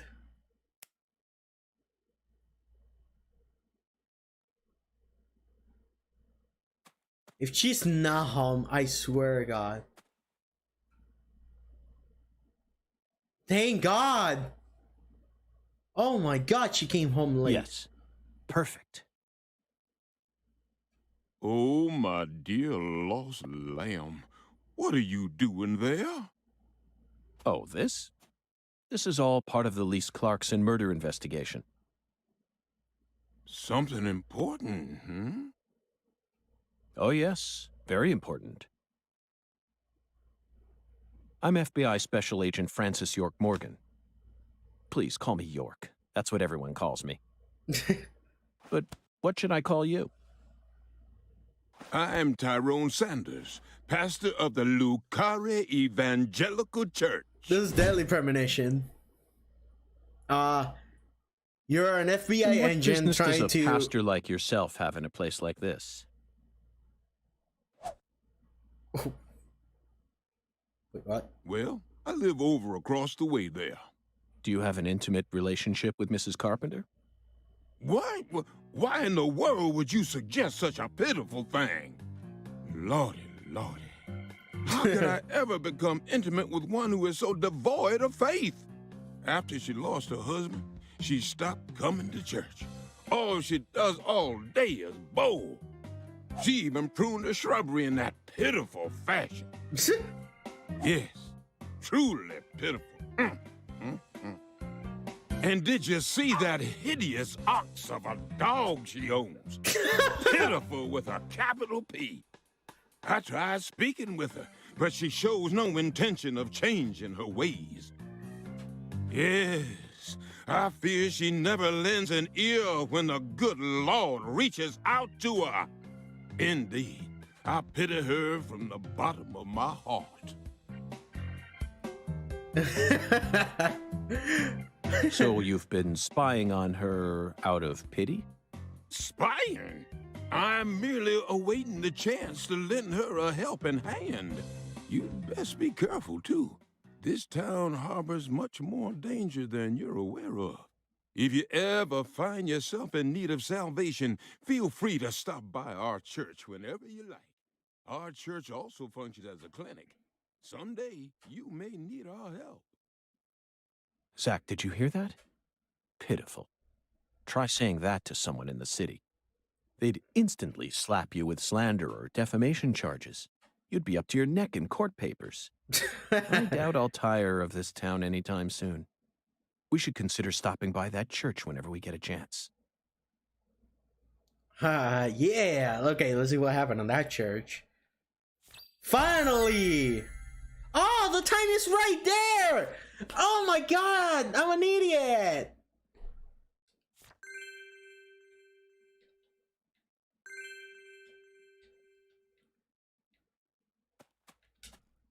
There's a time in here.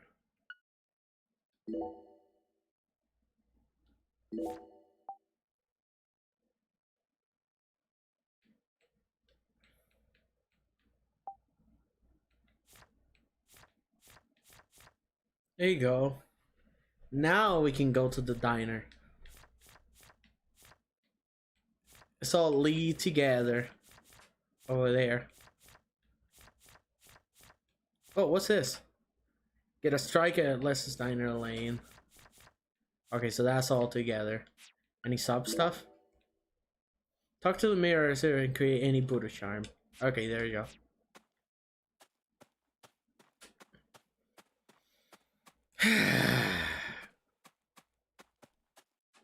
So it's over here. Let's check this out. Open up! It's the FBI! How pitiful. Are you lost, little lamb? I perform a church service every Sunday. How about coming down sometime and offering you prayers to the Lord? Okay. Let's get out of here.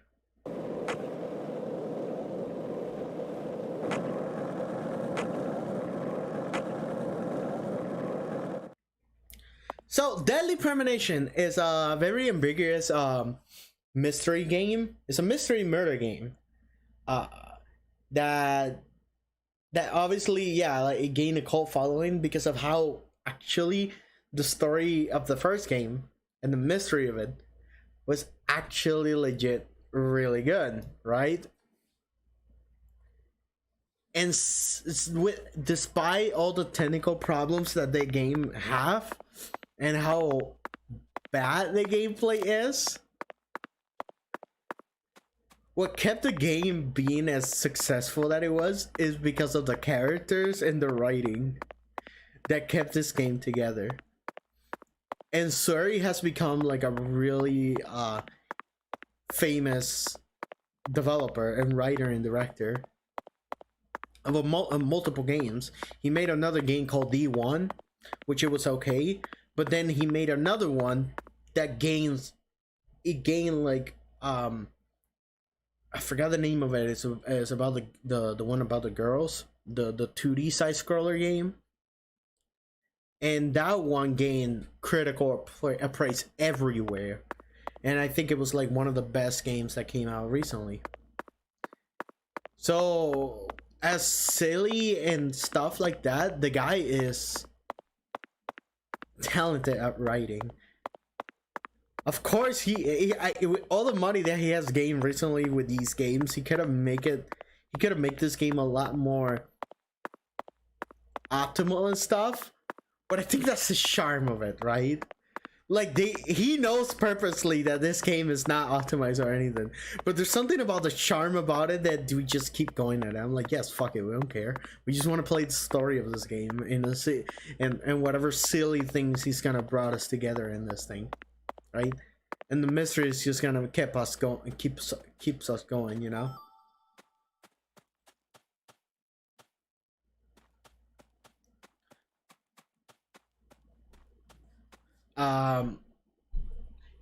But if I tell you what's this game, let me this is an easy way of like showing why this game just is so good. I mean, let me put this on the screen so you can see. Windows.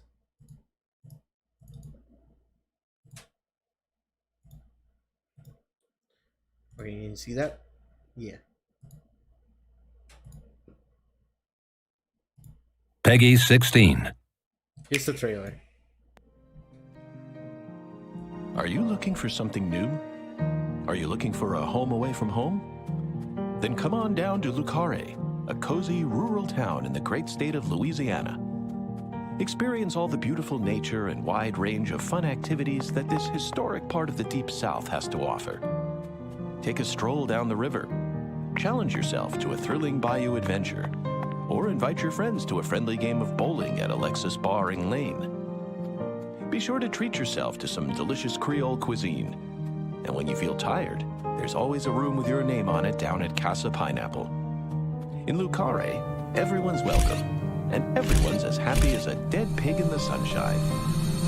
Explore the unique history and beauty that permeates this amazing town. A town like nowhere else. You're sure to feel right at home down in Lucare. And with a little southern luck, you might even experience something out of the ordinary. In fact, it might end up being so much fun that you find it hard to leave. Isn't that right, Zach?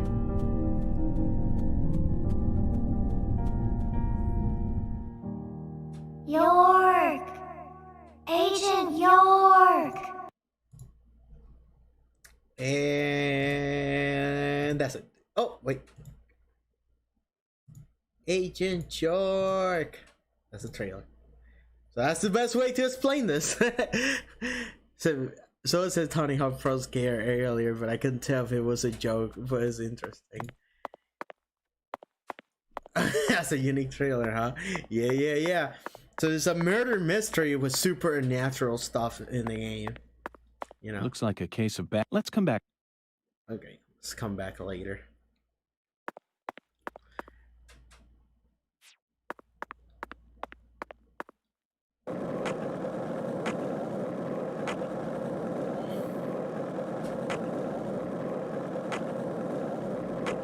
One lollipop, 2 lollipops, 3 lollipops.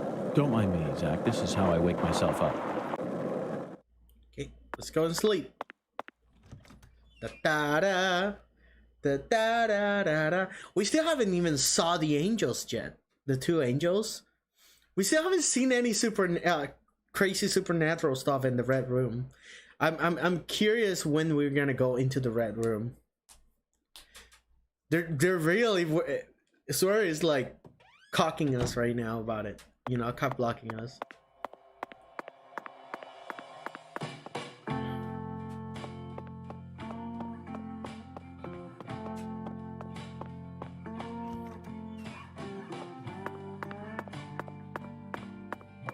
So far in the story, you know, we're here to find out the murder of Lisa Clarkson. She was killed with an axe and put in an altar. But she was stalked before by a man who's tall as an oak tree, who is 10 foot tall. We don't know where their body is. We got disappeared now. She's also the sister of Galena Clarkson, who is also the family of the Clarkson family, who owns a lot of stuff in the city, and they also own that warehouse and a lot of stuff in Le Car, right? Everett Mead is probably in love with Lisa Clarkson, who also consulted with Alexa Jawara before she died. Alexa Jawara is also sibling of the altar owner of this place, who also plays around with like 3 different characters around. So we tried to stop this regular carpenter because we're trying to find a riddle that requires the 10 Maiden. The 10 Maiden is somehow connected with a bowling. That's why we really want to play bowling. Who's also neighbor of Tyrone Sanders. We still don't know any connections of the murder case. He owns the church. But she, Miss Capita has some connection with the mirror, who has the Buddha stuff going on, you know. And we are constantly working with Patricia Wood, Melvin Woods. Now we know that Patricia Wood is not a biological daughter of Melvin Woods, but it seems like she met her super young, so we just consider her as her biological daughter at this point. We're kind of curious how old Candy Woods, because of the picture, it seems to be really old, so who knows what's going on here. And that's so far what we got together. Oh, and this is the initial evidence. This is the initial evidence that brought us here. First, the murder, the announcement of the murder of Lisa Clarkson, because we were in New Orleans, and the only evidence nearby, the only evidence that leads to this place, Saint Roche, which is the same paper that Patricia Wood had when she wanted us to sign the contract, and that's how we got so far.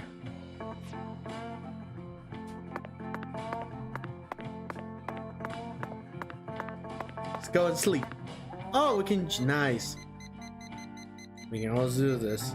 Which we didn't need. Okay.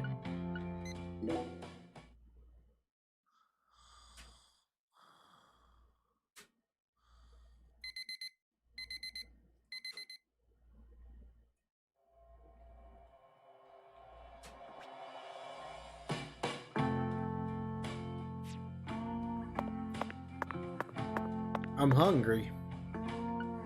What food I got?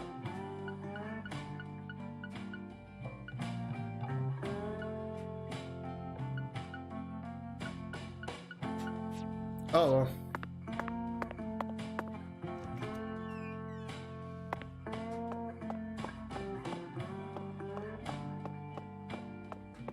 We need to eat food.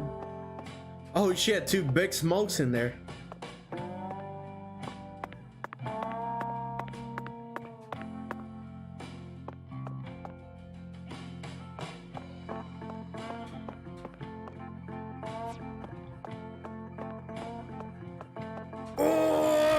Came to the wrong house, fool.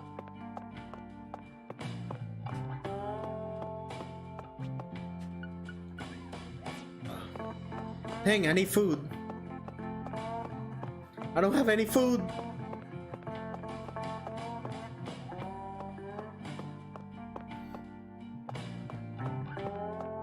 Oh, dang, I'm dying.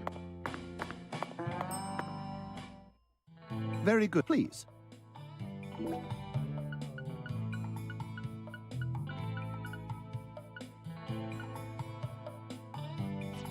Serving you is my greatest pleasure, sir. Please do.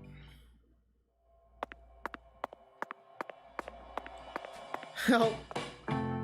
I'm dying. Where's the restaurant?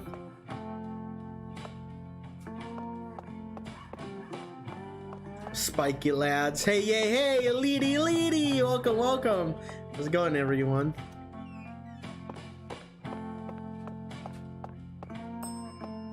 There we go. The real deal, which ain't too easy to find in a backwoods town like this. Did I hear wrong then? Set me straight, would you, Chef? I thought that Cajun food was the norm in Acadiana. Why would you go out of your way to serve Creole food here? When I was a youngin', I trained myself at a famous restaurant. Yesterday's stream was completely wild. Holy moly.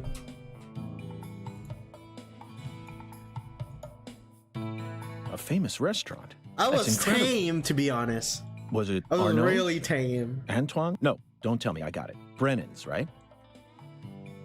None of those, actually. But that place taught me how to really cook. Go on and try something, you'll see. Very intriguing. Coomers. Max! Where you been? There you are, Max! I see you with my eyes open.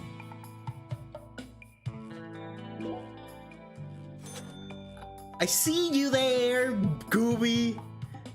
Hi. Nice. Creepy smile. That food was unbelievable. I see you weren't lying about undergoing training at that famous restaurant. Now you just trying to embarrass me, mister. I still appreciate it, though. Bruh. And you must have undergone some rigorous training in order to gain such refined technique. You put so much care into preparing everything just right. And your manipulation of that low-temp flame in order to bring out such a pleasant fragrance, simply perfect. This is true Creole food. You have to tell me now, which famous restaurant did you train yourself at? She awakened. Come on, chef, we need to know. Zach and I are begging you.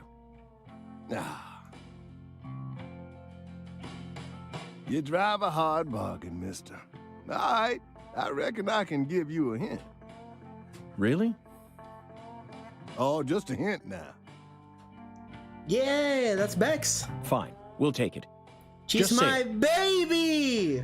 It's the the PP restaurant that serves the most rises. famous fried chicken in all of Louisiana. Crispy, crunchy. You know what I'm talking about? Bonafide fried chicken. Bonafide fried chicken. Let's go. No, you can't mean... Oh, yeah. I'll bet they worked you pretty hard. Mm-hmm, you betcha. So that's how you acquire the mental fortitude necessary to cook such amazing food. Oh, my time there taught me just how tough city life really is. Amazing. Zach, did you hear all that? That's an incredible story, David.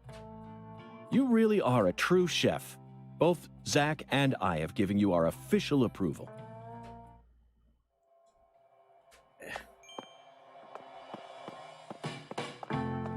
I love George so much. He's such an endearing person. Oh, let's use this. Can we shower?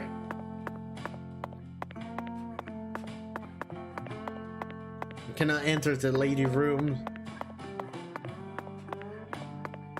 I'm still hungry.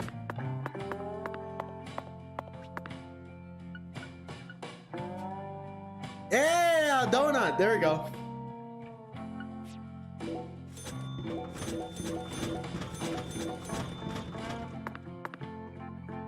Donut.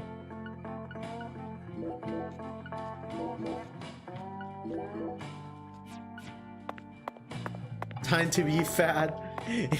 Bex wants me to eat and wants me to become fatter and fatter. I'm like, Bex, is that a fetish?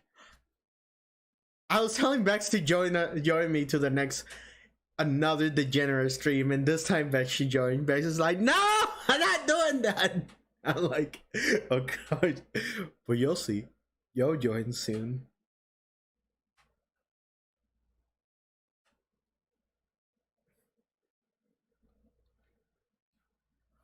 Bex want me to eat. She told me she's gonna bore me. I'm like, please. I'm gonna bore. I'm getting bored. I'm in danger. Stop exposing me, oh lord, stop.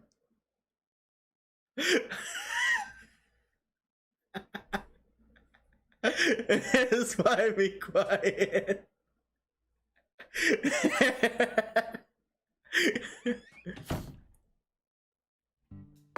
Christ.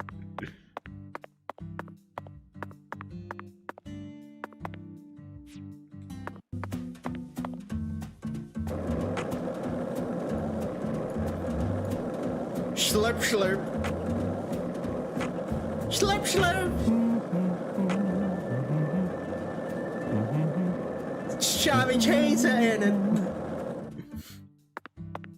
You know, it's like, it's what,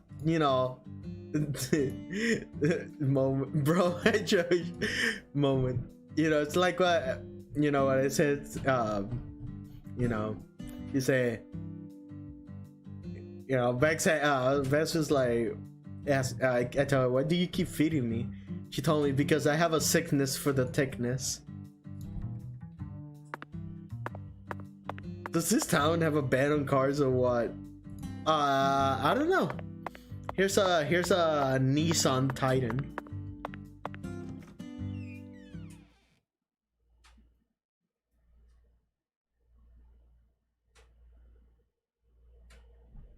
Why you need cars if you have a skateboard?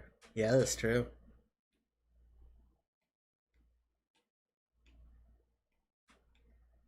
Somebody stole this man Prius.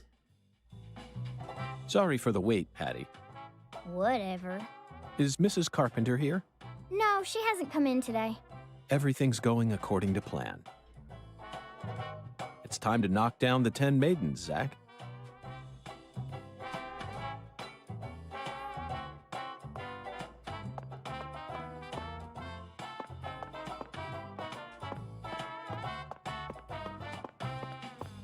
Hello there. Oh my lord, y'all are back? Yeah. Listen up, y'all ain't gonna believe this. What's wrong? Mrs. Carpenter hasn't come in. For the first time in 10 years. Whoa. What could it be? I just hoping nothing bad happened to her. She's fine. You have my guarantee. Oh my lord. I reckon if an FBI agent like you is convinced, then I should be too. What did I... What did I tell you, Patty? Value is a relative thing. We needed to find that figurine, no matter the cost.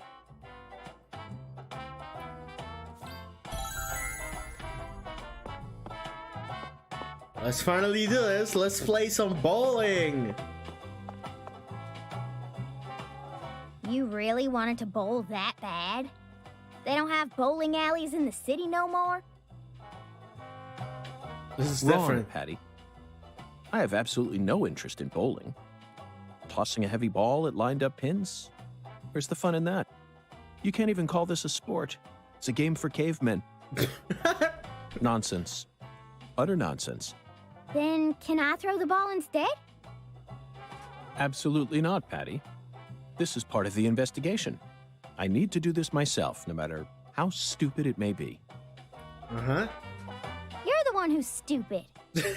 Sure looks like you're having fun to me. How can they insult bowling like that? This is Sack. This is Jork doing this. Get a strike. 7 pound? Whoa, there's different 16.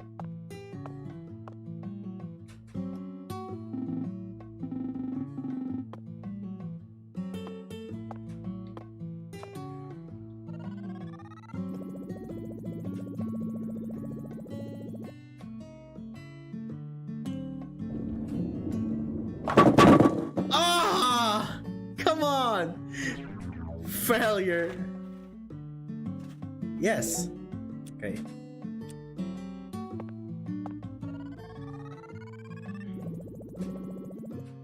Uh-oh. Ah! That was too hard. Failure. Okay, okay. I'm throwing it too hard with a heavy ball. Let's do a 10 pound. Change the adjustment.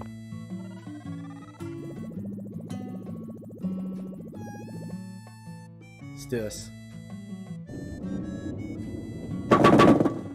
Ah, come on! Give me that strike!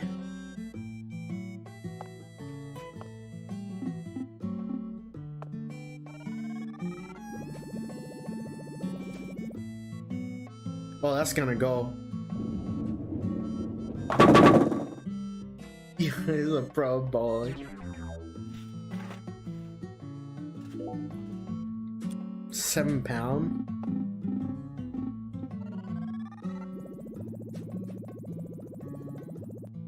Oh, that's not good. Dang it! Okay.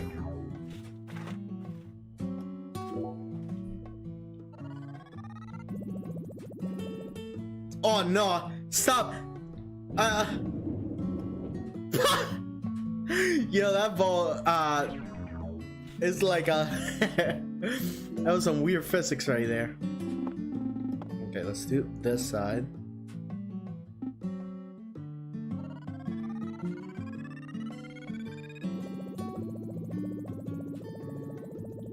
Oh my god!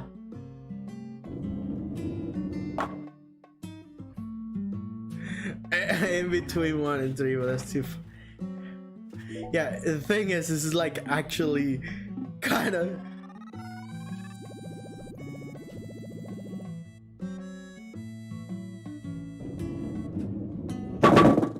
Frick!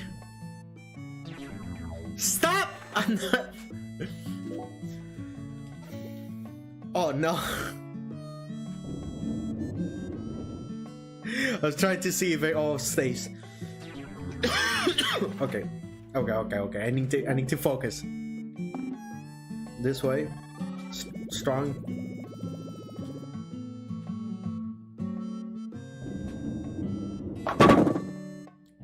Heck!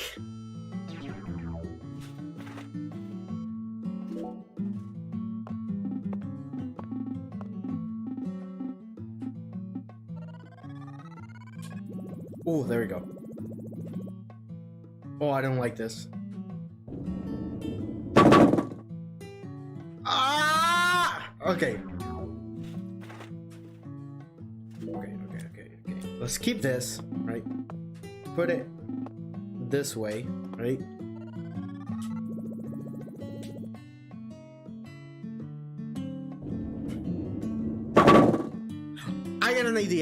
I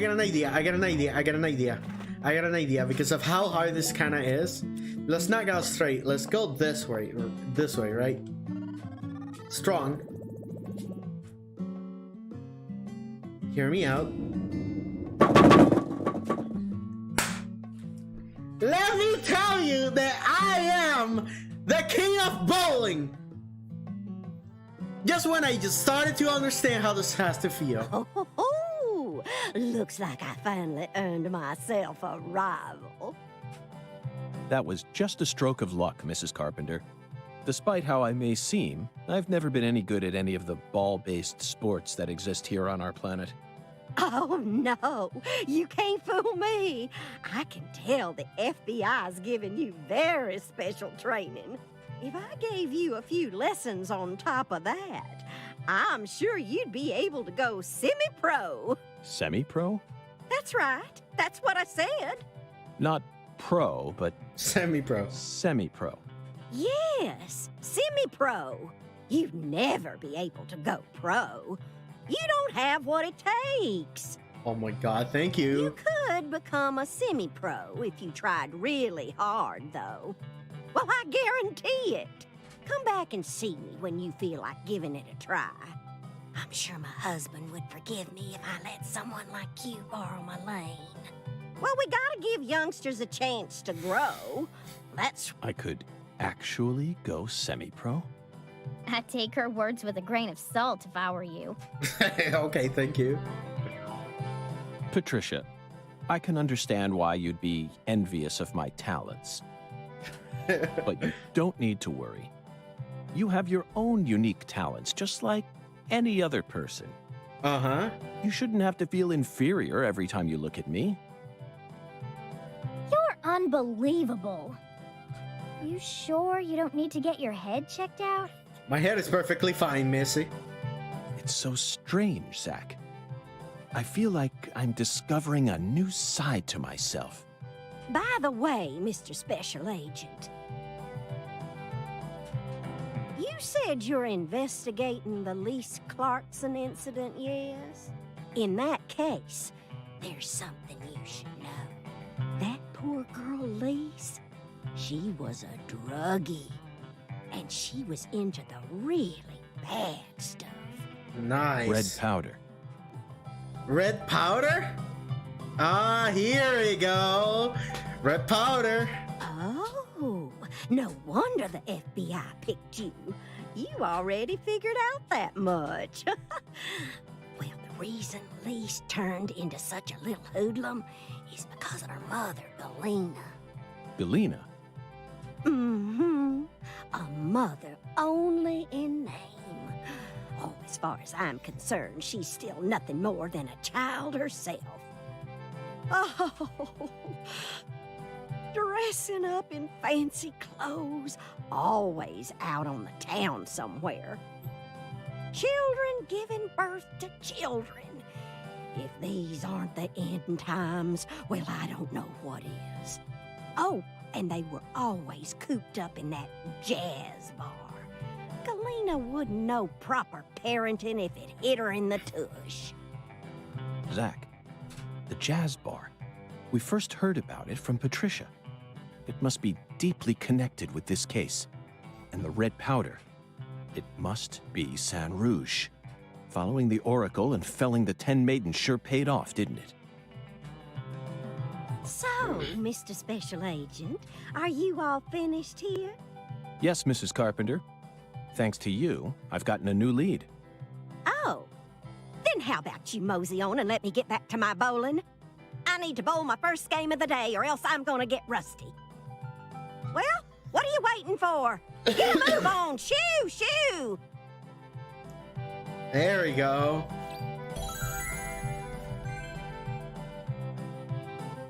Bowling has been unlocked. All people. Whoa, here we go. Hugin. Hugin appears. What do you want to tell me, Hugin? All people talking about teenage pregnancy is hilarious. Didn't a lot of all people also had like a lot of babies when they were young? I mean, if we're really talking about back in real y'all age, you know, there's countless of story of like all people, you know, I had my first baby when I was 16, and then I had my second one when I was 18, you know. So many stories of that. So teen pregnancy is not really a new thing. What happened? Oh, there we go. When the sun awakens, catch the tip of the baby bear's tail at the Force altar. At the entrance to the other world will reveal itself to you. Zach, it's another oracle. It appears that we're being guided by a mysterious power. A mysterious power. Yeah, you know it. This oracle is a simple one. The false altar. You already know what this is, right? The place where Lise Clarkson's body was first discovered. She was found under a bridge at some sort of altar as if she was being worshipped. That's what Chef David said, right?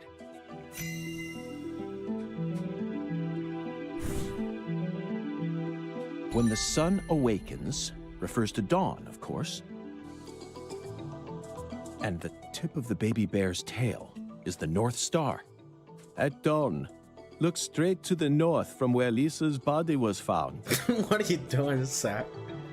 On the surface, this oracle may seem tricky and convoluted, but it's still mere child's play. Pathetic.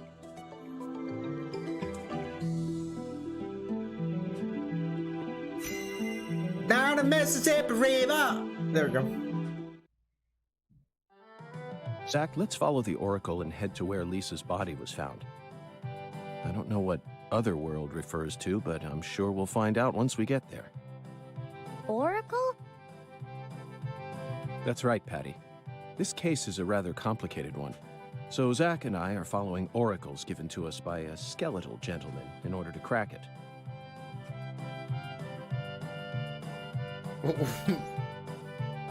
It gotta be between 6 to 8.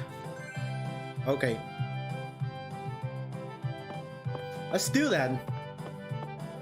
I want to do that first.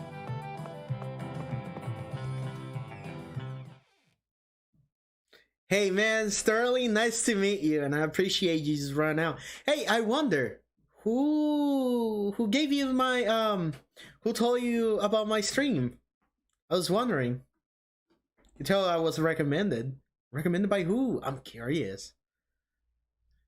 I wanna smooch that person. Smooch, smooch.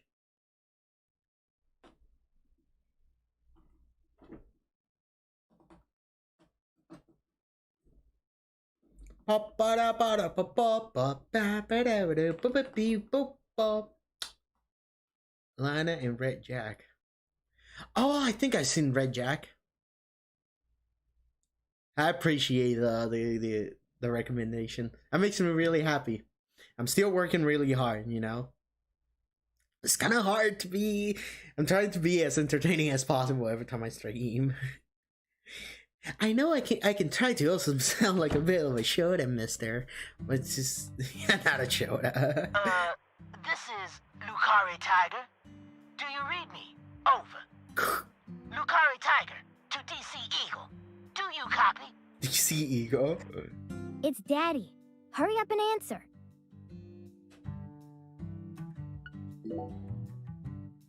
This is DC Eagle. I read you loud and clear. Over.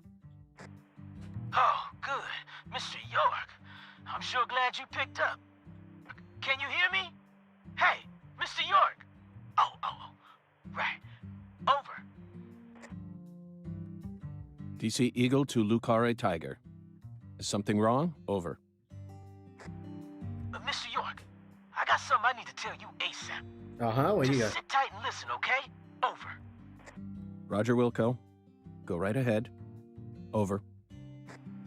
I just happened to overhear some of the Clarksons talking on another channel. Apparently, Lisa's mother's been missing since early this morning.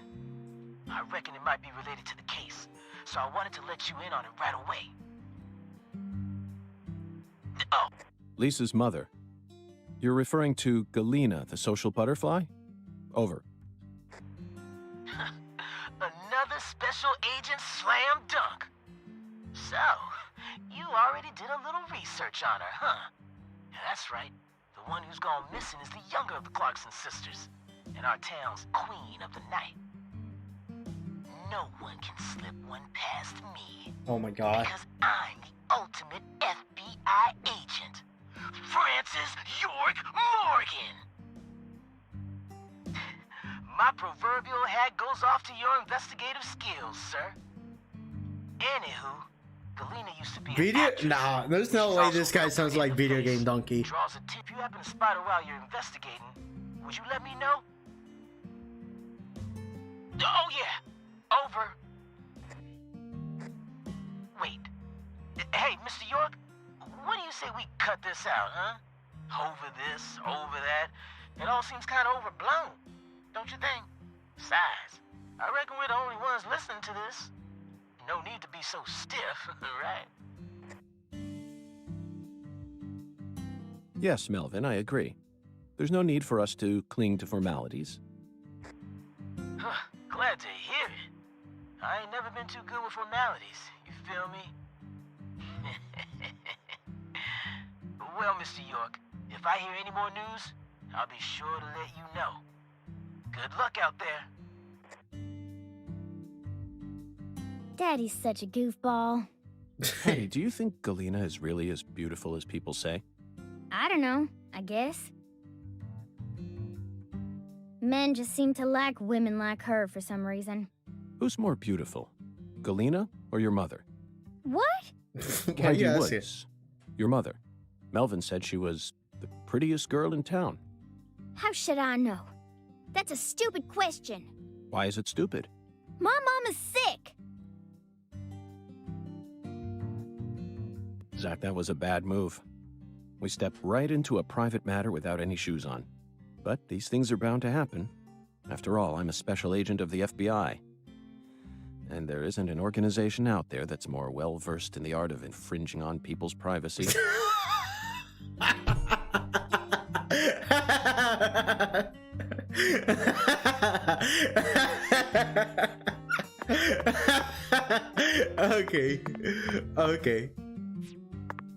Okay.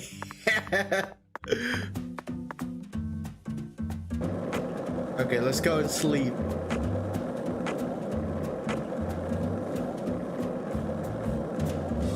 So, what do you think of him? Yes, I'm talking about him. Boondock. Is the skeletal gentleman friend or foe? Or does he merely exist?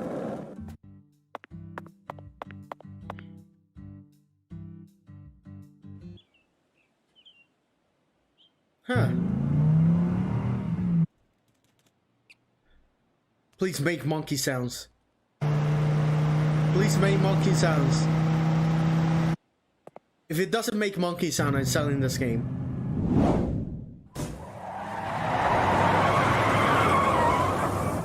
What the frick? Hello? Hey, you! You're FBI, right? And who might you be? I'm Raven, but around here they call me the Speed Witch. Oh, Raven! What are you doing in this game, Raven? You're here investigating the lease case, yeah? And instead of a car, you're using a skateboard? For real? You've already become the talk of the town, you know? Anyway, I was just wondering if you needed any help. What's your name? I'm FBI Special Agent Francis York Morgan. Please, call me York. Okay, Yorkie it is. Yorkie? I'm actually testing out a new kind of business right now. Uber? And I was hoping you'd be down to try it out, Yorkie. What kind of business are we talking about here? I drive my customers to wherever they want to go, and once we get there, they pay me. Now that I think about it, I reckon it ain't much different from a taxi. Seems a bit strange to call it a new type of business, then. Only 'cause you haven't heard the details yet. Here, let me explain. I got a feeling that in the future, cell phones are gonna get more advanced. And people are gonna be able to just order taxis from their phones whenever they need to get somewhere. So I'm thinking, hey, why don't I just start a company that instantly sends out drivers to take folks from point A to point B? How? I want to make it so that anyone out there can just register on my site as a driver. I'm talking normal people, not pros. Then once we get a request, we'll just send out the driver who's closest to the customer. It'll be a hell of a lot more convenient than public transportation and faster than any normal taxi company. I'm positive it'll be a big hit. And I'm gonna call it Wyvern. Wyvern? The logo will be a Y and a V. Cool, yeah? Is that legal? Beats me. But if I hire them all as independent contractors, I reckon it'll work out. See, that means each driver and customer will be bound by their own private agreements. My company will just provide them with a platform to hook up. Squeaky clean, right? Now, here comes the fun part. I want to help you get around while you're in our town, Yorkie. For a fee, of course. Keep an eye out for my balloons. Whenever you see one in town, give me a whistle and I'll be there. Why not invite me to use your site, then? Why are you out here driving around? I'm still experimenting with this business model. My site isn't open yet, and I'm still trying to figure out what sort of fees will work best. So I decided to go find myself a customer to get a feel for how things will really go. Well, want to ride? Zach, that was quite the spiel, wasn't it? This seems like little more than a scheme to make some pocket change from carpooling. And what's new about that? Although it will be a bit hard for us to keep investigating here for days with nothing but a skateboard. What do you think? Should we accept her offer? Sure. Okay, let's see what's going on with this. That's what I'm talking about. Come on, get in, get in.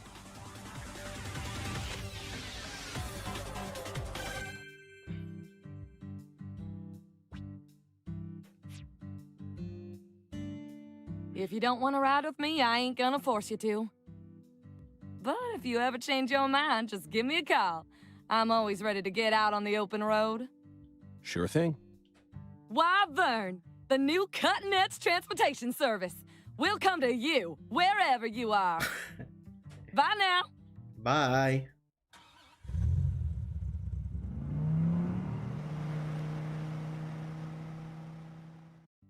Honda Civic sounds fine, you know? A Honda Civic with a straight pipe.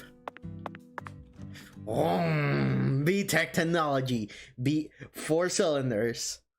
Easy to access and work on. Supercharge as well.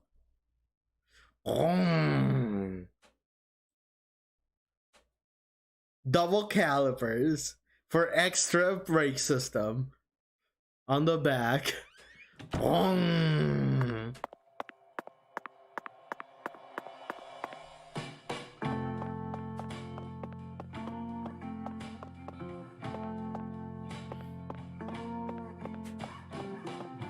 Okay.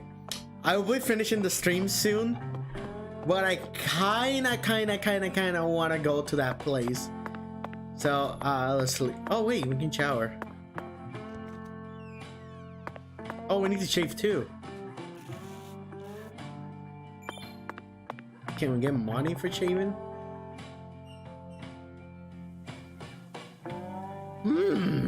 Honda Civic 2007. Must I use? War crime. Commit. Walker commit. War crime. I should commit.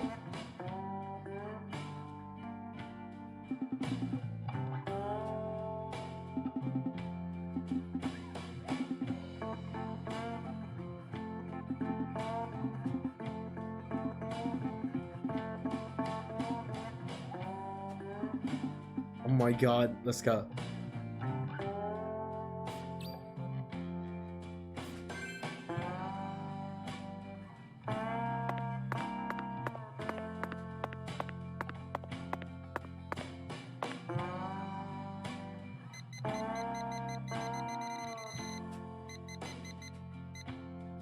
Hours sleep. Let's go. That doesn't sound healthy, but who cares?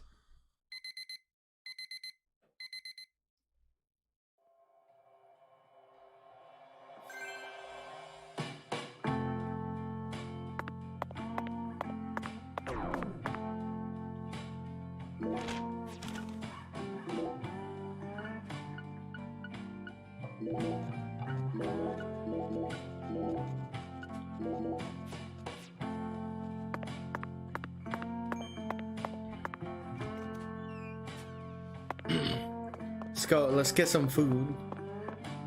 Let's buy some donuts.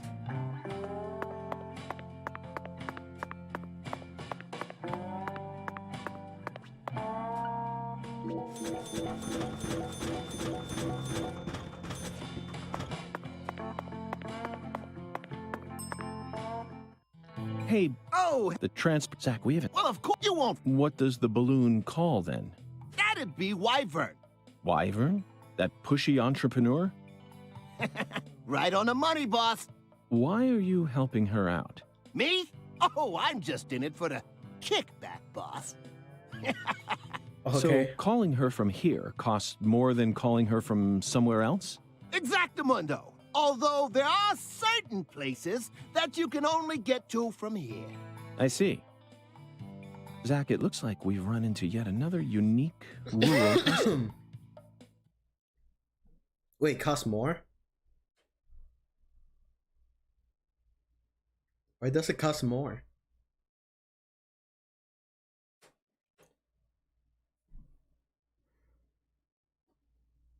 Oh.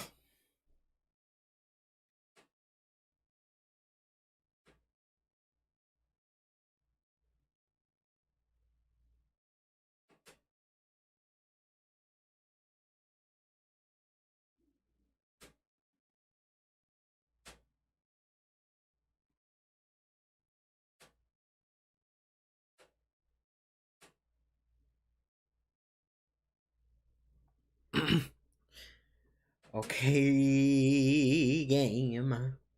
Give me the power.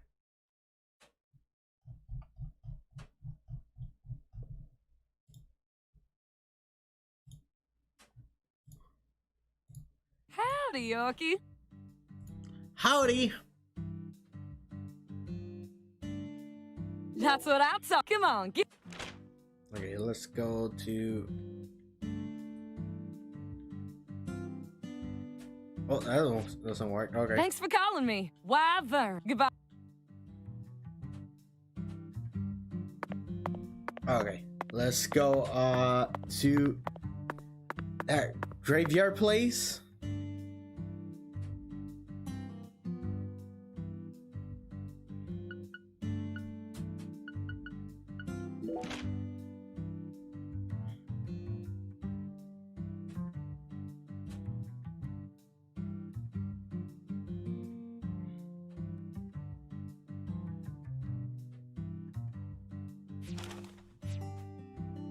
Okay, let's go.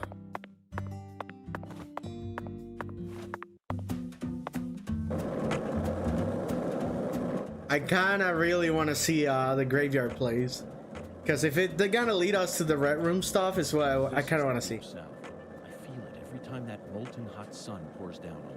Don't you, Zach? Oh, I can pause here. Oh, look. Okay, it's all here.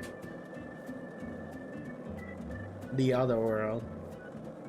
Yes! Let's do it.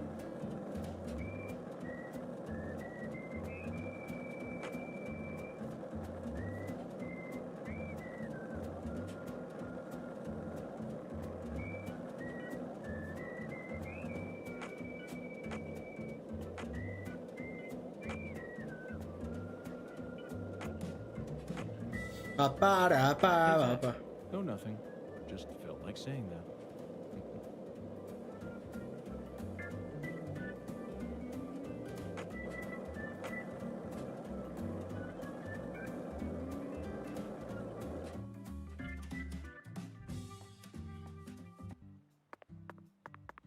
We're here.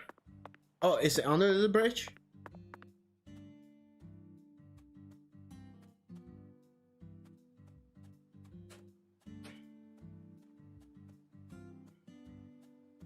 There it is.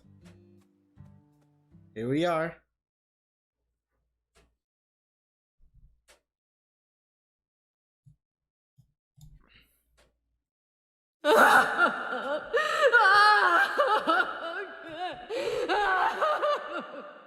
This is how it has to be.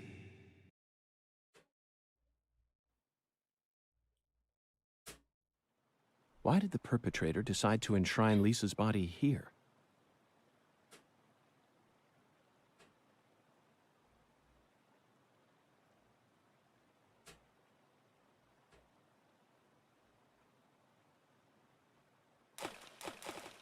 This dude. Remember this, Zach? Stone skipping. We did it all the time when we were kids. For some reason, I could never beat you. But I feel like I've got what it takes to win now. What do you say? Shall we take a trip down memory lane?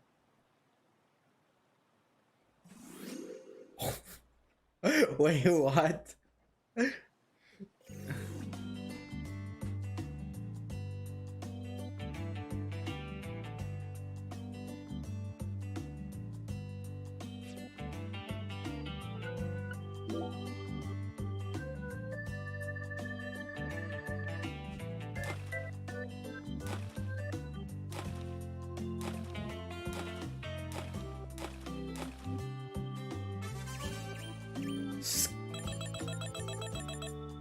Nice.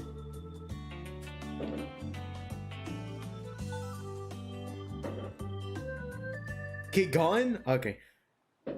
Not bad, Zach. That was just as fun as when we were kids. Hey, what's that? No wonder the word Mississippi means father of waters. It has the power to carry boats down the tiniest of tributaries.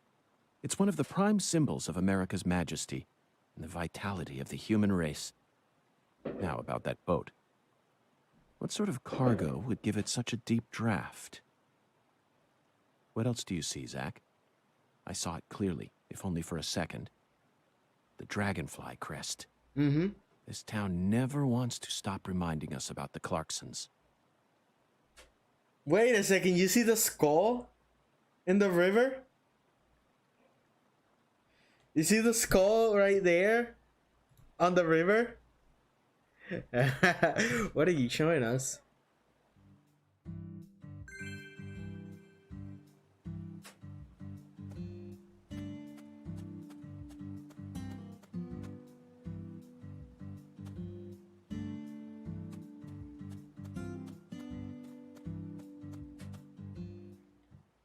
Hey, Zach. Do you remember the oracle? When the sun awakens, catch the tip of the baby bear's tail at the false altar, and the entrance to the other world will reveal itself to you. In other words, we need to go to where Lise was found and look north at dawn. I wonder what we'll see.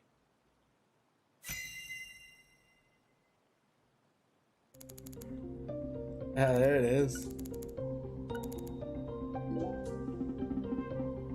Vine like plants dangling from the bridge beam. Probably Spanish moss. Started cleanly hunting the moss in here on purpose.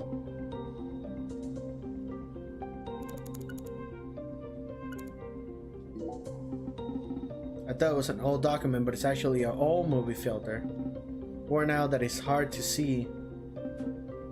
E.T.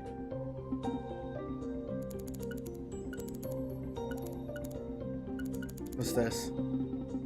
Looks like someone used these stones to create a mini Stonehenge. Stonehenge next to an altar. Their love for clean symbolism is truly horrifying. But this is England, nor is it is a historically significant location, which means this symbol has nothing to do with Lisa in case. Fortunately, it has nothing but a childish prank. Let's take our search there as well. Yeah, I see the skull. It's a skull, Zach. As clear as day. That's the spot. The barrier between our world and the other world. One might call it a singularity.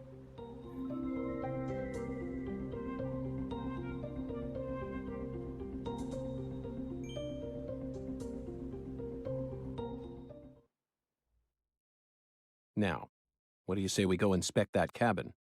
Why did you leave me behind? You're not supposed to investigate without me. Oh, I'm sorry, Patty. You just missed a special moment. What moment? The sugarcane plantation? So what? You can't see it? All I see is the Clarkson's plantation and that gross silo. Yeah? There you have it, Zach. Patty, Zach and I will take it from here. In the meantime, you need to head home and wait for us. Wait at home? Alone? Yes, but only for a while. Once I make some progress, I'll contact you again. Hey, hold on. Also, would you mind telling Melvin that I'm heading to the sugarcane plantation? I'm sure we'll need his help later. Whoa, Agent York! Wait! You're really gonna leave a little girl like me here all alone? Act like an adult for once in your life. I promised to protect you from all the evil in our world. You promised! Protect me! You'll be fine. You made it this far alone, didn't you?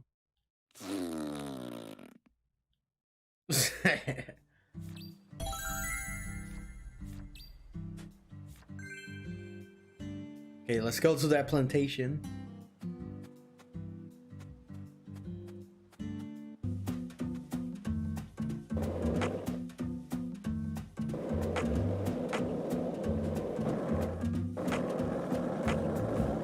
See what's over sure there. is peaceful, Zach. Yes, I know. I know what you're about to say. But that's why we're here. To protect this peace. Isn't that right, Zach? What is this game? This is Deadly Premonition. Oh, look.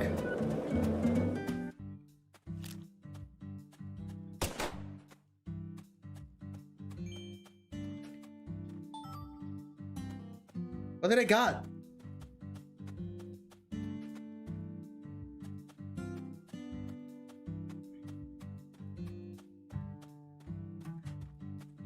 Skating, I'm interested. Yeah, this is Skate 4. It's collection sugar cane plantation. Oh god.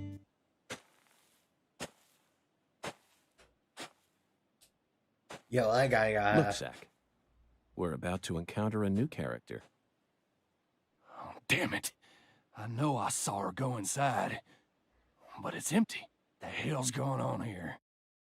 You won't be able to find the other world. What the... Who in the hell are you? And what are you doing on our plantation? I'd like to ask you the same. Well, Hey, shut up. This ain't got nothing to do with you. Oh, of course. It has everything with me. Well, if you don't want to tell me, then I have no choice but to guess. You just said this is our plantation. I assume that means you're a member of the Clarkson family, and you're here looking for someone. If there's a search being conducted on Clarkson property, it must be a search for Galena Clarkson, who's gone missing. Yeah. Judging from the way you speak, your age, and most of all the color of your eyes, you must be Danny Clarkson, the father of the victim, Galena's husband, and the manager of the cold storage warehouse. Nice to meet you. I'm FBI Special Agent Francis York Morgan. I'm here investigating the Lise Clarkson case. Oh, and just call me York. That's what everyone's always called me. You think I give a shit? You better watch your mouth or I'm liable to whoop your goddamn ass. Yeah, that's Daniel Clarkson. Your daughter was taken from you, and now your wife has gone missing. No words can describe what you're going through. I imagine you're doing everything you can, searching every last nook and cranny all over town. But, Danny, listen to me. It won't get you anywhere. No matter how hard you search, you'll never find them. Fuck is with you? You want to throw down with a Clarkson? Absolutely not. I simply wish to solve this case. Then hurry up and investigate, goddammit. I am. That's why I'm here. The Oracle told me there's something in this spot. Oracle? That's right. Zach and I are following oracles given to us by a skeletal gentleman. If you wish to find the person who killed your daughter, you should cooperate. I imagine that not even the Clarksons want to start a feud with a federal power. I've had enough of your bullshit. Why's everyone and their mother been pissing in my ear today, huh? Shit! Does this mean you're ready to cooperate? May I enter the building? Do whatever you want. If you think you can mess with the Clarksons, you got another thing coming. Here we go.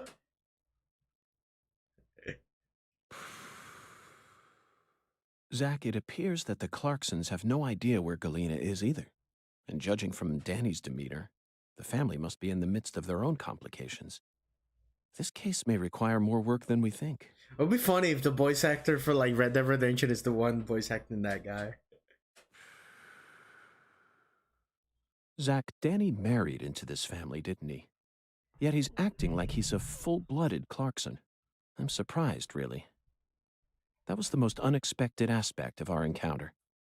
After all, he's only the son-in-law. What do you think, Zach?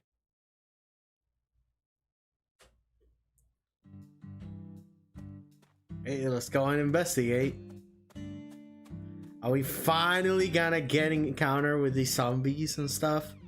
The other part of the other interesting part of Deadly Premonition? Finally? After 4 or 5 hours! This is the longest time. Holy shit. There you go. I see it.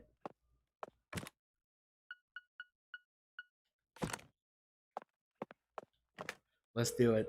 This is what I've been waiting for.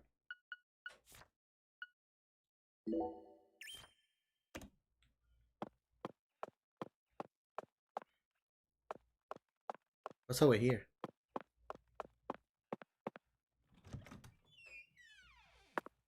It's just a toilet. Okay.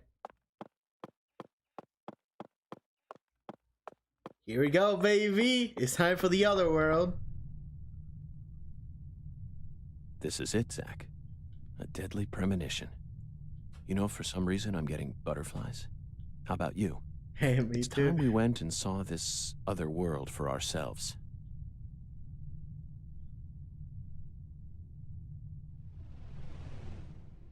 Finally, we get to see the deadly premonitions. You said you were waiting for the game. It looks like it was waiting for you to be born. How old is this game? This game came out yesterday.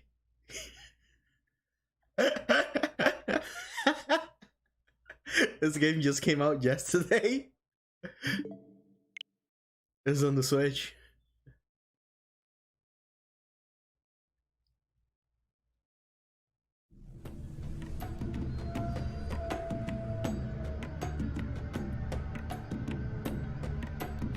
Zach, the countryside is always so entertaining.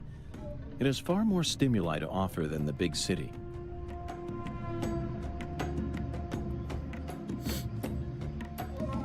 Here we go. Let's see the improvements of the other world.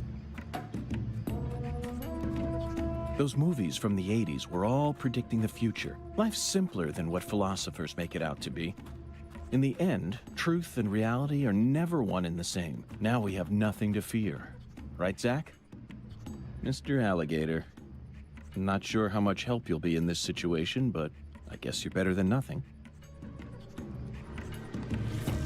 Whoa! What the? Zach, I don't even need to say it, do I? This is right out of that movie. Videodrome, 1982, directed by David Cronenberg. At the time, it was seen as a hard movie to digest for normal moviegoers, but now it's become a cult classic. I always just saw it as another weird Canadian movie, but this changes everything. My arm and my gun have become one. Now I can really understand what Max was going through. Whoa, that's completely new.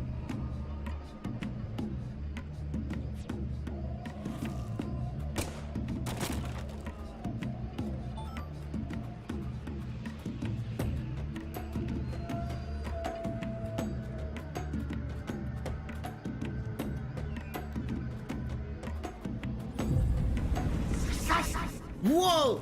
New.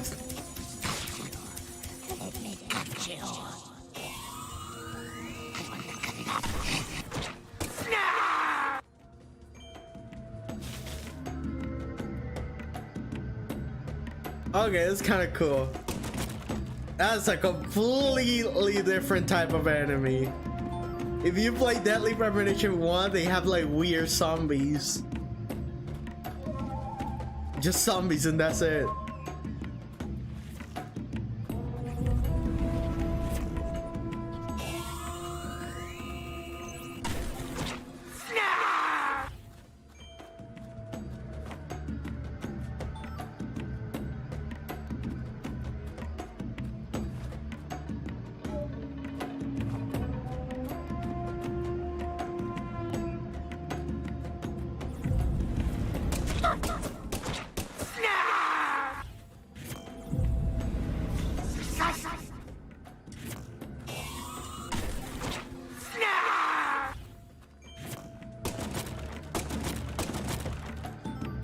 Okay, so the game becomes more of a game this time. Let's see how many enemy types and strategies you had to put in the game now.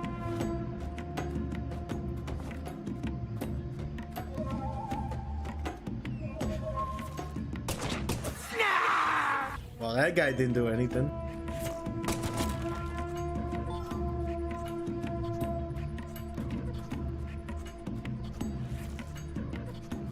No more shells, so it implies there's like more ammo type.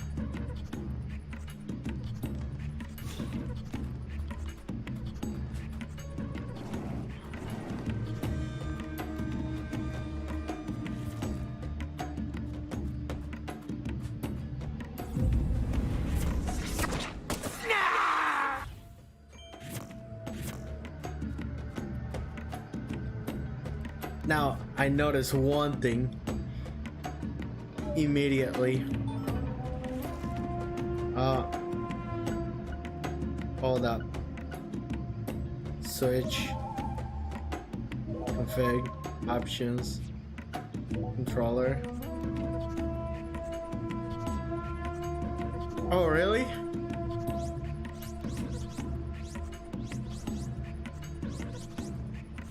Huh.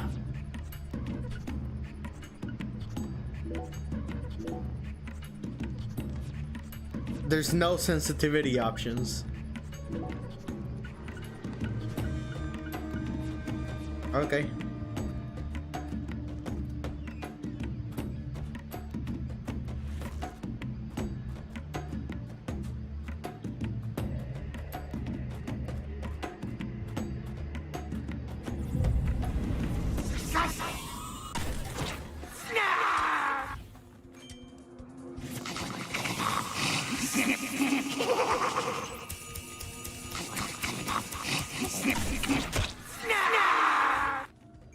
kind of cool. Not gonna lie, that's kind of satisfying.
I like the idea of like, I really like the idea of like locking in on somebody and then charging the gun and there's like a bunch of lasers around, you know. That's why I like Panzer Dragoon a lot. Uh-oh, my internet is being poopy right now.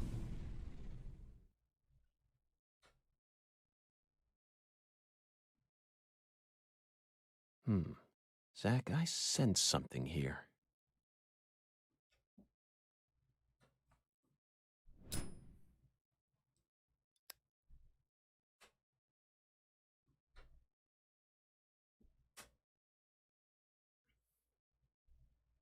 Lise was murdered here.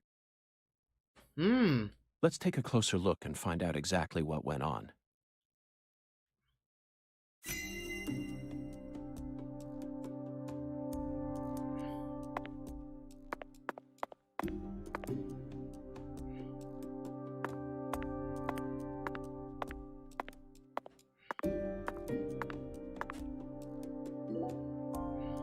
Zach, there's a tall woman here. Very stylish. She'd stick out like a sore thumb in this town.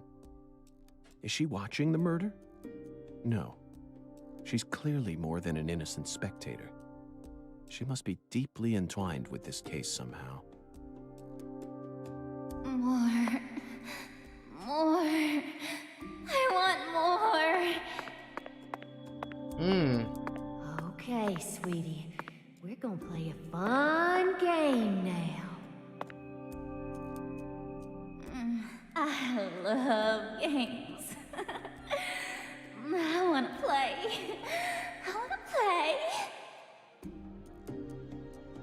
Yeah.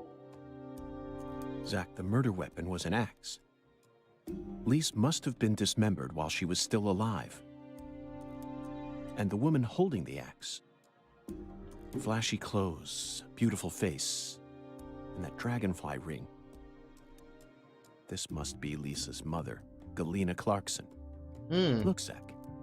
She's crying. It's the polar opposite of Lisa's euphoric expression. Galena is brandishing an axe while tears stream down her face. What was going on in her head? Wow, it's amazing. I can feel it.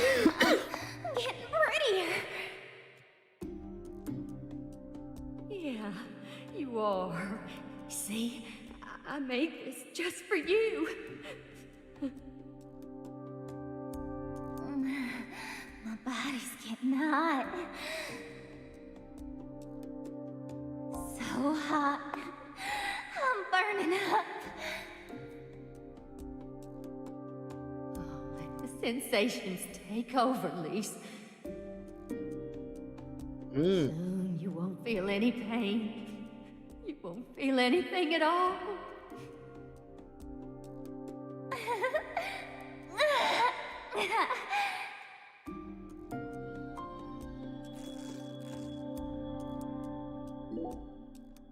Zach, Lisa's limbs were severed while she was still alive. Wow. But she's smiling. She must not have been able to feel any pain. Sang Rouge isn't that powerful of a drug. At least it shouldn't be. And look, Zach. Another dragonfly. The tattoo is just to the side of her navel. She always carried the mark of a Clarkson with her, wherever she went. Okay, let's get started. This is gonna be so fun. Remember how you used to play with dolls when you were a baby, honey? Yay! I love dolls. Dolly, dolly, dolly. Oh boy. Red powder. This must be Sang Rouge. But for some reason, it looks more vibrant than all the specimens we've gathered so far.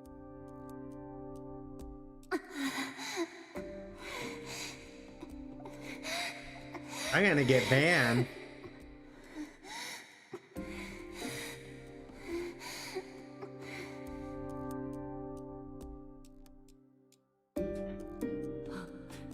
Lise, you're so beautiful.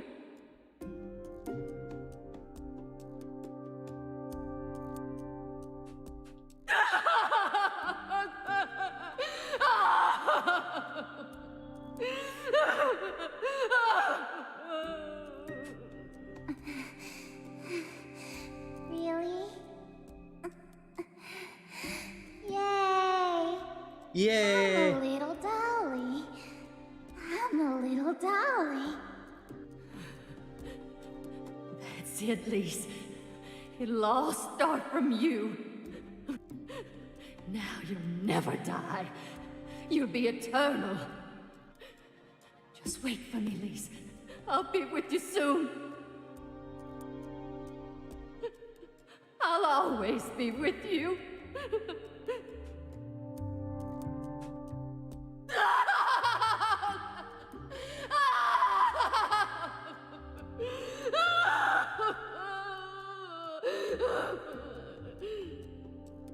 Dolly, dolly, dolly.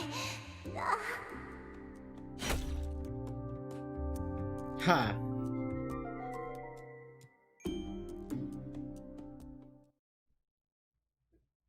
Probably for the moans. Violence never get you banned. Lise Clarkson was murdered here. After she died, she was carried to the spot underneath that bridge. Why did the killer feel the need to move her? Bodies are usually only moved to cover up evidence. But this is different. Lisa's body was enshrined. She was being shown off to someone.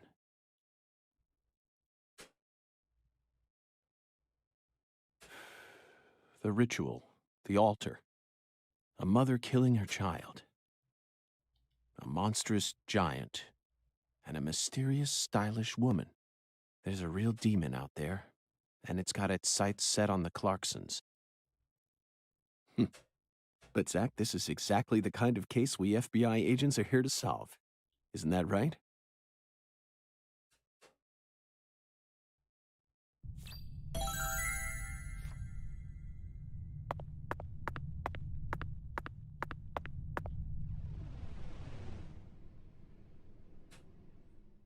There we go.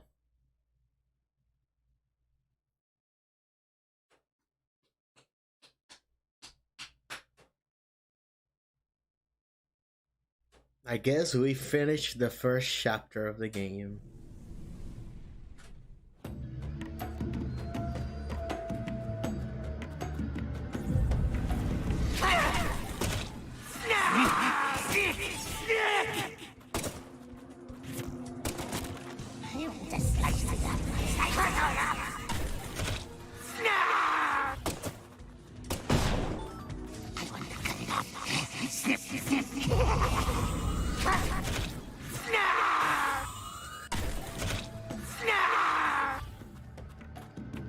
I do gonna say that the combat feels so much better, but that's not saying much though.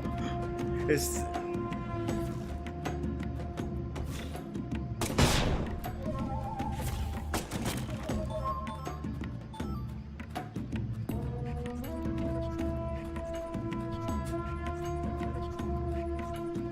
I wonder how much is gonna expand because of the whole idea of like locking up and stuff. You know, there's a bunch.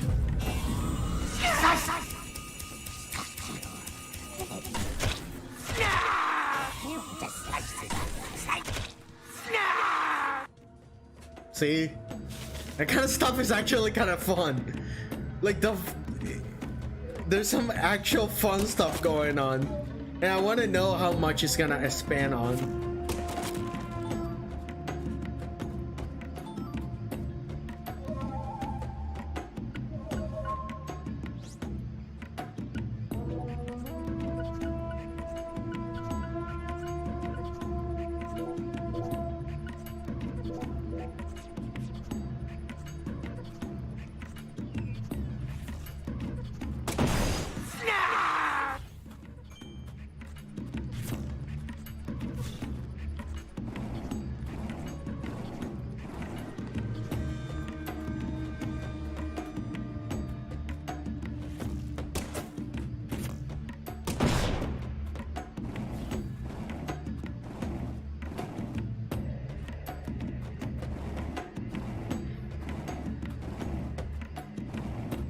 Come on.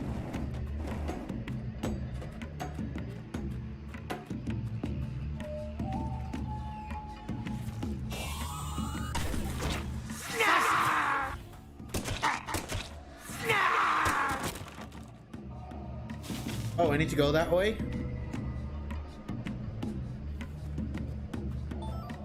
Hello! How's it going?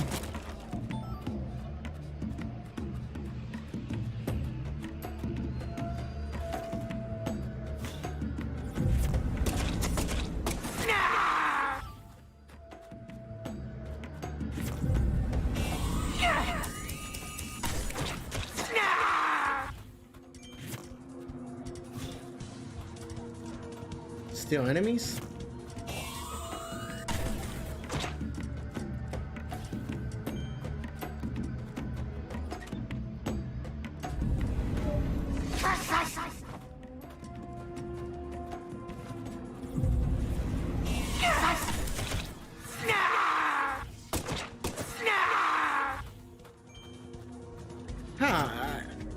Where do I go? Do I have to go this way?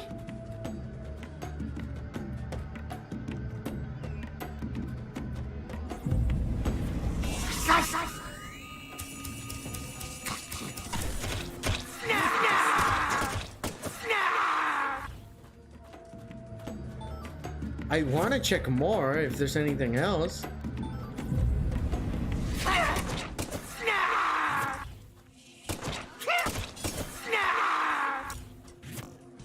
Woo, woo, woo. Cool. Okay. Whoa.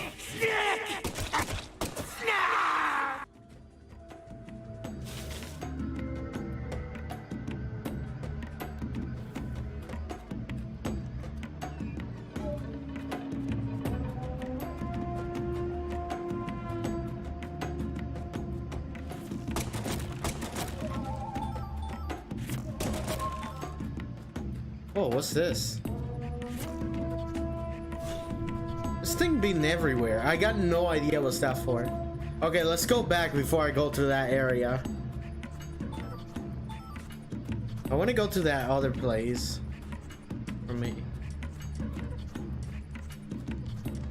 Oh, hello. Give me that.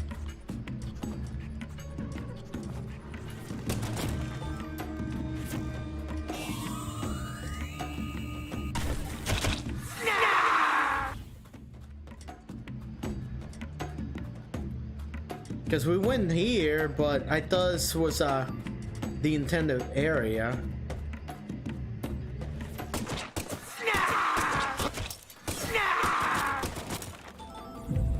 Okay, no.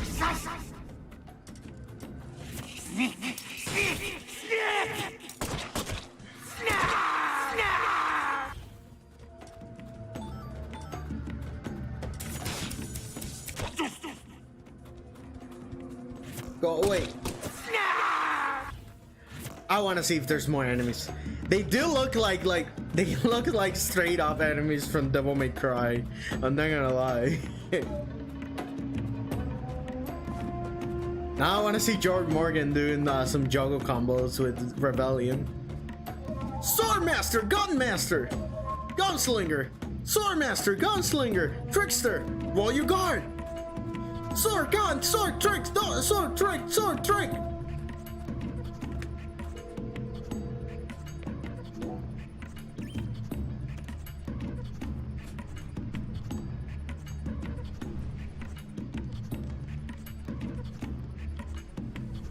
Whoa.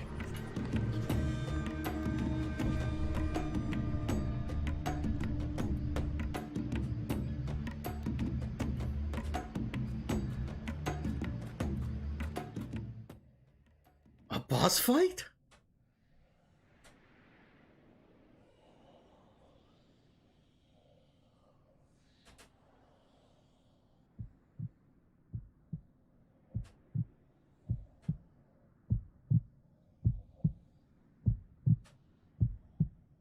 Heck is that thing?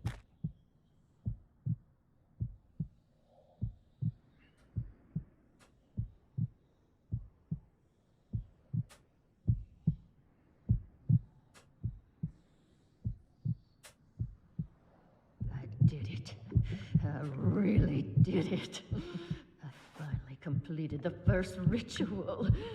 Now the plan will begin. The Red One's plan will begin.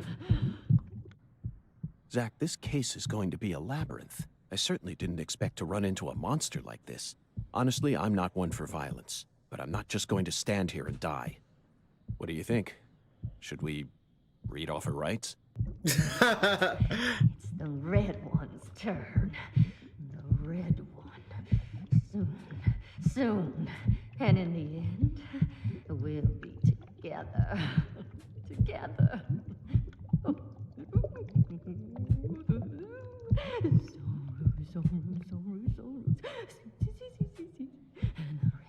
Red. Oh, seeds. Red. Oh, yeah. The Recies. I killed Lise. I did just as I was told.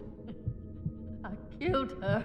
So pure, adorable, and beautiful. I'm getting motion sickness. I killed my own baby. Lise, you son of a bitch! What did you do to my daughter?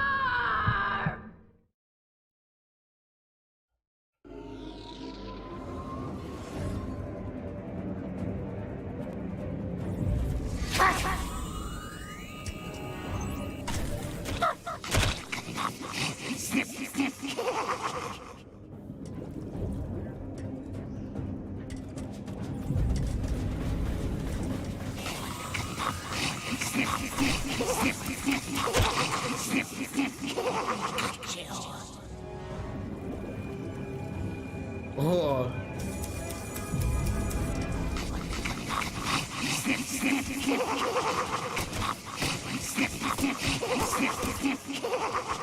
Okay.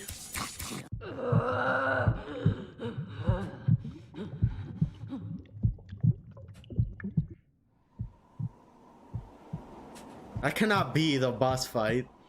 You're really pissing me off. I'm invincible now. Holy red seeds protect me. So then why? What are you? No, it can't be. You came here to stop our plan? You can't stop us now. We already made our sacrifice. You don't know how much we sacrificed. How many tears of blood we cried. Oh, for the Red One's plan. We've come so far. The Red One gave me the honor of lighting the flame. I'm not gonna let you stop me here!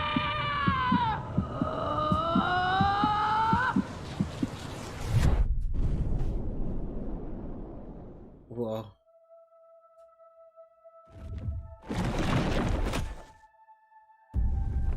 Whoa. Whoa! What the heck?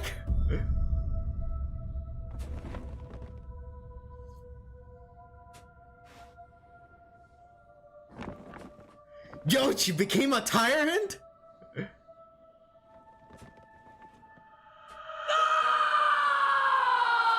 Galena, is this your true form?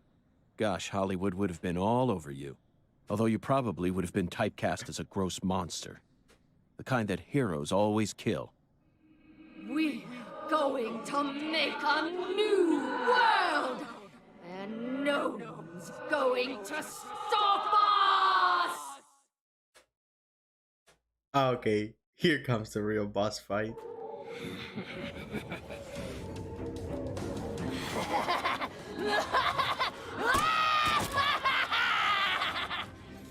Whoa. Mutilate your meat! Whoa.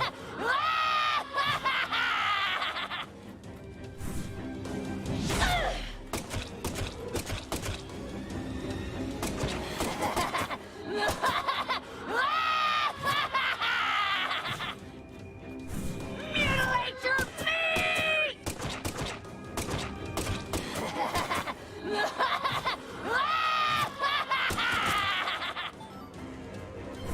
Snap the tendon! Why? Why? But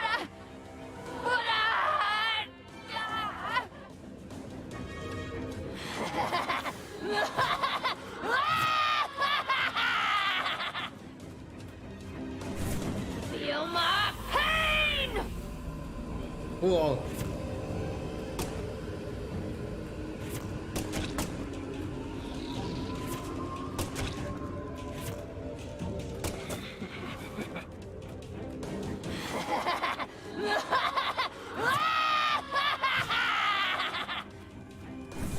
Feel my pain!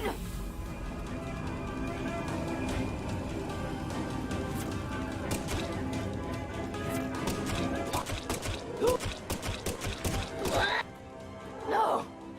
This can't be happening! Ow!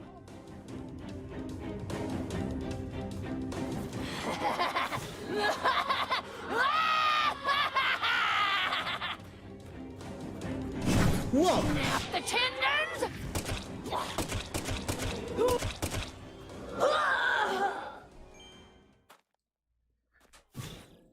Okay.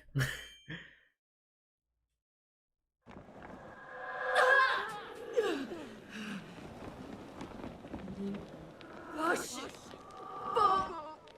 This is impossible! Red!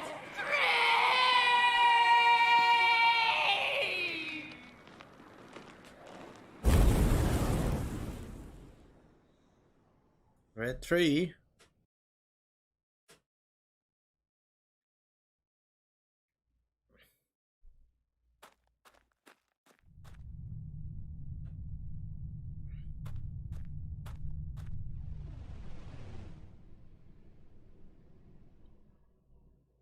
Yeah, it was a really creative enemy design.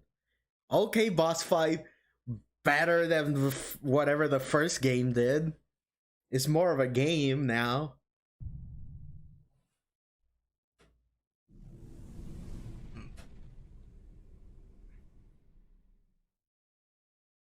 There she is.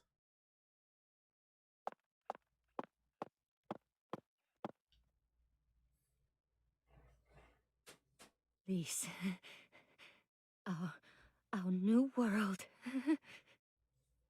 My Lise, my sweet little dolly. Galena Clarkson, you are now under arrest on suspicion of the murder of Lise Clarkson and the illegal disposal of her corpse. You have the right to remain silent.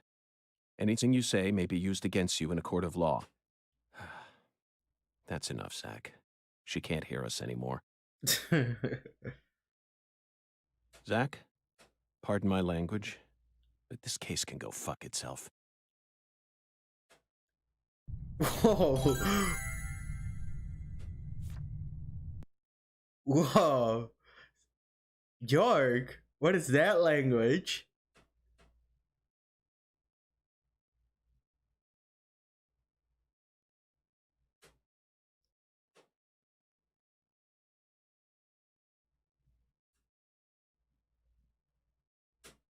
I owe you one, Mr. York. I'm awful sorry you had to get all caught up in our town's dirty laundry. I didn't expect you to catch the criminal this soon, though. You never fail to impress me. Come on, CLG. Let's head back to the office. Mr. York and I both got a lot of cleanup work to take care of. Now I just gotta figure out what I'm gonna tell the Clarksons. That's my biggest problem. Melvin, this investigation has only just begun. Yeah. What?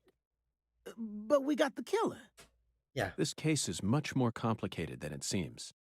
You mean you're gonna keep searching the town?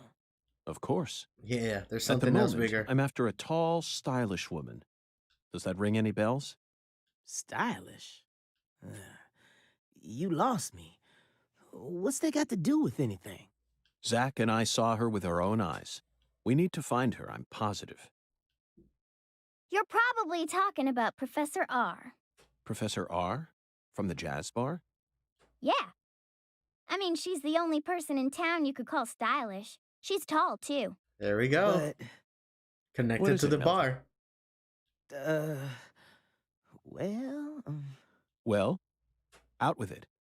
Don't let your 10-year-old daughter upstage you here, Sheriff. you're looking for a stylish woman, right? Yes, we've established that. Then I think you're barking up the wrong tree with Professor R. She isn't exactly a normal woman, if you catch my drift. That's the I point. hear you loud and clear. Melvin, you're careless in every sense of the word, but I believe you operate on the side of good in most cases. With that in mind, I'm disappointed to see that you carry some prejudice with you. But I... Is she the type to forbid customers from entering her jazz bar due to the color of their skin? No, she ain't like that. Well then, case closed. Melvin, I think we should call it a day. I'm going to head back to my hotel and get some sleep. I also need to prepare a report to send back to the Bureau. Patty, thank you very much for assisting me in my investigation. I'll be counting on you again tomorrow. I just helped an FBI agent. Oh, and Melvin, one more thing. You needn't worry about what to tell the Clarksons. I'm sure they already know that Galena's been arrested. After all, this is Lucare. Lucare? How did... Wait, I'm wondering. Did George just carry her with a skateboard into the police station?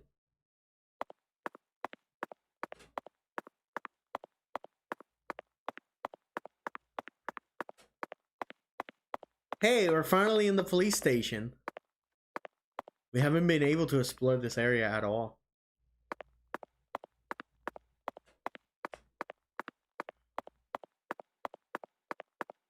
Where's the phone?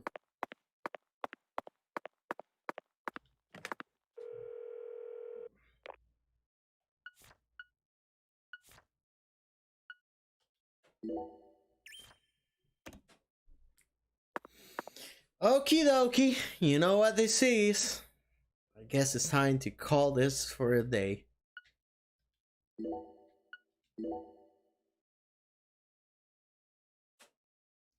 I am really into this right now. There's a chapter select? How many chapters have I gone through?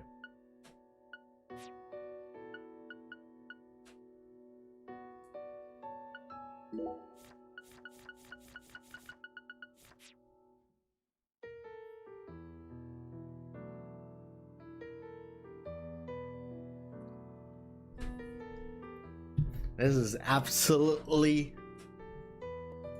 a game I'm gonna get really into.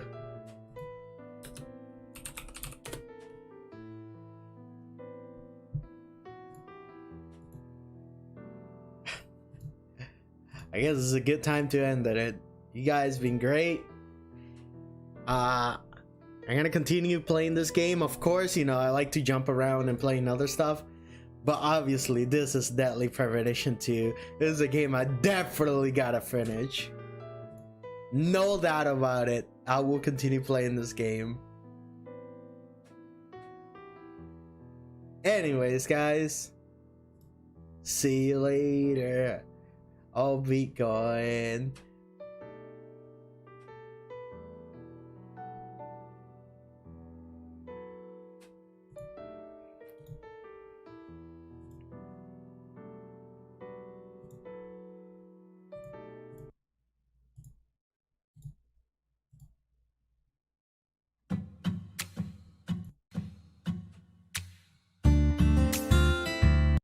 Who put that friggin' on stupid? There you go. I want to see this again. Because my god, this intro was really good. Never a choice. When somebody needs you, you can't turn away. You're their only lifeline, just a hero, a bullet for hire, working alone.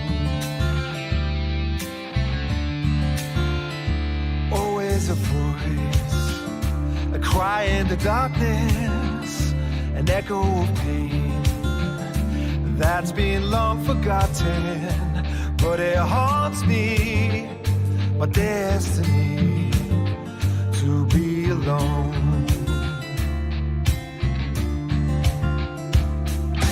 There's a time when you see life for what it's gotta be.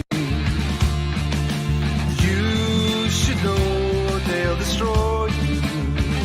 A call to make, to keep searching, walk alone.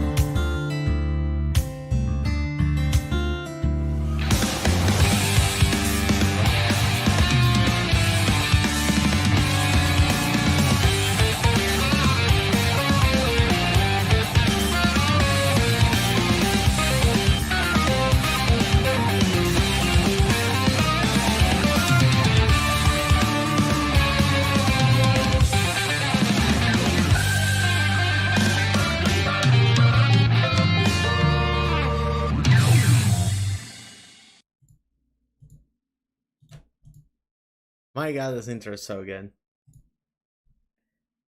Oh, you guys didn't see it. Frick. Rip. I'm an idiot. I thought you guys saw the whole thing. Never mind. At least you heard it. Anyways, I'm out. See you later.